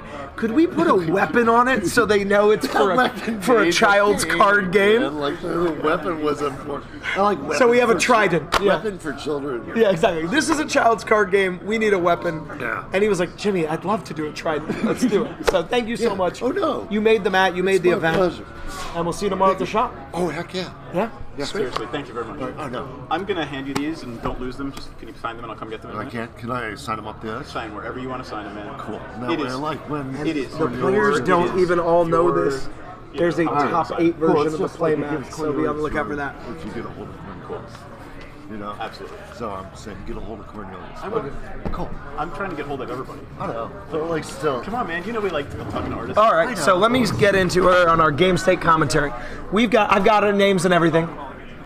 Got Mulligan? Cool. Do you know their names? Yeah, here's names. That's our guy. We got your names. All Thank right. you. So let me start on the commentary here. We've got 2 people that we need to know. They are actually both local. John Liu is a Dice City Darrellor, and Nick Batista is a Felwar Stoner. So John Liu, I think, discovered Old School earlier this year. He's someone who plays Modern and EDH at our shop, and one of the things I'm proud of is growing the community. People come in every week. They see me and the guys, Luke and Ryan, and our regulars, Matt Bessel, People's Champion. They see us playing Old School and they want to get in. And I would say, we went from probably 10 people at our first event to 60 players at this event, 4, 5, 10 more of us that wanted to play, but we had to be involved in hosting it. So John Liu picked it up. He immediately fell in love with the format. He recorded some of our previous streams. We're working on some videos. Coming in strong with a workshop. Nick Batista, from the Felwar Stoners. We saw a little bit of him on turn earlier. There's an actual 94 play. Turn 1 Juggernaut. Yeah. Whew. This card is one of the cards that I think for me most represents the disharmony with our rules and the 94 rules. The fact that a single Mishra's Factory can stave off Juggernaut, which was in 93 and 94 in my experience much more seen than Serendipity Free as the and much more seen than Atog, as the preeminent threat of the format. He's now scarcely seen, but he's still a force to be reckoned with if they don't have that bolt. The restroom, I'll be back. Cool. If they don't have that bolt or that factory, Juggernaut will kill you in 4 clicks. So let's see if Armor Thrall is a match for it here. We've moved things around. This says table 1, but of course we're in a slightly spicier bracket here. We wanted to get a little more love for Nick's deck on camera.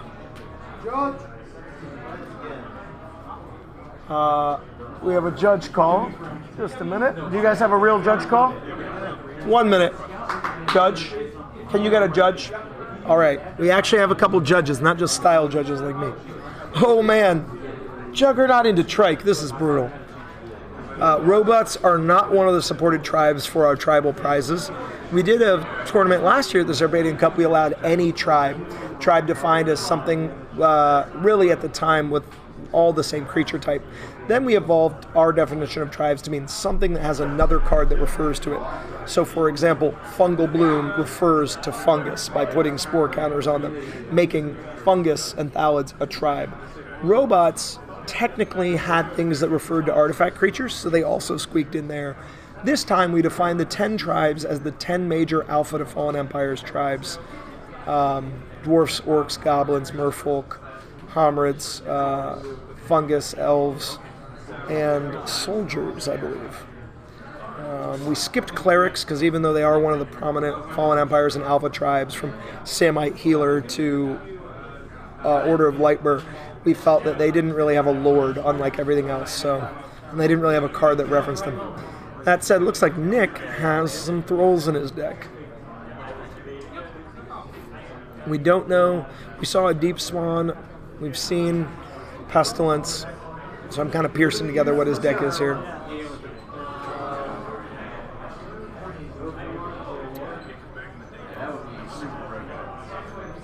Stream, thank you for watching again. We have had 3 scrying spoilers today. River Merfolk, Merfolk Trader, and now High Tide. We don't have enough Pestilence mana to really hit the important creatures here unless John starts using his Trike to ping. I see a Dark Ritual from Nick. I see a Terror. Let's see what we can do here with this ritual. Okay.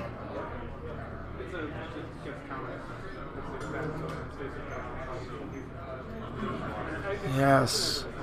Good move. No? That was it. Nick, was that a concession? Yeah. All right, Nick conceded there. I thought we were going to Pestilence everything. We Pestilence ourselves to death? Well, yeah, I know play. Yeah. Terror's my hand. You couldn't terror away his creatures and survive? His artifact creatures? With Pestilence, you couldn't do it? No. What are you talking about? You can't terror an artifact creature. Pestilence. But then he does 4 damage himself. Yeah, that's what I was saying. You couldn't do it with surviving. Yeah, that's what I thought. So, these guys are relatively within our hearing. And unfortunately, I apologize, my attention is stretched a little in different directions trying to host this thing.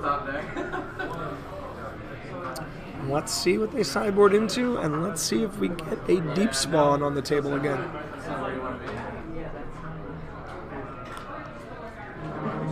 I'm going to eat some potatoes because I am Irish, and that is what we do when we're hungry, apparently.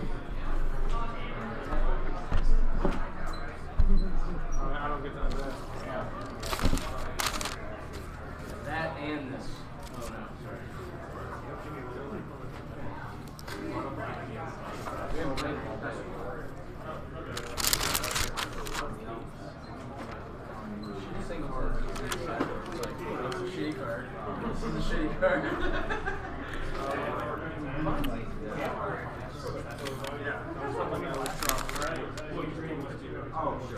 This place, Silver Branch, is known for its German food.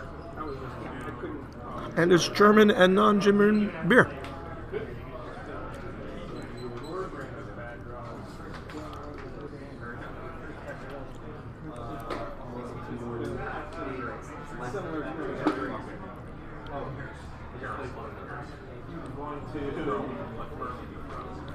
What have we missed? Not Missed much. the first game, apparently. Yeah. First game, that Trike and Juggernaut just went to work on Nick. He finally had, I think, enough black mana to kill with a Pestilence the creatures, but it would also kill himself. I love the fact that people are playing Pestilence in a tournament. Yeah. That's just nutty. And Jesper would be very pleased. So in addition to our top 8 and the tribal prizes, we also have a most creative, a farthest traveled, and a best unpowered. We've gone back and forth on best unpowered versus best budget. Sometimes with best budget, we don't include things that are actually nice to have an unpowered deck, like Bazaars and stuff. We've had actually a couple players at Dice City who are like legacy players who own Bazaars but don't own Power. We've really gone back and forth on this one. This one we defined it as Power 9, Workshops, and I believe we included Bazaar.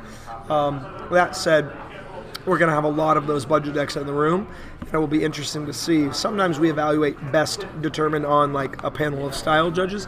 This time it's going to be your top finish, and same thing for our tribal prizes. So now we're digging through a huge pile of creative entries and trying to figure out what's most creative. We're going to have a big prizing ceremony at the end. I don't know if we'll be able to catch that on this camera, but it's one of the most fun things we do is we have these huge prize pool. Everyone donates a card. We all sign them. You've probably seen that before if you've been doing an Eternal Central event. And then we have I think we have 23 prizes for the players, maybe more than that with the playmats. So yeah, for the folks that are talking about Pestilence, we were talking about it earlier, and there are plenty of, particularly some of the Coven girls, that Pestilence is why they're goth chicks. This card is why they've become goth chicks. So there we go. Jesper, it's your fault. Sure, we have some goth dudes out there who fell in love with Well, I mean, so in talking to Jesper, it's the Dark is the horror expansion. It was intended to be the horror expansion. Frankenstein's monster. Yeah, the Dark was awesome, and it really felt different than other Magic when it came out. And I think, ironically enough, Fallen, which came out after it, is almost like the bridge between the Dark and regular Magic. It's like half really dark stuff and half normal Magic stuff. That's how I feel about Fallen. So let's see what these guys are going to cook up this game. Let's see, we're right outside of Washington, D.C. in Silver Spring, Maryland. If you guys ever come and visit Dice City Games, we're down the street from here. We're on Georgia Avenue. We're in Silver Spring, but we're kind of in the central business district of Wheaton, which is like a Silver Spring town. Silver Spring's a big edge city right outside of D.C. We are 2 minutes from the D.C. line right now. Silver Branch is our first time playing here. They're our hosts. They've been great. We are in round 5 of 6. And next round we will be featuring our top table. We're doing prizes based on rank. We're not doing a whole top 8 because we want people to get home safe and, and wrap up our very long day. Plus we've got this whole prize tournament, card signing to do. So Nick's being methodical here with his cutting and the shuffling. Different people have different opinions on pile shuffling. One of the fun things about old school is you'll see people riffle shuffle, mass shuffle, beta power, and like play with the beer on the table. So part of the ambiance of old school. But yeah, there are still lots of people in the prizing right now.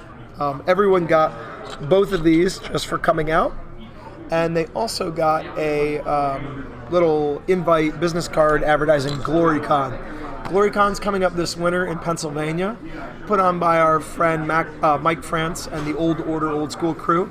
It's in Gettysburg, Pennsylvania. They're playing, I think, on or adjacent to, of course, one of America's most famous battlefields in the Civil War, and I think there's a food element. So a lot of cool things happening at GloryCon. If you don't have your plans yet, I would check out GloryCon. Also, shout out to the Sisters of the Flame in New York City. New York Old School having its fall ball the same day as today. Old School's getting so big, there's events every week. We couldn't even co-plan so they wouldn't be at the same time. Andy Beccaro is a great guy, and their event is allowing Homelands cards. Not just allowing them, but requiring 5 of them. Yes, can somebody tell the DC Dare Lords they're only one letter away from being the DC Dare Lords, which sounds wicked as far as... derelicts. Yeah, ignore that. So as soon as Wizards comes at us for this name, don't worry, we'll be the Dare Lords sooner than you think. All right, Nick's slowly shuffling up the deck. Maybe he's trying to buy time here. Who knows? He's raising his eyebrows at me. I'm going to eat other people's pretzels because that's how it works when you're hungry. We've got a pizza coming. And I'm going to turn off Drew Tucker.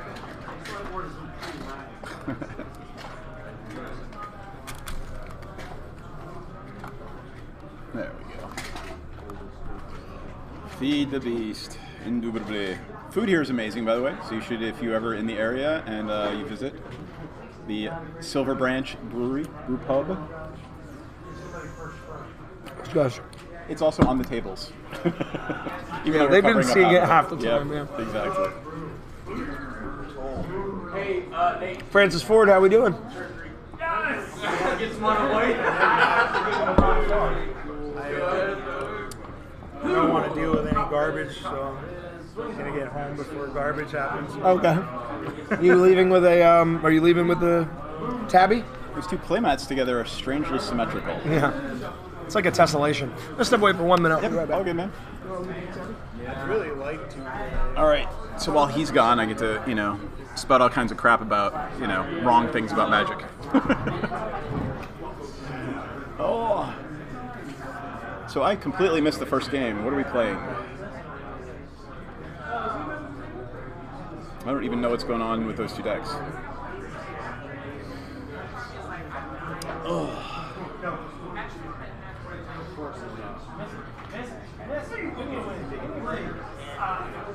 Well, I can see some of the hands. There might be a couple of artifacts floating around over there.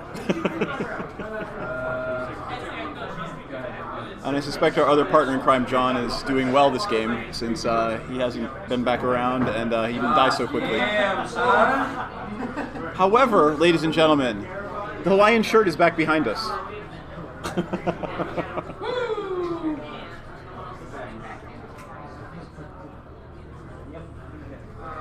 That's a thing.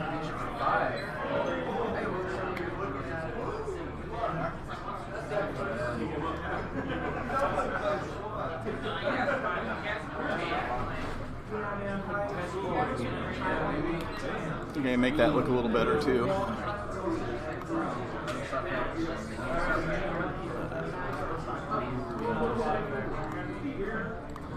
Might be able to make that look a little nicer in white.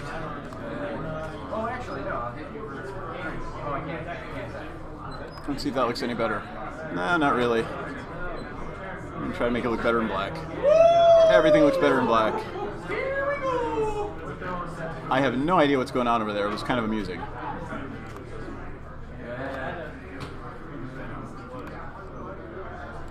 Two festivals in a row.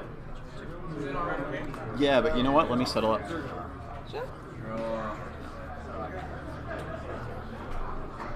Everything has been wonderful, by the way. We've been telling the stream how lovely the food is here. So. Awesome, that is great. Let's see. There we go. Glad you guys have been enjoying everything. Cool.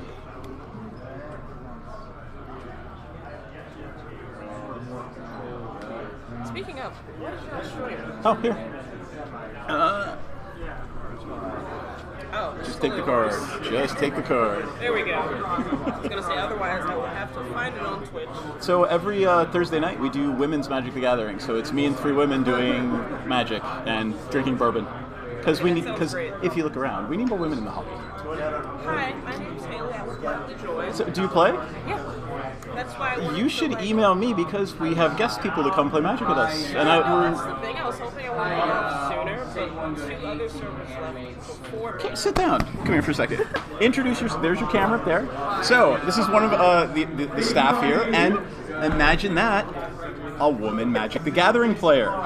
So, yes. I wish I could play. I'm so sad that I can't right now. I'm just watching everyone else play, and I'm just like, God dang it.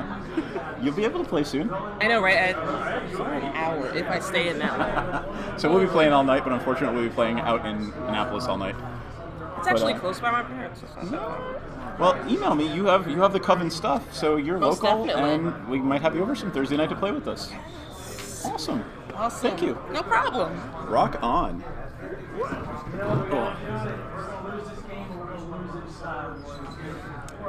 Guardian Beast. We missed a Guardian Beast. Good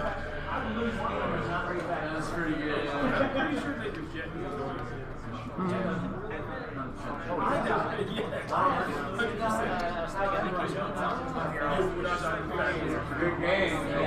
I had to animate dead on your angel and the search on the factory.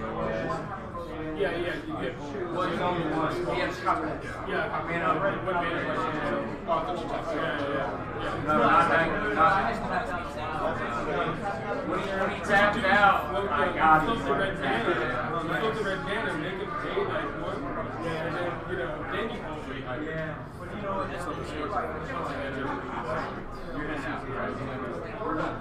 You know what? Personally, I forget what Guardian Beast does, so.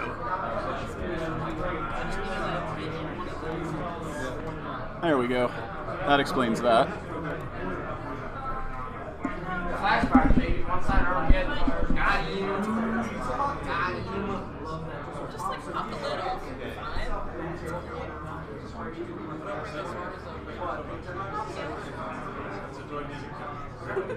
To make sure that they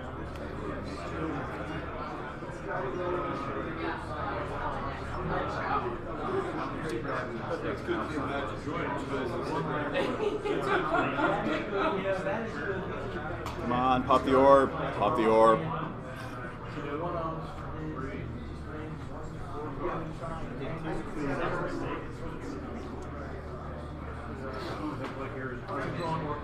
Him. Lose 2, countered the him, I'm sure.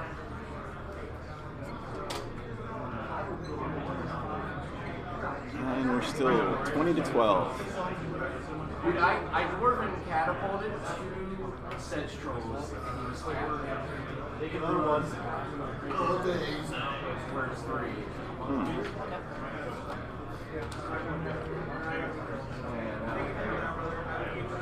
I will. Watch me.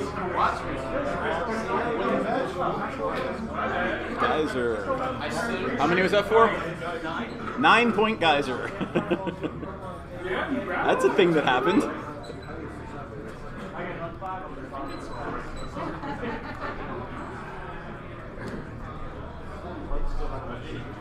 There we go.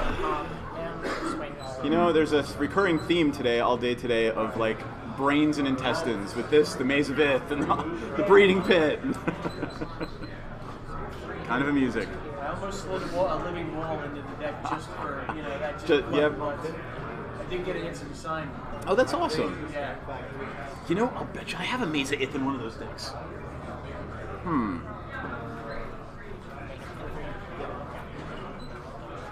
Let's find out if I do have a Maze of Ith in one of these decks. Was that 2 or 3? 2, 1 and 1? 2 and 0. Ouch.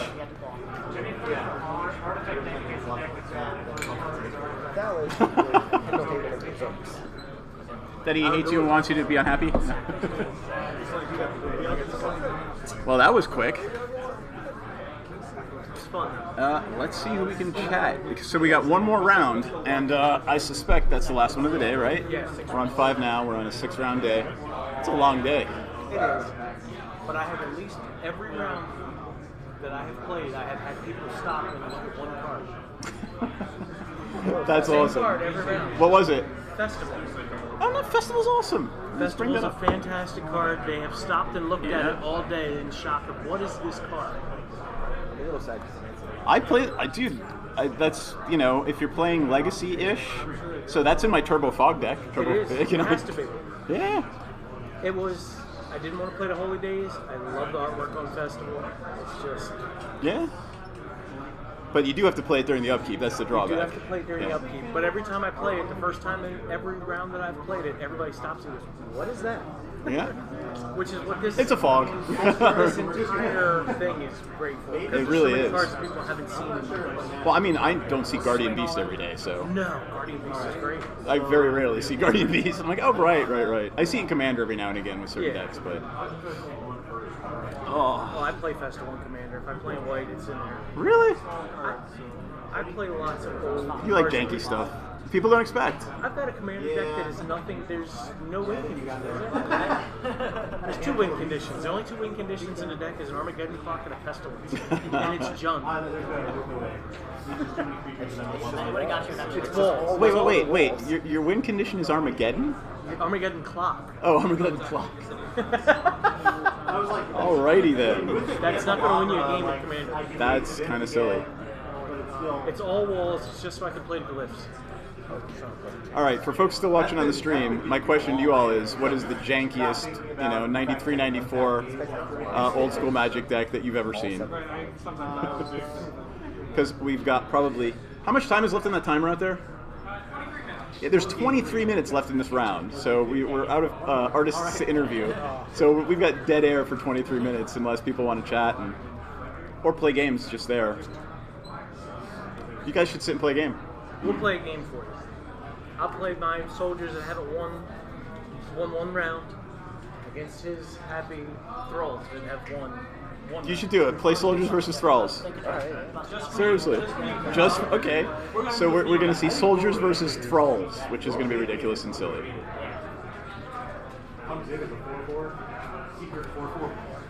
Nick, take your time. Don't feel rushed. Yeah.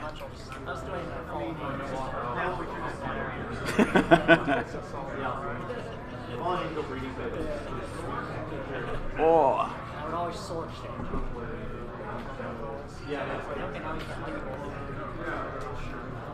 Alrighty.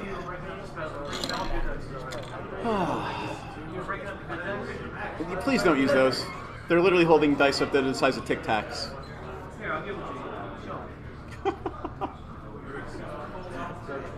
Are they the ones that came with those like little push together model things? No, they were actually in a tube. There was a tube of them. They're multicolors. That's the dice they're holding up. Right. Had them for 20 years. Ridiculousness.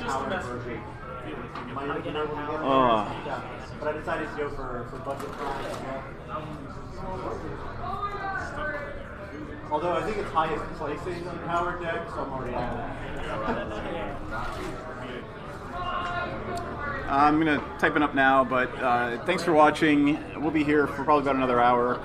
But all of this stuff will be cut together. All this stuff will be cut together into a couple of videos that we'll post separately, particularly the interviews with Drew Tucker and Anson Maddox. Those will be some fun interviews, so we'll post those on the Coven MTG channel probably in the coming week or two. So stay tuned for that. And right now, in between rounds 5 and 6, we're gonna watch, what is it? Citizens versus Thralls? Soldiers versus Thralls.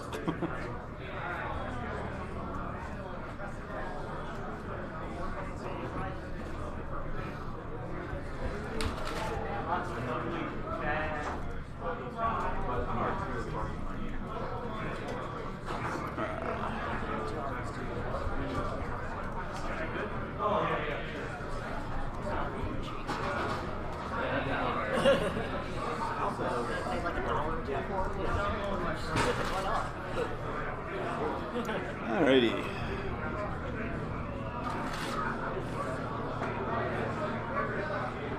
Push it forward to the right to this crack in the middle of the table, the playmat. Yep, there you go. Perfect.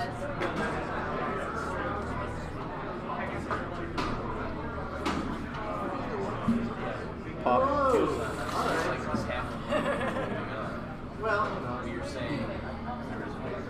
That is not my water.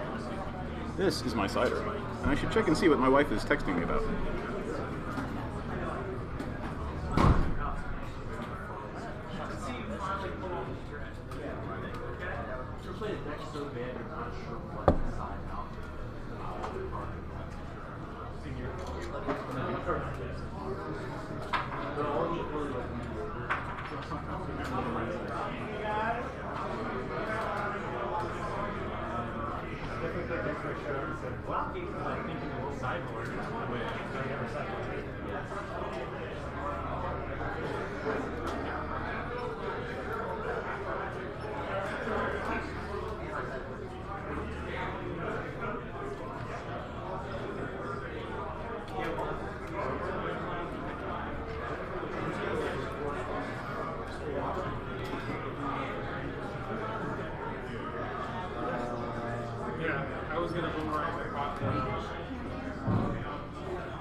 Yeah,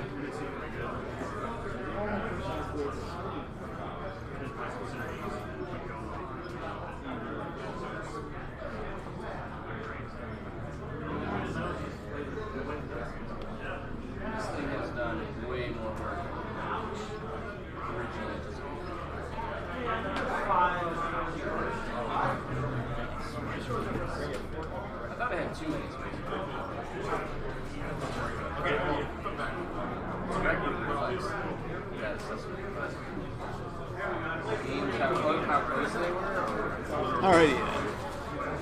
Oh, wow, I missed like the first 2 turns while I was texting someone. Alright, land tax festival. Hey, we saw our first festival. Which one is that one? I see the Necrete, but what's the second thrall? What's the second thrall? I see the Necrete, but the Basal Thrall. Okay, got it.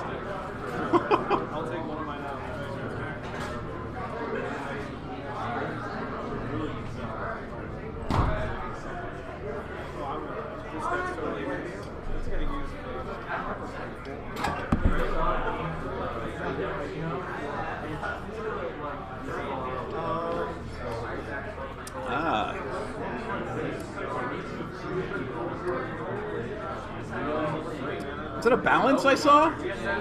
That's a balance.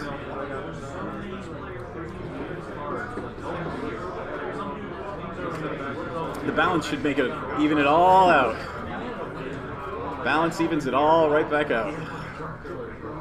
It does not hit enchantments though. Black sleeves. Is this yours? Yeah. Alrighty then. Yet another hymn.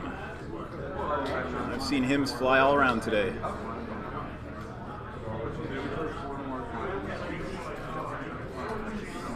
Oh god, a swords and an Armageddon. Ugh.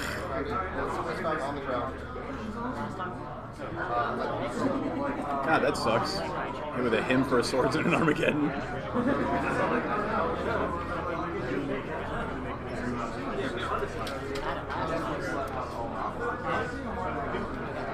Let's see what else we got. Life totals 2019? Alright.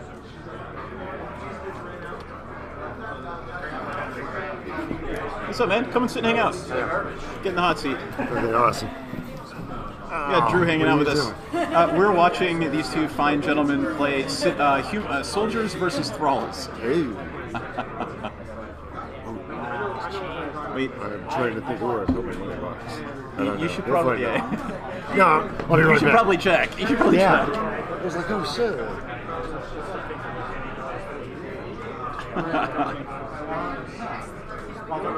Trying to figure out which thrall was played, which basal thrall it is.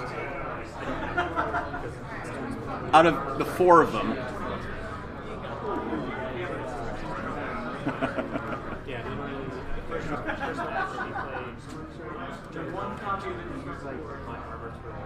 Javelineer! That's awesome. John was showing me earlier, he literally has a metal javelin token.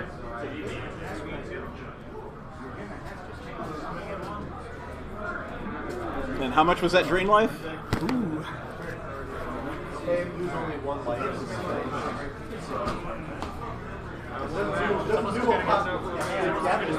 A 1-point drain life on the occasion Javelineer. That's ridiculous. That is utterly ridiculous. It really it smacks of games I played in 1995. Take your 1 damage.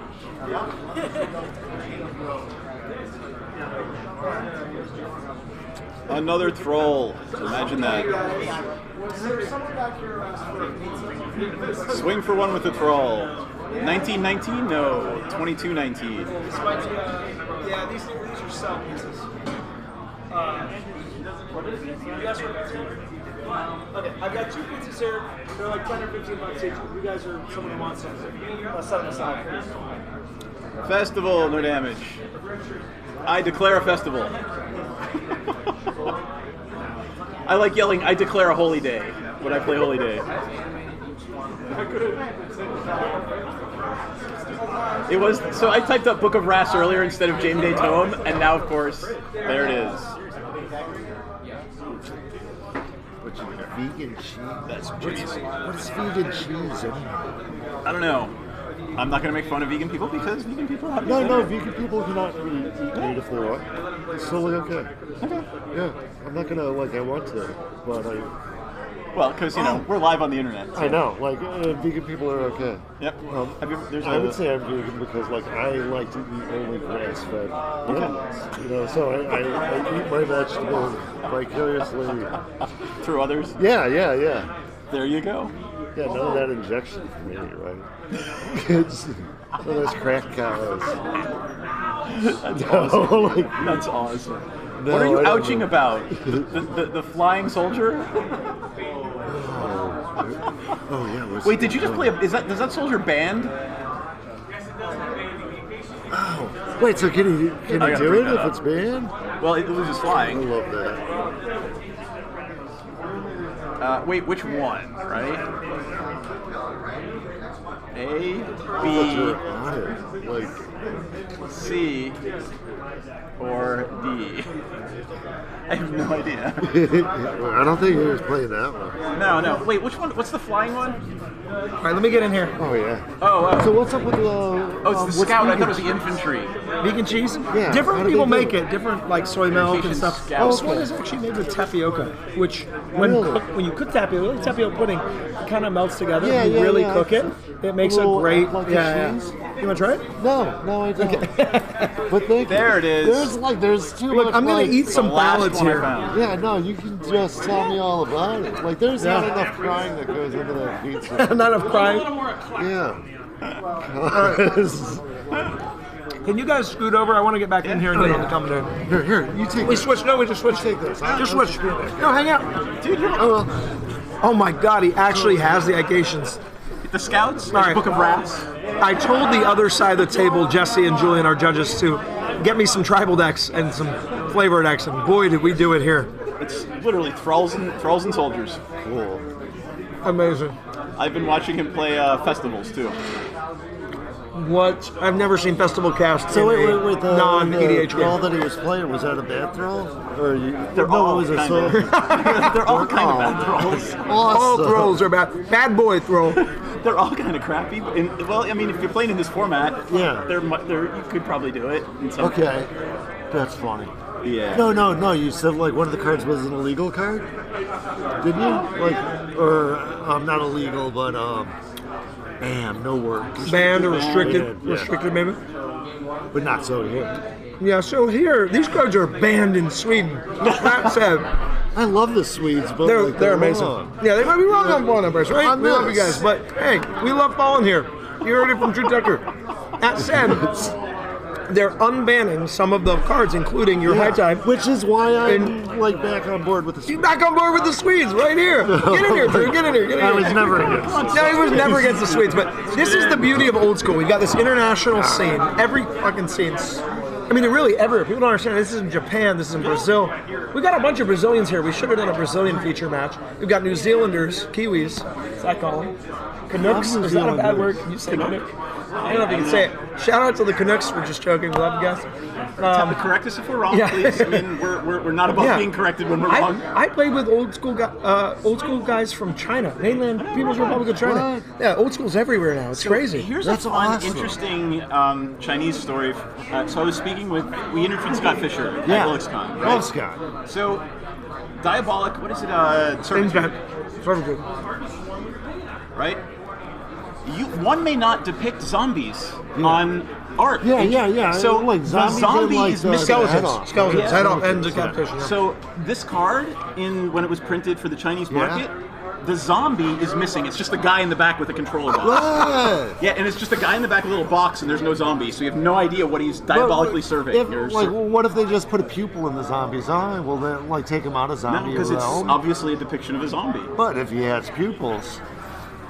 Zombies don't there's have some really pupils, interesting bro. ways that the art in the game has shifted. Yeah. And one of the things I love is the Mu Yanling and the other. There's a green and a blue planeswalker. Yeah. They were obviously targeted and made for the Asian market.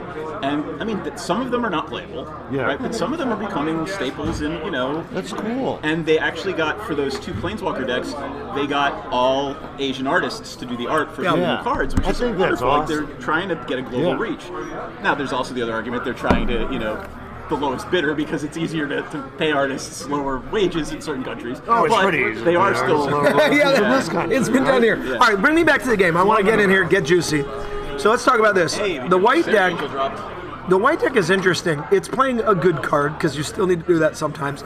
I actually think Sarah Angel, even when you're spicy, there's my dude. Would you pass it to me? Oh, yeah. But then we've also got Icatian Javelineers. That's a tier 1 creature that Fallen gave the format.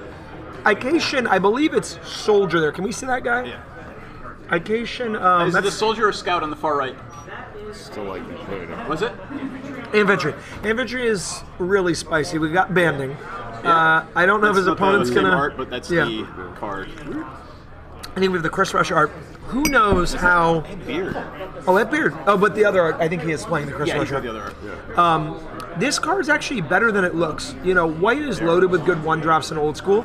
Shout out to the Tundra Wolves in Montreal. Yeah. And I'm just going to scroll through them all until we hit the one he's playing. I think that's the one he's playing. No, one more. I think it's. I believe it's. Is there one more?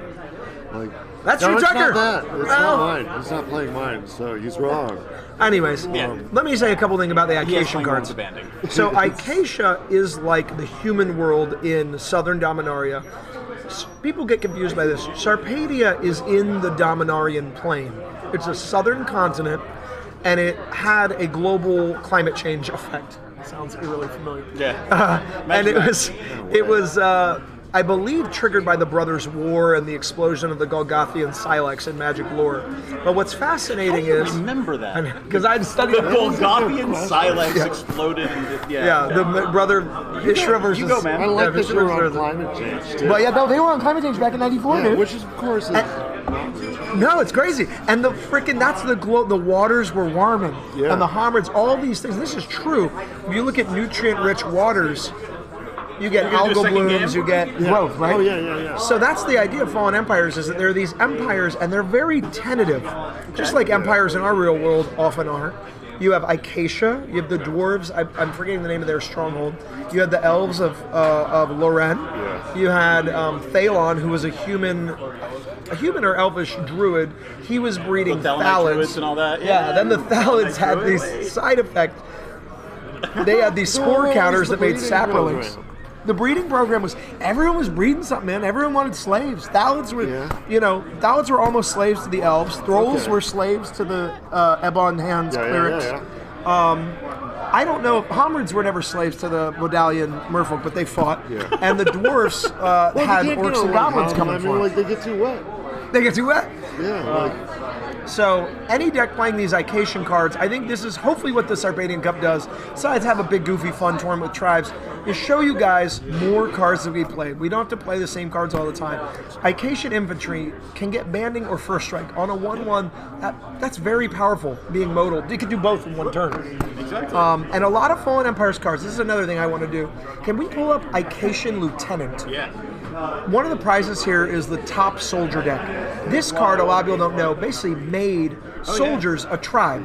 Soldiers began, they were in Alpha, right? There was Benelish Hero and other soldiers.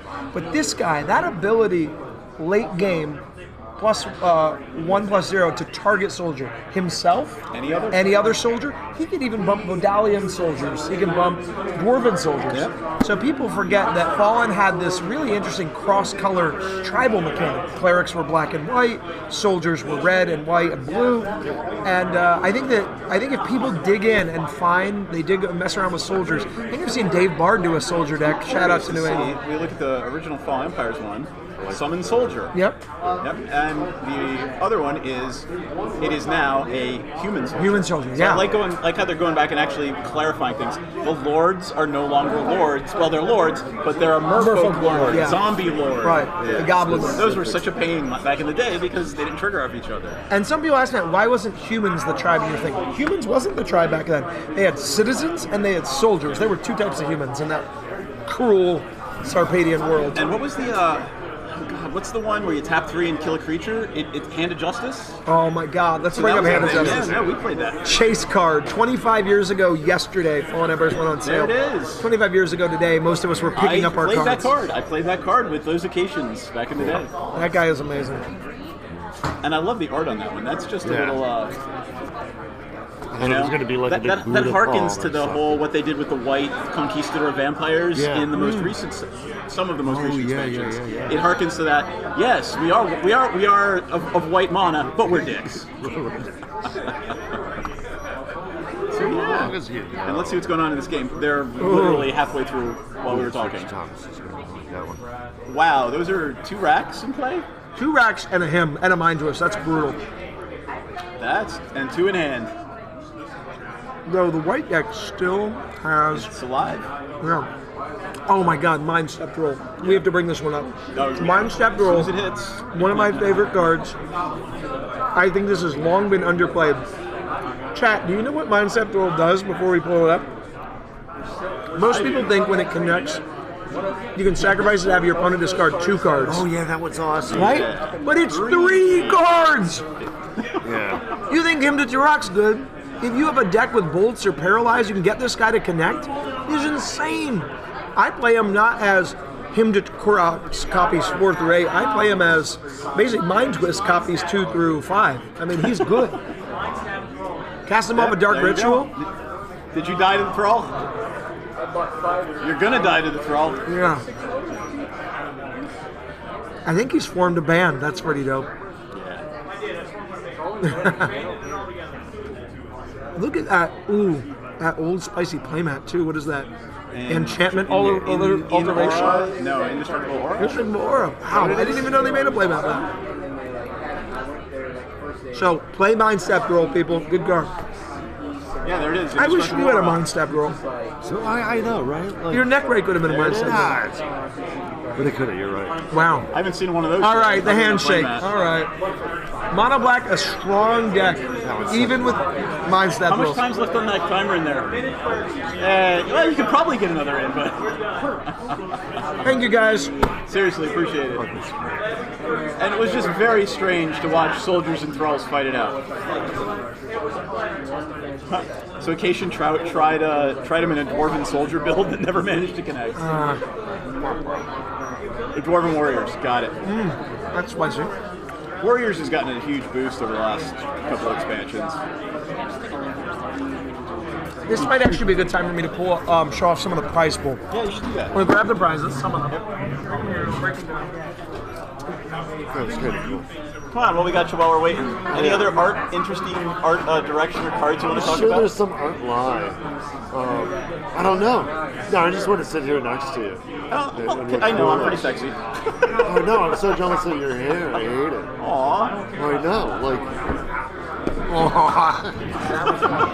You rat bastard. There we go. That was fun. Glad I could entertain. That sounded like heavy metal. That's really funny. All right, stream. Any questions for our friend while we got him here?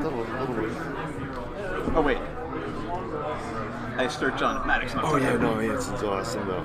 I could answer Ansematic questions. You could be Ansematic for a little while. Yeah. All right, let me jump back in real quick. Oh gosh, yeah. Excuse me, guys. These prizes are pretty sweet. We're proud of them, and so I want to get them before I forget. Let's start with what we were just talking about. So one of the things that made the Start Breaking Cup special a few years ago, old school is it never ceases to impress me because it's a dynamic format. It's like EDH, right? EDH is a dynamic as hell, right? If WotC goes away, people play EDH. Still forever. play it, exactly. And so we're still playing 93, 94 Magic forever. So first thing I realized is tribes were such a big part of my experience as a young person. We really did. We played Thalo decks, we played Thrall decks, we played Merfolk decks, we played Goblin decks, played Zombie decks. And I was seeing them so rarely in old school. There's a lot of good things happening with Swedish old school. They've made the format in the early days both creative and competitive.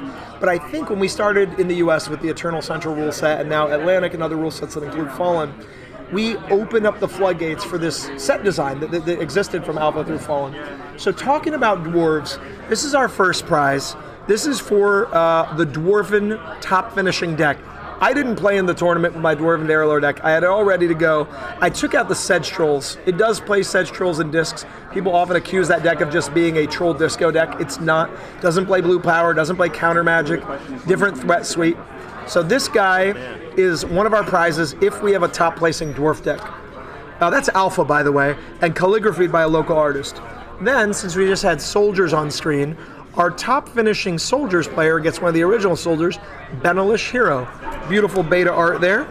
Then, since we had Thralls on the screen, one of our cards of the day, the beloved Darrelor, our top finishing Thrall deck gets a Darrelor. Our top finishing Goblin deck gets a Goblin Balloon Brigade.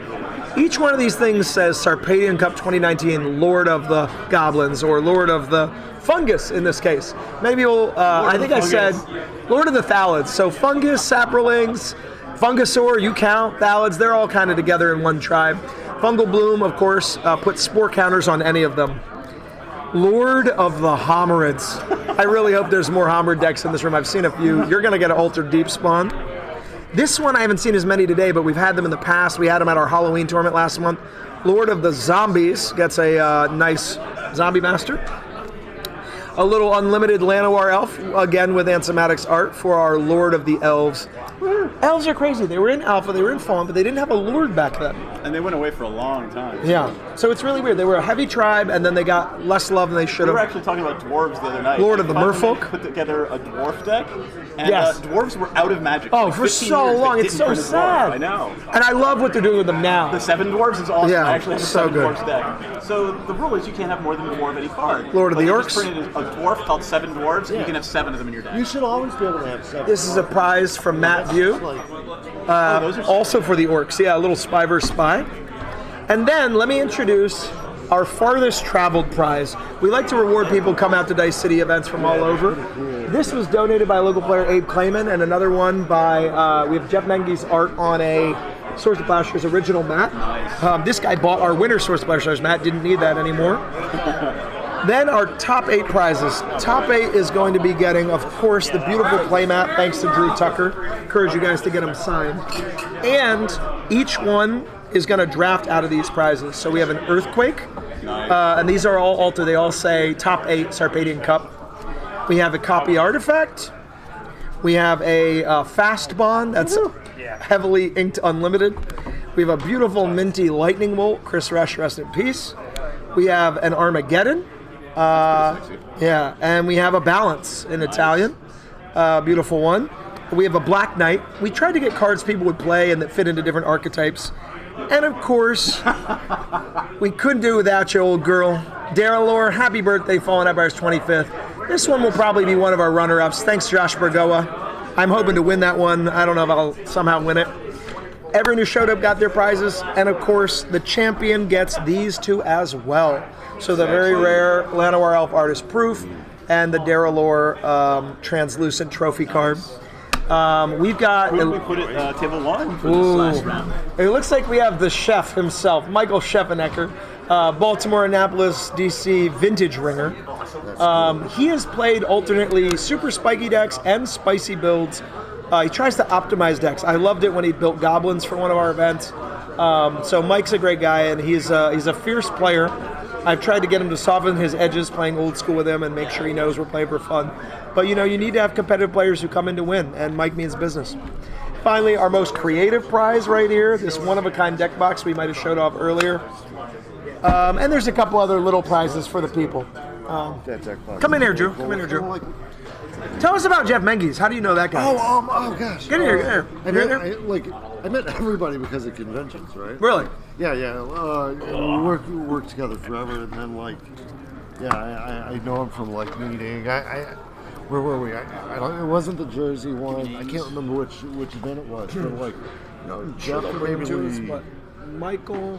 Excuse me. No, you're cool. Yeah. No.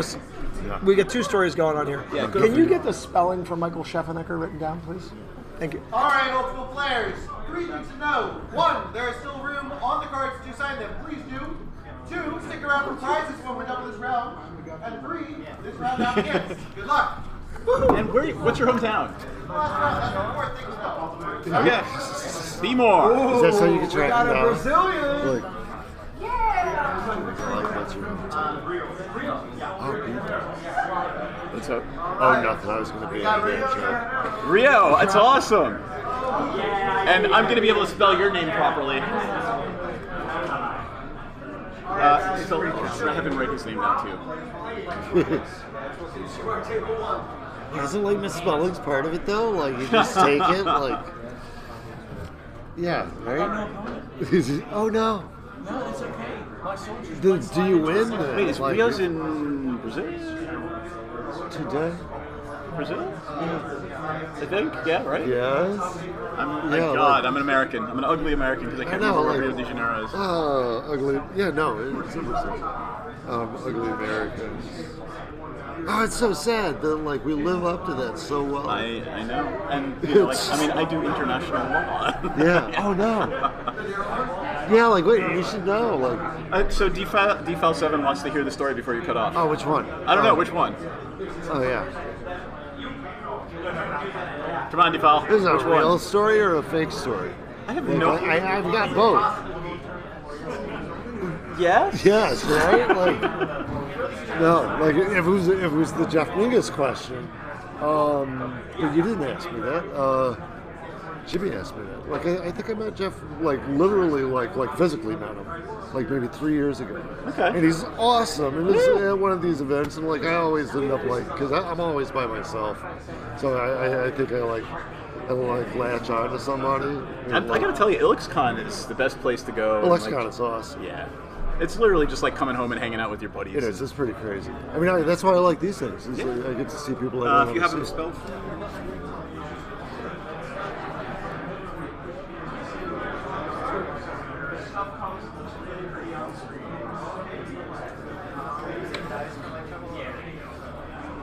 So those decks that we provided, we did help you can take your own notes and stuff.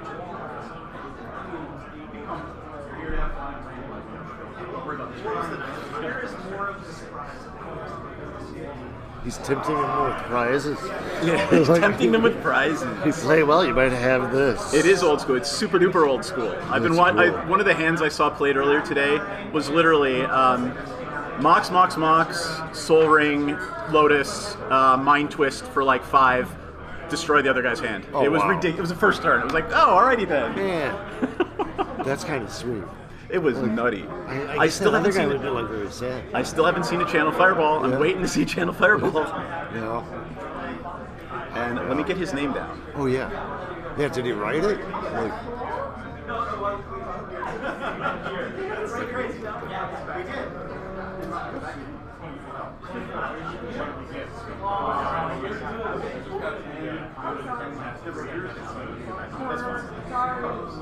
Thank you. I'm sorry. Ooh. What was that? Somebody's sweet water beer. Oops. Not. Are you all right? Oh, just water. I didn't know which one it was. So there we go. It doesn't have enough. And I don't know what these folks are playing. We're going to find out very quickly. Yeah. And this is not Jimmy. This is Drew Tucker. All right. So I don't know that's what story. true. Yeah, like we're going to put Jimmy. Nobody knows I'm pointing at it.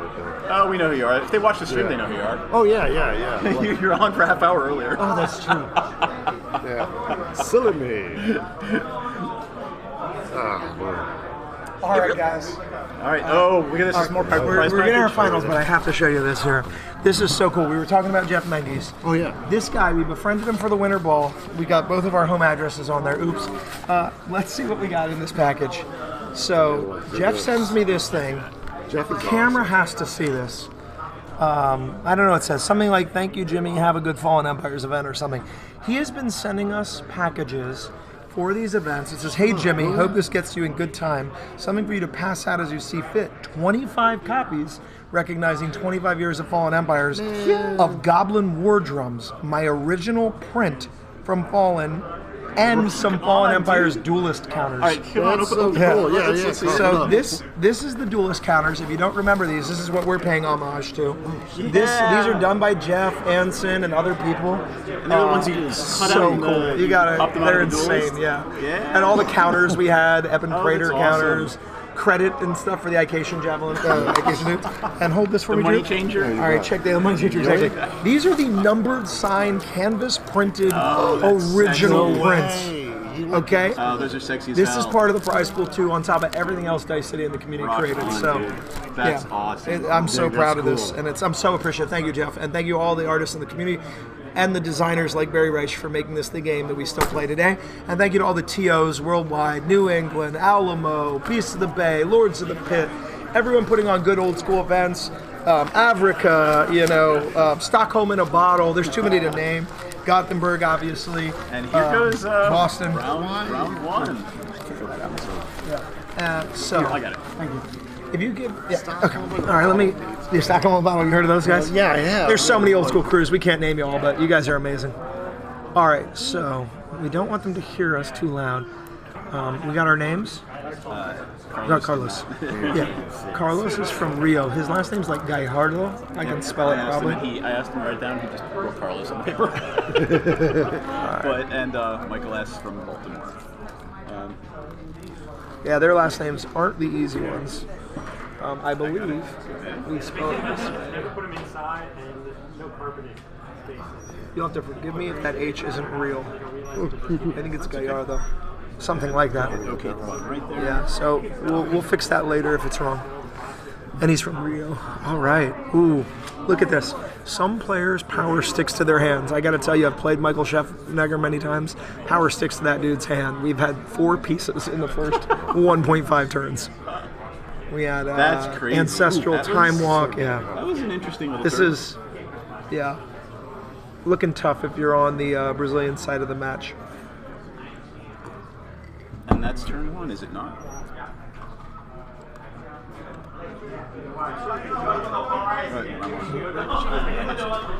It's Rio de Janeiro. I said Rio Brazil. I want to spell it out for the peeps. You got it. Let's see if we man, if I spell these things Oh man, I wrong, just bear do with it me. proper. Like,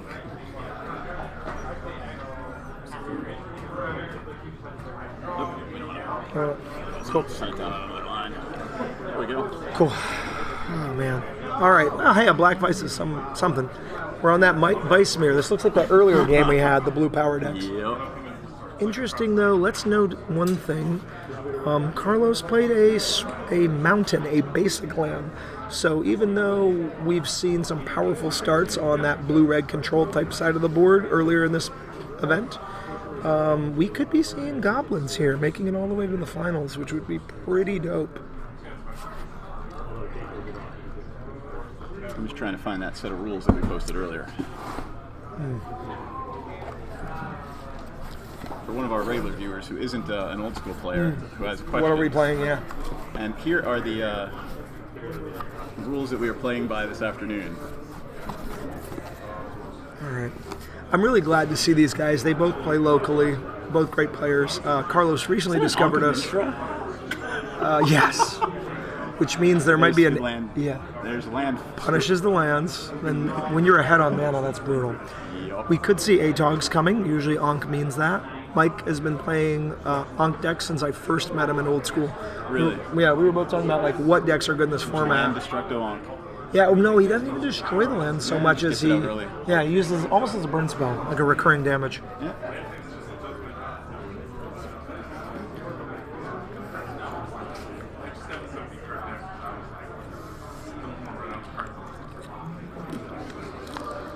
Factory.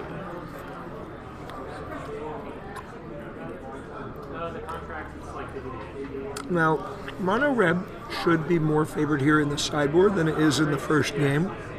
It has access to Shatter, Shatterstorm, Blood Moon, etc. It's not out of this game, but it is it's struggle nodal. So let's see if he can start to drop some threats of his own. If we see another strip mine, this is probably all go.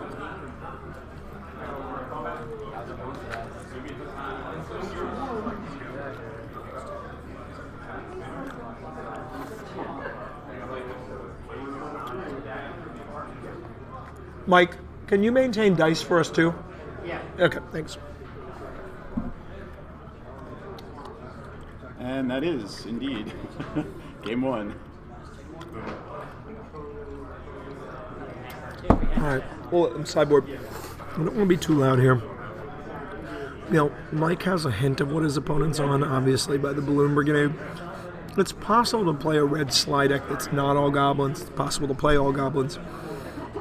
Either way, I think that the real key sideboarding here is going to be up to Carlos, how he sideboards. If he can bring in cards that tax Mike's deck. Mike's deck's attacking from multiple angles.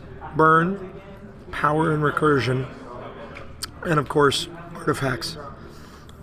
I don't think Mike will keep in Black Vice. I could be wrong. But I think he's going to keep it, maybe even Ankh. Ankh, not as strong against goblins as some decks. Goblins can kind of get under the Ankh with a couple lands sometimes. I think I saw a Goblin Hero in Carlos's hand too, which again, only at the Sarcophaean Cup, baby. Maybe I'm wrong, but that's a serious commitment to the Goblin tribe when you're playing heroes. If he has flotillas in the sideboard, I love flotillas. I'd love to see them here. They've got Island Walk, which could be good. It's a large board. Yeah. Going 8 or 10. A large board? Okay. We're going to see Elemental Blast, maybe other color hate, both sides. Hopefully some artifact hate from Carlos.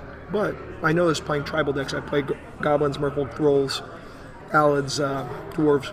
Gotta be careful to keep the balance between the identity of your deck and its threat density and sideboard answers. It's a very delicate balance. It takes a lot of skill.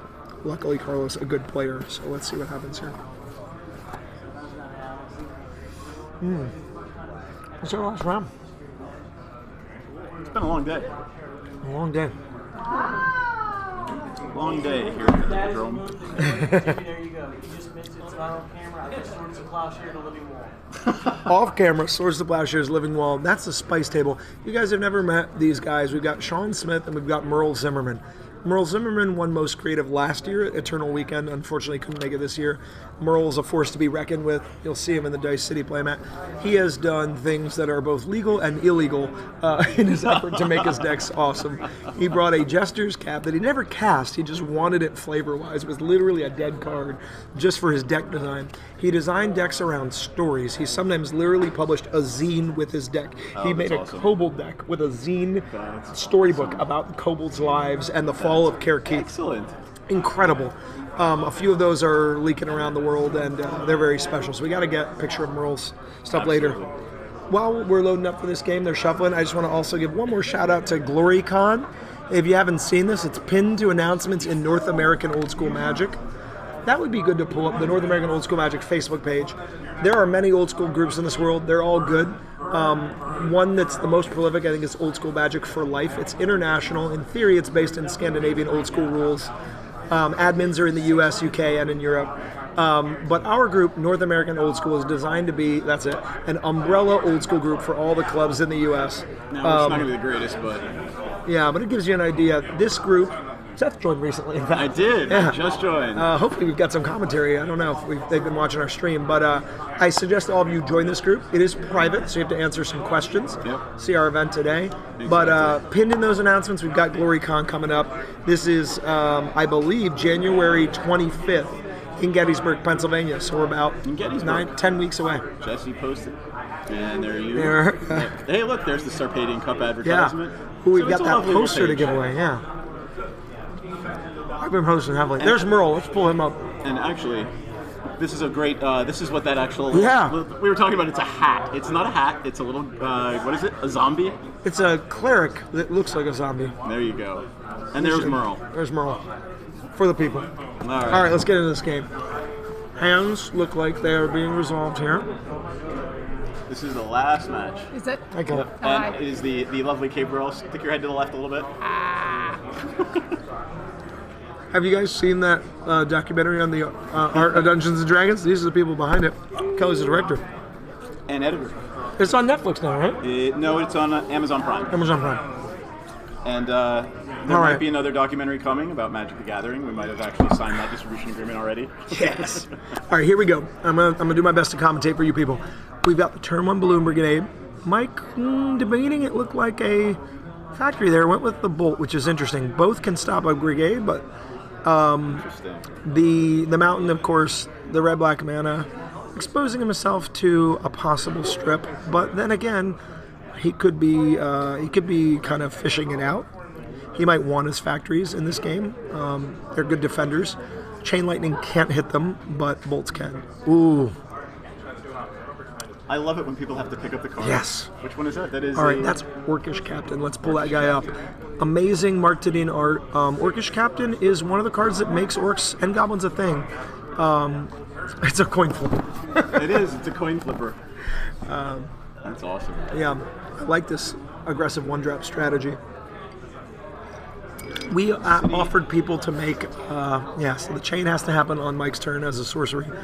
And if this could come up in this game with both of them playing Chain Lightnings, if the opponent has double red available, they can actually bounce it right back. Yeah. And then Mike's taking damage off the city as well. So, Chain's somehow not outpacing all the goblins. They are doing a number, but... Alright, this will be interesting. 18-11 already. Yeah. This goblin's doing what it does. Notice that Carlos is holding back on the orc flip. You might do that sometimes if you're like in an all-in turn. You don't do it when you don't need to. Same thing, he's not giving those guys flying, no reason to. Yeah. Strip choice there is going to be critical. He lets Mike keep access to blue, green, and maybe even white, black mana, but yeah, balance is brutal. This is always the challenge I was talking about the other tribal deck and any creature deck. Do you overextend, or how far do you extend? You've got to be able to get down the opponent's life total, but you're always at risk in this format of just a balance off the break. Here, of course, not hitting the city gave Mike that white mana that made the balance happen. So it was a tough call to make there, and you can never know what's in the opponent's hand. So unless you're playing sunglasses or glasses of Urza, which no one plays. Yeah, there's a couple things, but not many.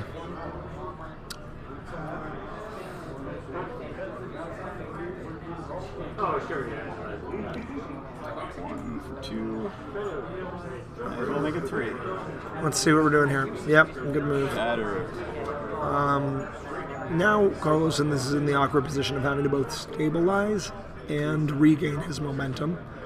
He's a skilled player though, and life totals are, they Cards are in hand, gentlemen. Pretty obvious. Let's let him be in their zone.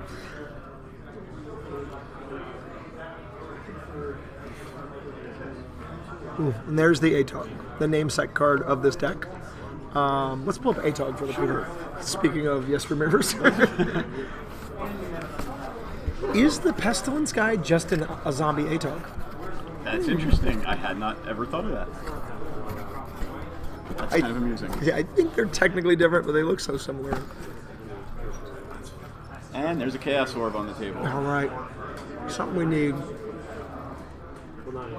What is the etiquette? Are you allowed to separate your lands when you see one? Okay, great question. So in Alpha 40, which is where they only play with Alpha Guards and 40 of them, the etiquette is that you're not allowed to separate your lands. So people play with their lands spaced out. For fear of this. But in this format, we've actually updated how we play Chaos Orb. Now it's targeted. So you choose one card, and you flip it, and it's just, if you hit it, you hit it. You can't blow up your own lands, you can't hit multiple things. Yeah, it's different than it was. Unfortunately, Chaos Orb is both the best and worst thing in the format. In my humble, it's ridiculous. Yeah, it's ridiculous. It requires manual dexterity. It captures the format, but nothing feels worse to me than losing a match that I felt like I was winning because I go to time and I lose an orb flip. Wow. All right, Orc. Yeah, check that out. Iron Claw Orc. We talked about it a the little old earlier. tutu. Anson and Drew were talking about a lot of the tattoos on the Iron Claw's head and the Llanowar Elf's head and the Horley Minotaur's head. There's all these weird facial tattoos.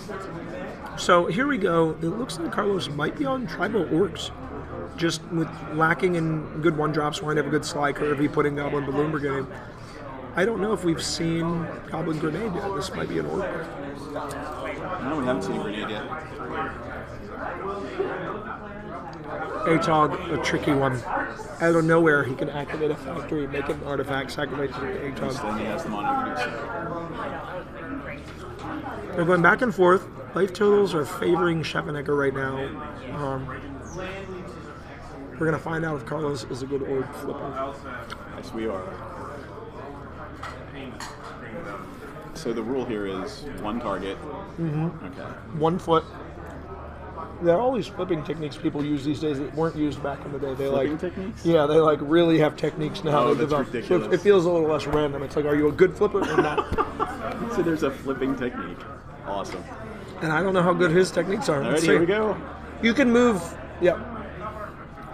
All right. Here we go. Carlos exercising restraint, holding back that ATOG. If Shek played a land that was a factory, he could activate both factories. If he played an artifact, he could sack the artifact and the factory. He can present a big threat out of nowhere. So I think, ooh, that's brutal. That's the thing. I think Carlos is hoping to get some bolts here. I haven't seen him play Magic Direct. No. I haven't seen any. Sure, it's in there though. Ooh, Goblins of the Flarg.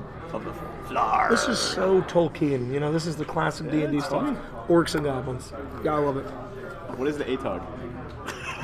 It's Gollum. It's only It's ever in a Gollum. Tolkien. The ATOG's Gollum. You're right. Is it something backwards? It is something backwards. It's goat or something. It's some goat variant. Yeah, but it's funny. I mean, Yeah, if no, we're talking really about looks like Tolkien, Gollum, and All right. that's the one ring to get bigger. Baltimore Old School's John Patton back in. All right, we're trying to be. I think they can hear us more than we think, so we're trying to commentate. Can you good enough to be heard? Can I echo? Can I directional? Yeah. So we don't want to be too loud. We're on game 2. Chef won game 1 with a power start. Carlos had good momentum, lost it to a balance. Okay. And we have double ATOG, so we're in a tricky place here. And Carlos is on mono, just fly? Orcs and goblins, yep. Sweet. That's pretty good. And notably, 2 burn decks in the top. I would stay and play, but I think I'm done. We found out she does play Magic, Yeah. and we're going to try to have her on the stream Thursday night. Awesome. Ooh, swinging with both ATOGs. I'm going to interrupt the stream for a minute. Hey, people in this side of the room, can we give a shout out to our servers and the staff of Silver Branch? Seriously, very good peeps. Thank you so much. So, Chef... Always tip your servers, even your delivery people. Yep. The factory to kill the newly played factory from Carlos, which can't fund itself. Do you want to close out? And We already did. taking his Oh, other we ATOG did? out. Yeah, we closed out. We did. Factory. May I have a refill on a Diet Coke? Another Iron Claw. Whatever this is. Iron Claw works not too bad against blocking ATOGs right there. Yeah. Is it though? Isn't it bad? I mean, what's its blocking? Can we pull it up? So it can't block a creature with power greater than 1. It won't get into combat with something that can kill it. Yeah. Oh my goodness. Psychic Purge. Did we just see a Psychic Purge? Ooh. Yes, we just saw a Psychic This is Purge. some Jimmy Cooney tech here. So, little known blue burn spell. Oh yeah, 1 damage. I started playing Psychic And Purge. that takes care of the... I hadn't seen takes anyone care playing of, this in the format. When we evolved Eternal Central Old School, it became very black heavy meta. Oh, it looks like he just burned Carlos. Yep. You can use it sorcery as a burn. You can use it to hit a dude, and if it's discarded, if your opponent's card forces you to discard it, it does 5 damage to them off the top. So just a modal spell. Sometimes you just need an extra little. What was that? Well, Zap it's not only from that, Invasion. but I've seen a ton of him to Turax Yes. and Mind Twist. Like, sorry, but that card's going to do 5 damage. Probably has a bunch of times today. Is this game 2? This is game 2. And then we might have it first. You have 9 life to 4 life. Oh my Ooh, this is goodness, going to be it's not brutal. a Psychic Purge. Wow, is he going to counter this? Yeah. I don't know. I might be Well, saving we that for the bigger one. No, that's just one off It the does, break. it does 1 when you cast it. Twister, ooh. So we're hoping to draw bolts here. All right, let's see what he can do. What is he going to do here? Sorry, I keep Carlos, thinking Side Blast. Carlos is letting the Twister resolve. Well, Okay, Carlos yeah. doesn't have another blast. Yeah, okay. And he doesn't have a target for this. This could be decisive for either player. Right. With So, with 3 3 bolts red off the top. open. This is spicy. Yeah, I mean, part of the problem would be that Carlos is dead to 2 volts, right? And he needs 3 volts in response. Right. to win. It's a very tricky line of plays. So we're down to a We also lovely have little Elemental Blast. 7 cards, and do I win or lose? And we're also pre-combat now. Has Chef played a land this turn? Chef has not played a land. He Yeah. hasn't played it. I mean, he obviously doesn't have any artifacts, but he can. So he has a bunch of plays. So yeah, and any artifact he sacrifices to that ATOG it makes it unblockable. Oh, these hands are everything, guys. So I see a Goblin Balloon Brigade, a couple of his Red Blast and a Shadow. I don't think you hear me. Yeah, I'm not trying to silence you. All right, let's see if Chef has it. He kept that Lotus. Okay. So, did he just I drop thought he 3 used Moxes? the Lotus to cast the Twister. What cast the Twister? I mean, so this is an interesting. What This is an interesting cast the move from Twister? Jeff. That he's just. What even- cast the Twister? The land he sacrificed to the 8th? Wait. Chef, we have a quick game state question. Hey, Chef. Hold on one second. What cast the Twister? What? How? And then you redrew Lotus. Yeah, cast it. Okay. And that's it, people. Redrew the Lotus. Yeah. All right, that's good. I thought Twister cast the Lotus, and then I saw on the table. This is the power of Time Twister for people who don't understand the card. It's a Wheel of Fortune. It's a Felden's Game. It's a Tormod script. It lets you recast your bolts and your Lotus. And we saw it there. There it is, boys and I girls. almost thought Chef forgot to crack it because we were talking. Turns out he just had it again. Insane. All right. All right, well, So congrats to Michael Schevenecker. Let's give him a little round of applause on our side of the thing. Yeah. Want to get him on camera? I want to get him on camera, but before we do that, because we got a little time for that, I might want to capture one more game. I want to do a quick spicy scout. Why don't you hold this down for a minute? You want to have clerics fight somebody? You want to have, what are they? Clerics? Clerics versus Dwarves and Darrelor? This is our chance? Yeah, okay, yeah. There you go, go do it. All right. Yeah, let's get Jimmy on camera. My drop dead is 8. My drop dead is 8. If that's cool. 8? You got it. You got plenty Yeah. of time. Cool. Yes, that'll be good. We will get this match. What did you have for dinner? Popcorn? And some crackers with avocado dip. Alrighty then. Cool. How was your day on the stream while we're talking? You can tell me in the car on the way to Jess's later. So yeah, it's been a really crazy ass day. I mean, we watched. There are probably 60 Black Lotuses in this room, right? Wow. So well, maybe not everybody's playing with them, but a lot of people are playing with them. So I've seen people playing with all 5 Moxes. So there's probably 100 or so Moxes floating around the room. It's been a fun day. So all right, stream. We're gonna get one more game going over there. A weirdo one. Probably gonna be Dwarves and Darrelors versus what did I hear? Dwarves and versus Clerics. So Clerics versus Dwarves and Darrelors. Is that the winners? So yeah, Mike won. He's the big winner today. And they're playing extra? Because they want to see like weird ass things. So we're gonna see one more weird ass game before we wrap it up for the day.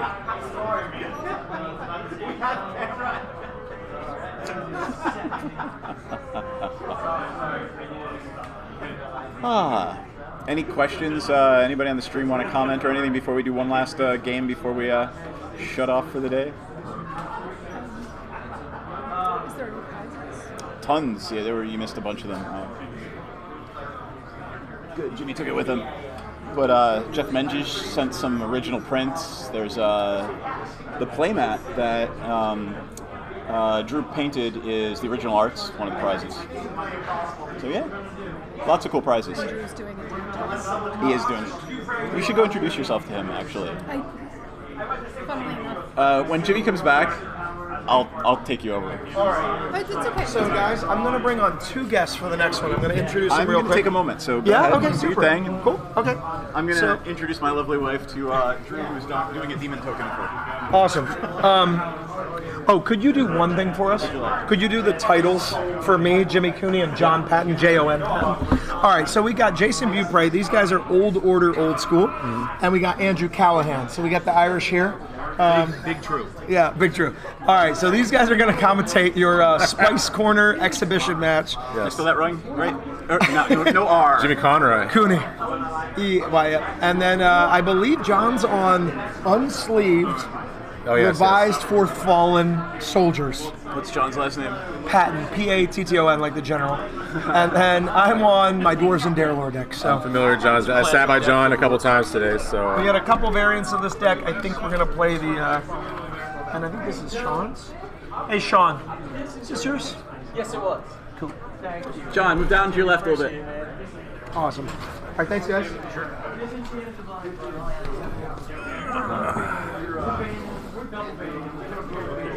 It's me, Jason Beaupre, and the Mick, Andy Callahan. That's me, the Mick, the great. You guys on? Good. That's what's going on the stream. You see your camera there. That's your camera right there. All right. We're in the lovely brewery. We're to promote our event, Glory Con, and it is. There it is. Gettysburg, Pennsylvania.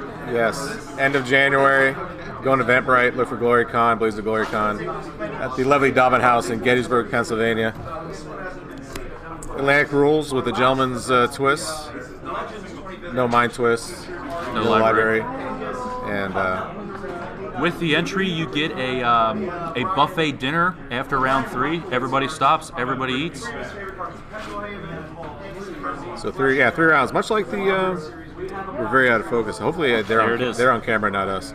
So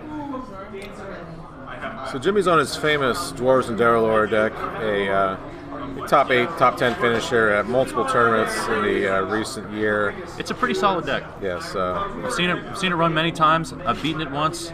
Gotten beaten by it probably once or twice. It's very strong. And John, I sat by him last round. John Patton is on a lovely, mostly white build. I didn't see any other colors. He's got some Sarah Angels. He's got lots of planes. He's got some mana vaults, probably some other good stuff. Oh, he's got a Hand of Justice. He's got some fatties for sure. He's got mana vault. Zach, yes, top deck from New Jersey. Yes. All right, Zach. There's a seat right here. It's right in the camera. So we got Zach moving in from the Jersey side of Philadelphia. You play a top deck, you said? Yes, I've played a top deck before. Top deck, Keith Grimm is store manager there, and awesome place. They do have a old school the weekend of Thanksgiving weekend. Okay. They run a pretty good event there. I've been there. Yeah. So it's an awesome store. They obviously Car Titans anchor store in real life, and they host the Eternal Weekend. So Jimmy and John are cutting up here. John is sans sleeves. Jimmy's using his last event playmat, Angus McKenzie, with the Ice Age dual land with the pumpkins, whatever that's called. Brushlands, I think. Brushlands. Byron Mutt Wackwitz was here, and Jimmy rolls the big one. Yeah. See who goes first. All right, John, roll higher one. Now they're rolling 2 dice, so Jimmy's already cheating. Great. Yeah. Let's watch. All right, John's on the play. It appears. We'll see. They've already caught up. Jimmy with his trademark leather wristband. What would you call that? A bracer. I'm not sure that it's a full bracer, but it would be a wristband for sure. Very similar, yeah. A bracer from the ye olden days of fighting. It's easy to tell when he's on the camera doing shenanigans at NoobCon. You can see his mighty bracer there. 2 pieces of power. I see a Dwarf Artist Proof, some sort of stamped, written on Swamp. He chooses not to play anything. I guess he kept some red cards with some non-red mana. We got a Drew Tucker. Is that a combat medic, or is that the guy that gives him +1/+1 if you pay 3 mana? I can't remember the name of it. Boy, I can't tell. It's hard to tell from here. It's awful hard to tell. It is. The way that card works, it's 1 for 1/1, and you pay 2 white and a colorless. It does not tap, I believe, and it gives target creature or target something +1/+1 to on a turn. I'm not sure if it's just soldier. It certainly pumps itself, of course, as you can see. Jimmy's on a library, so he's stalling to try and draw some cards. John does play both Fallen Empire's lands, the one that you sack for 2, and also the charge land. Okay. Like the white version of the Dwarven Hold, whatever that's called. Right. Okay, now Jimmy's on the library, so he's drawing more cards, which is unfortunate. So John is pumping his creature, getting in some beats. He's doing Drew Tucker art, I'm sure, which is, of course, because Drew Tucker's here today. Boy, 5 mana. It's Hopefully he gets a Sarah Angel out. Something big. Yeah. He's going to need something big to get past the library. I see a Preacher in hand. Just the pump, I think, right? Right now he's just doing the pump. Okay. I guess there's no point to play the Preacher without any creatures in play. He's got to figure Jimmy... Oh, there it is. I wasn't sure about that. I was going to say he's got to figure Jimmy has a burn spell, given he's on an active library and he's playing a red deck. Yeah, that's the Sarpedia Preacher from one of the last events. Beautifully calligraphied by our friend Nick Batista's soon-to-be fiance, perhaps. 3-color art, 3-color ink actually. Is it? Yeah, it's a blue, I think black, blue, and gold. I was looking at it earlier. I'm like, I didn't realize she had done them in three colors. So that implies she was running 3 brushes at this event. But she does a lot of the calligraphy for Dice City Games and for Jimmy's. Makes Jimmy's prizing look really nice. Nick and his lovely girlfriend, whose name I do not know. I can't remember her name. There's the chain, of course. Future Miss Batista. She it's a lot of good work. Makes these trophies really pop, and it's a good thing. Nick has offered to perhaps make some carving style trophies for GloryCon. Really? Yes. And on 125, 2020, I directed him to talk to Mike France to see what kind of art he would want done on the carvings. Okay. He does both wood. Blaze of Glory would probably be the obvious inclusion. There's a demonic from Jimmy. Jimmy's going to tutor up. Who knows? Who knows with this madman? He'll probably just something big. Go get a Yield Mind Twist. That'd be a pretty likely card to get. Jimmy does like his Mind Twist. I think anybody playing black likes their Mind Twist. Perhaps a balance, for later when the human beats, the tribal beats start happening. But been known to be the victim of the Yield Mighty Twist a few times from Mr. Cooney. He may look like a Dicey Durella or Gentleman, but when it comes down to it, well, maybe he got a Dureller. Full spike. He could have got a Dureller. You're right. That would be in the theme of the event. Much bigger than most than currently the creature that John has in play. John has a lot of mana, but he doesn't seem to have. He's got a lot of cards in his hand. I think he's slow rolling a little bit. I think he might be fearing a. Maybe he went and tuned up for the Mighty Mountain. That would be real. Yeah, that'd be an interesting play, given he has a ruby, and there aren't very many double red cards, but it could be. Jimmy might have went and, maybe perhaps he's playing some ball landings. There it is. Oh, yes. There it is. The Derriler. Oh, is that okay. We got a flower. Is that a flower on the head? Is that that is a Stranger Things style? Waiting for a big plow here. Oh, what is that? I can't even see what that that's is. one of the Zealots. Okay. I believe that's the one. If you do not block, you can sack it to kill a creature or do 3 damage. That sounds familiar. It's kind of like a Necrite. It's like a white Necrite. Yeah, that's certainly on Jimmy's side a Stranger Things style Derelor. Much like the monsters on the TV show Stranger Things, their heads split open. That's pretty cool. I would assume Anson probably did that this weekend. I think he had that at Eternal Weekend actually. Oh, he did. Okay. Yeah, I think he did. I had not seen that yet. So that was 2 weeks ago. Usually when I play Jimmy, I see lots of Dwarves, Pump Knights, and of course Mind Twist off the back of the Mighty Black Lotus. Have we not seen any Orders of the Ebon Hand yet? Now we're. I don't think he plays that. His deck is more of a red. At least it used to be more of a red version. Instead of Order of the Ebon Hand, it's a Dwarven Lieutenant. Well, roughly turn 10, and there's only like 4 creatures in play. Cation Town comes down. He's going to make 3. Woo! Cation Town. Yes. All the tokens. Oh man. Jimmy regrets not getting the balance at this point. Possible champ Mike Scheffenecker's watching this shenanigans. He's smiling in great delight. You may have to read what the Cation Town actually does, but it makes some townsfolk. And it's just a beautiful gold color championship deck, blank so to speak, from the championship decks coming out of John Patton. Is that a citizen creature type, or is there another soldier or knight or something else for it? Is it just citizen? I think it's just citizen. I believe you're right. Perhaps if somebody in chat could tell us what the heck the Cation Town makes. Captain Harris is very disturbed. Sir, wear your sleeves. Jimmy plays. No beer, no magic.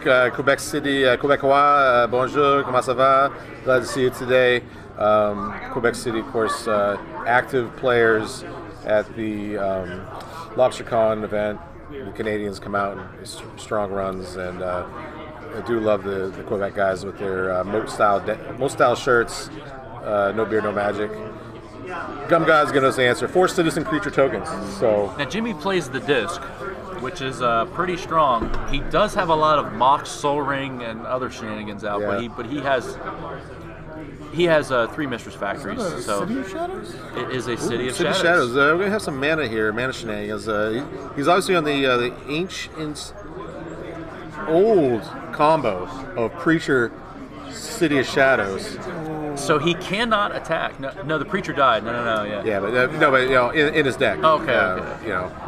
Preacher Shadows is obviously a great way to steal your opponent's creatures, sack them to your with the Preacher, sack them to the city, make it bigger, make some more mana, put out a ginormous, non-existent fireball that this white deck cannot produce.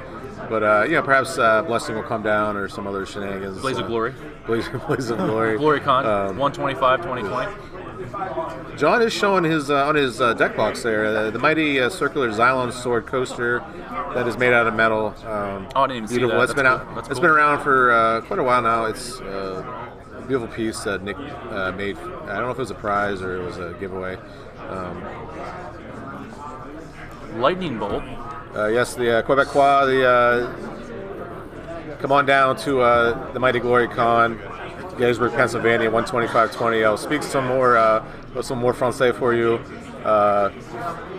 If he pops his disc, it would be a truly tabernacle moment for John here, because all his creatures will go away, and Jimmy will have a overwhelming presence with 3 Mistress Factories.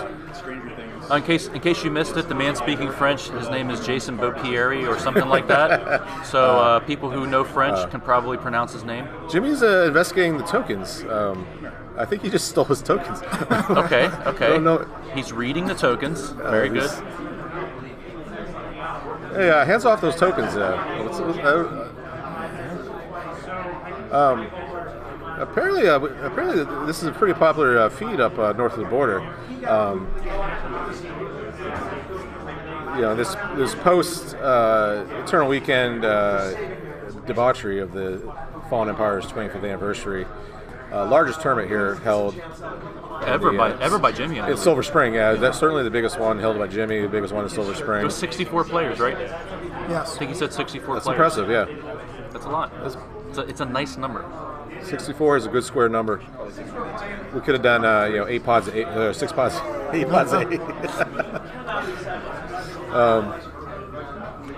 So, has Jimmy not popped his disc yet? Or? He hasn't. I'm not really sure why. Oh, did he earthquake or? Actually, given the fact that it's tapped, I gotta think that his turn has not begun yet. Because he just played it. You can see that he has 4 mana there that he tapped with the artifacts to play it. It's not his turn yet. Jimmy's been known to be, kind of a methodical, maybe slow is a better word. Jimmy might be playing a bit off screen too. I do see I see an Underworld Dreams in the far corner there. Yeah, what is that? Is that his anti-card? Jimmy has been known to play anti-Eternal Central rules and just anti-card for fun. I've never known him to do that. Asked Jimmy to play Gentleman's Magic, and his head may have exploded, but... Okay, we've got no, the disc is untapped. We've got discs. We've got a bunch of artifact mana. Mistress Factory. That's a pretty powerful board position.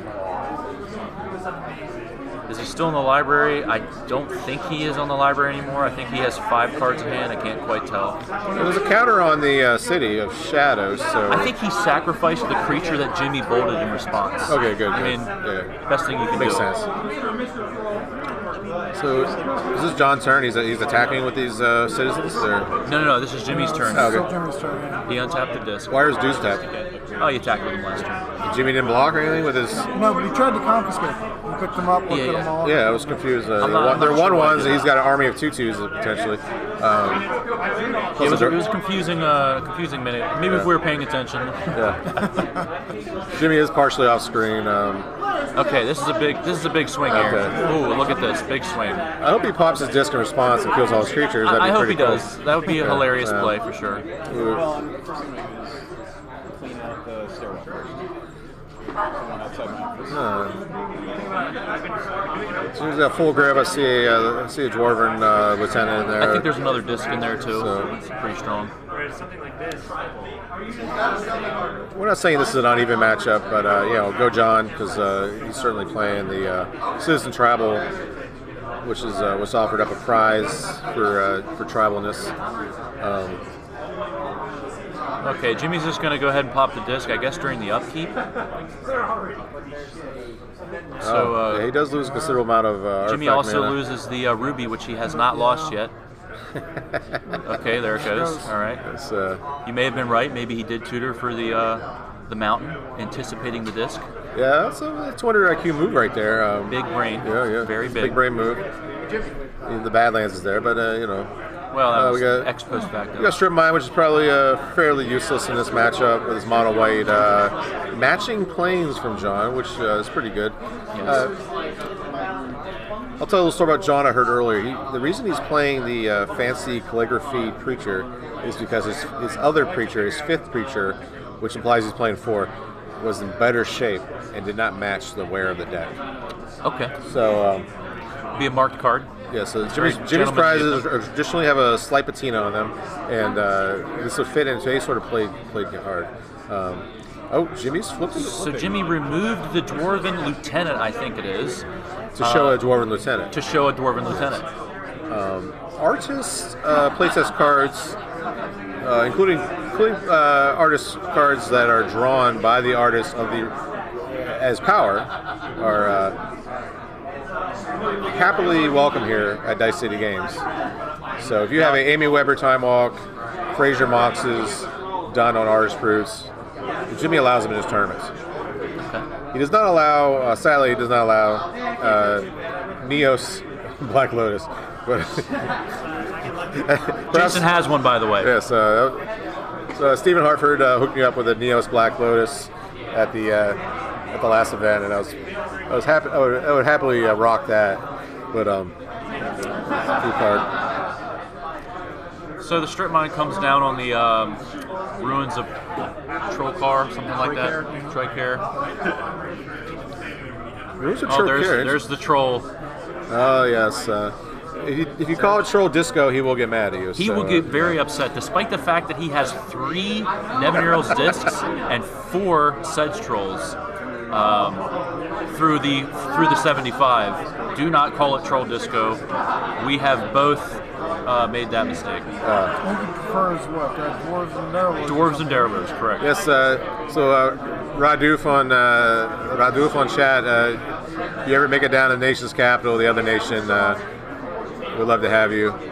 You can also bring the Ottawa team. You see both capitals of Canada and America. But this is the last fun match of the night, right? Round 6 is midway.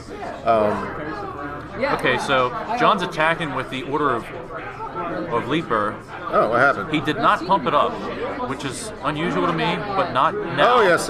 He's playing the Wrath of God. Wrath of God, smart move, a meta move. Very, very good. Crushes the disc. The trolls cannot. They're buried. Buried a keyword which they don't really use anymore. Cannot regenerate. And there's another. I believe this is the white guy that makes. Is this the one that filters mana? Is this the filter mana guy? He tapped 3 mana for that, so I think it is. I think he can make white mana with it. He's already making a lot of white mana, but that's cool. I think that's what the guy does. Wrath of God, probably an underplayed card. I'm not sure why it's not played more. I mean, there's a lot of trolls going around, a lot of Serendipity Freak decks that you can't bolt out. I mean, is most simply better. If you can plow their flyers and not allow flyers. Yeah, it could be. But Wrath of God you can get for $5, moats or hundreds. So Jimmy's playing the other art of I believe is that Dwarven Lieutenant? That's a Dwarven Soldier. Dwarven Soldier, which has an irrelevant ability at this point. Teams up with the Dwarven Lieutenant. It's what, 2/1 bear? Yeah. If it becomes blocked by an orc, or if it blocks an orc, it gets +0/+2. I think the defense goes up. They started those. Another Derriler. Yeah. Since the altar, he said so they started painting, and then now they start playing. So I have. What's this? There's a second Wrath of God. Oh my God! Yes. Oh, talk about slow play. But Jimmy's got 6 damage on board with just the factories. Yeah, the factories are. He's got to find 3 disenchants for these factories or plows or something. Is dust to dust an instant? No, dust to dust is sorcerer speed. It was that Hammerheim or something coming down. Hammerheim, yeah. Removes a land walking ability. Jimmy's certainly. Oh, he's playing his namesake card, the Ring of. Ring of Renewal is underplayed, I think. I mean, it costs a little bit, but it is just tremendous when you can draw 2 cards with it. Now, Jimmy's the only crazy man who's going to play Ring of Renewal and Library of Alexandria in the same deck. True. One wants a full grip, and one doesn't. So discard a card and draw 2 cards. If you have no cards in your hand, of course, you discard nothing, so that's nice. It should say target player. That'd be funnier. You put that into your Underworld Dreams. Jimmy has a play set. Armageddon would be a tremendous. I hope he play tries to aim 804 and put him to play. This is he's on red. This might be slightly weak to the Blood Moon, but so Jimmy is doing something. He knows that one's got summoning sickness. This guy is what 1/3. I think he's a 1/3 mana filter. So he's gonna have like a big 3/3/4/4 factory coming through, using his useless library since now he's on the ring plan. He is playing a Wheel of Fortune, I think, so the library's not a terrible card late game, but he's pumping up. I believe it's 8 to 9. There's gonna be 7 damage coming through. Well, he has a blocker. Honestly, I'm not sure what John can draw outside of an Armageddon that would really do it. Armageddon would be some spicy tech at this point. It would be huge to play an Armageddon and then use the remaining mana that you have to play a couple creatures and just finish the game. So, Jimmy probably drawing some bolts here soon. He looks like he's played 1 chain. Nothing else real exciting. So.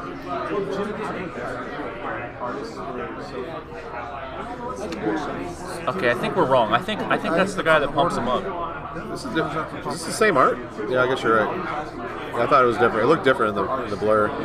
So, Gum God's correcting us. Gum God, you probably have a better view at home than we do because we're looking at a 29-inch monitor and we got like a 4-inch window we're staring at. So, yeah, if you've ever seen a streaming setup, there's us here, the other camera down at the bottom. There's chat, there's the screen, and then there's a bunch of audio information. A big ass Dureller. I think that's from Players Ball or maybe the Bootlegger's Ball. Some prize. He's looking through his graveyard. I think he realizes the game's over. That gives you dude plus something plus X at enchantment. And I didn't see it was an enchantment. Okay. I think if you're not blocked, you can do some shenanigans with it, kill a creature or something. So. There's so much like the setup is amazing. It's literally. There's a couple more creatures, as if it matters. I think that's 4 attacking creatures, not enough defense. Soul Ring wouldn't have helped. Oh man! All right. He did not tap deck any of his. I didn't say any of his Sarah Angels, any of that goodness. Hand of Justice. I'm not sure they're going to play a second game. I'd love to see another game with something sided in by the white deck. I'm sure it's got a good sideboard against that. He just got up, but it looks like somebody else might be taking his place. Yeah, we got 2017 Eternal Central Old School champion Gene Brumbury. Who's sat down to challenge the Unsleevedness Madness.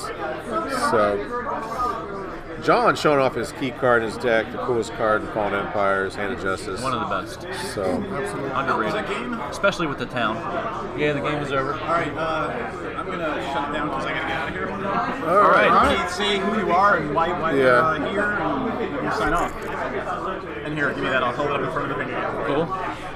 So we're here to support our future tournament, GloryCon, end of January. Check the Eventbrite page Gettysburg, Pennsylvania, at the lovely Dobbin House historical building in Gettysburg. This will be a Gentleman's Magic, Atlantic Rules, Mind Twist, Library of Alexandria band. And after 3 rounds, full catered meal. Full catered we'll meal. We'll sit down like the gentleman did. You know, the Vampirite has a very nice story how the soldiers, Civil War salted soldiers, beef and hardtack, yes, all you can eat. We can check out some houses that have. We go to Jenny Wade's house and see the only victim of the Civil War that didn't have a uniform on. Anybody watching this stream knows that Eternal Weekend, you may have seen our lovely host wearing his Mike France wearing his Civil War blues and all wool. To my knowledge, he was the only one wearing an authentic Civil War outfit at Eternal Weekend, so it should be easy. Let me kick you guys out. All right. Thank you very much for thanks all. See you. For narrating a Yule last game. And thanks again to everybody for watching. We're going to call it a day. Some of the edited interviews with the artists and designers will be up on the Coven MTG page in the coming weeks. And other than that, we really appreciate everybody watching. Follow Dice City Games, Coven MTG, and here we've got the the Silver Branch Brewery here where we're streaming at today. So yeah, thanks for everybody, and we'll see you on Thursday night at 9 o'clock for Coven MTG. Take care, folks.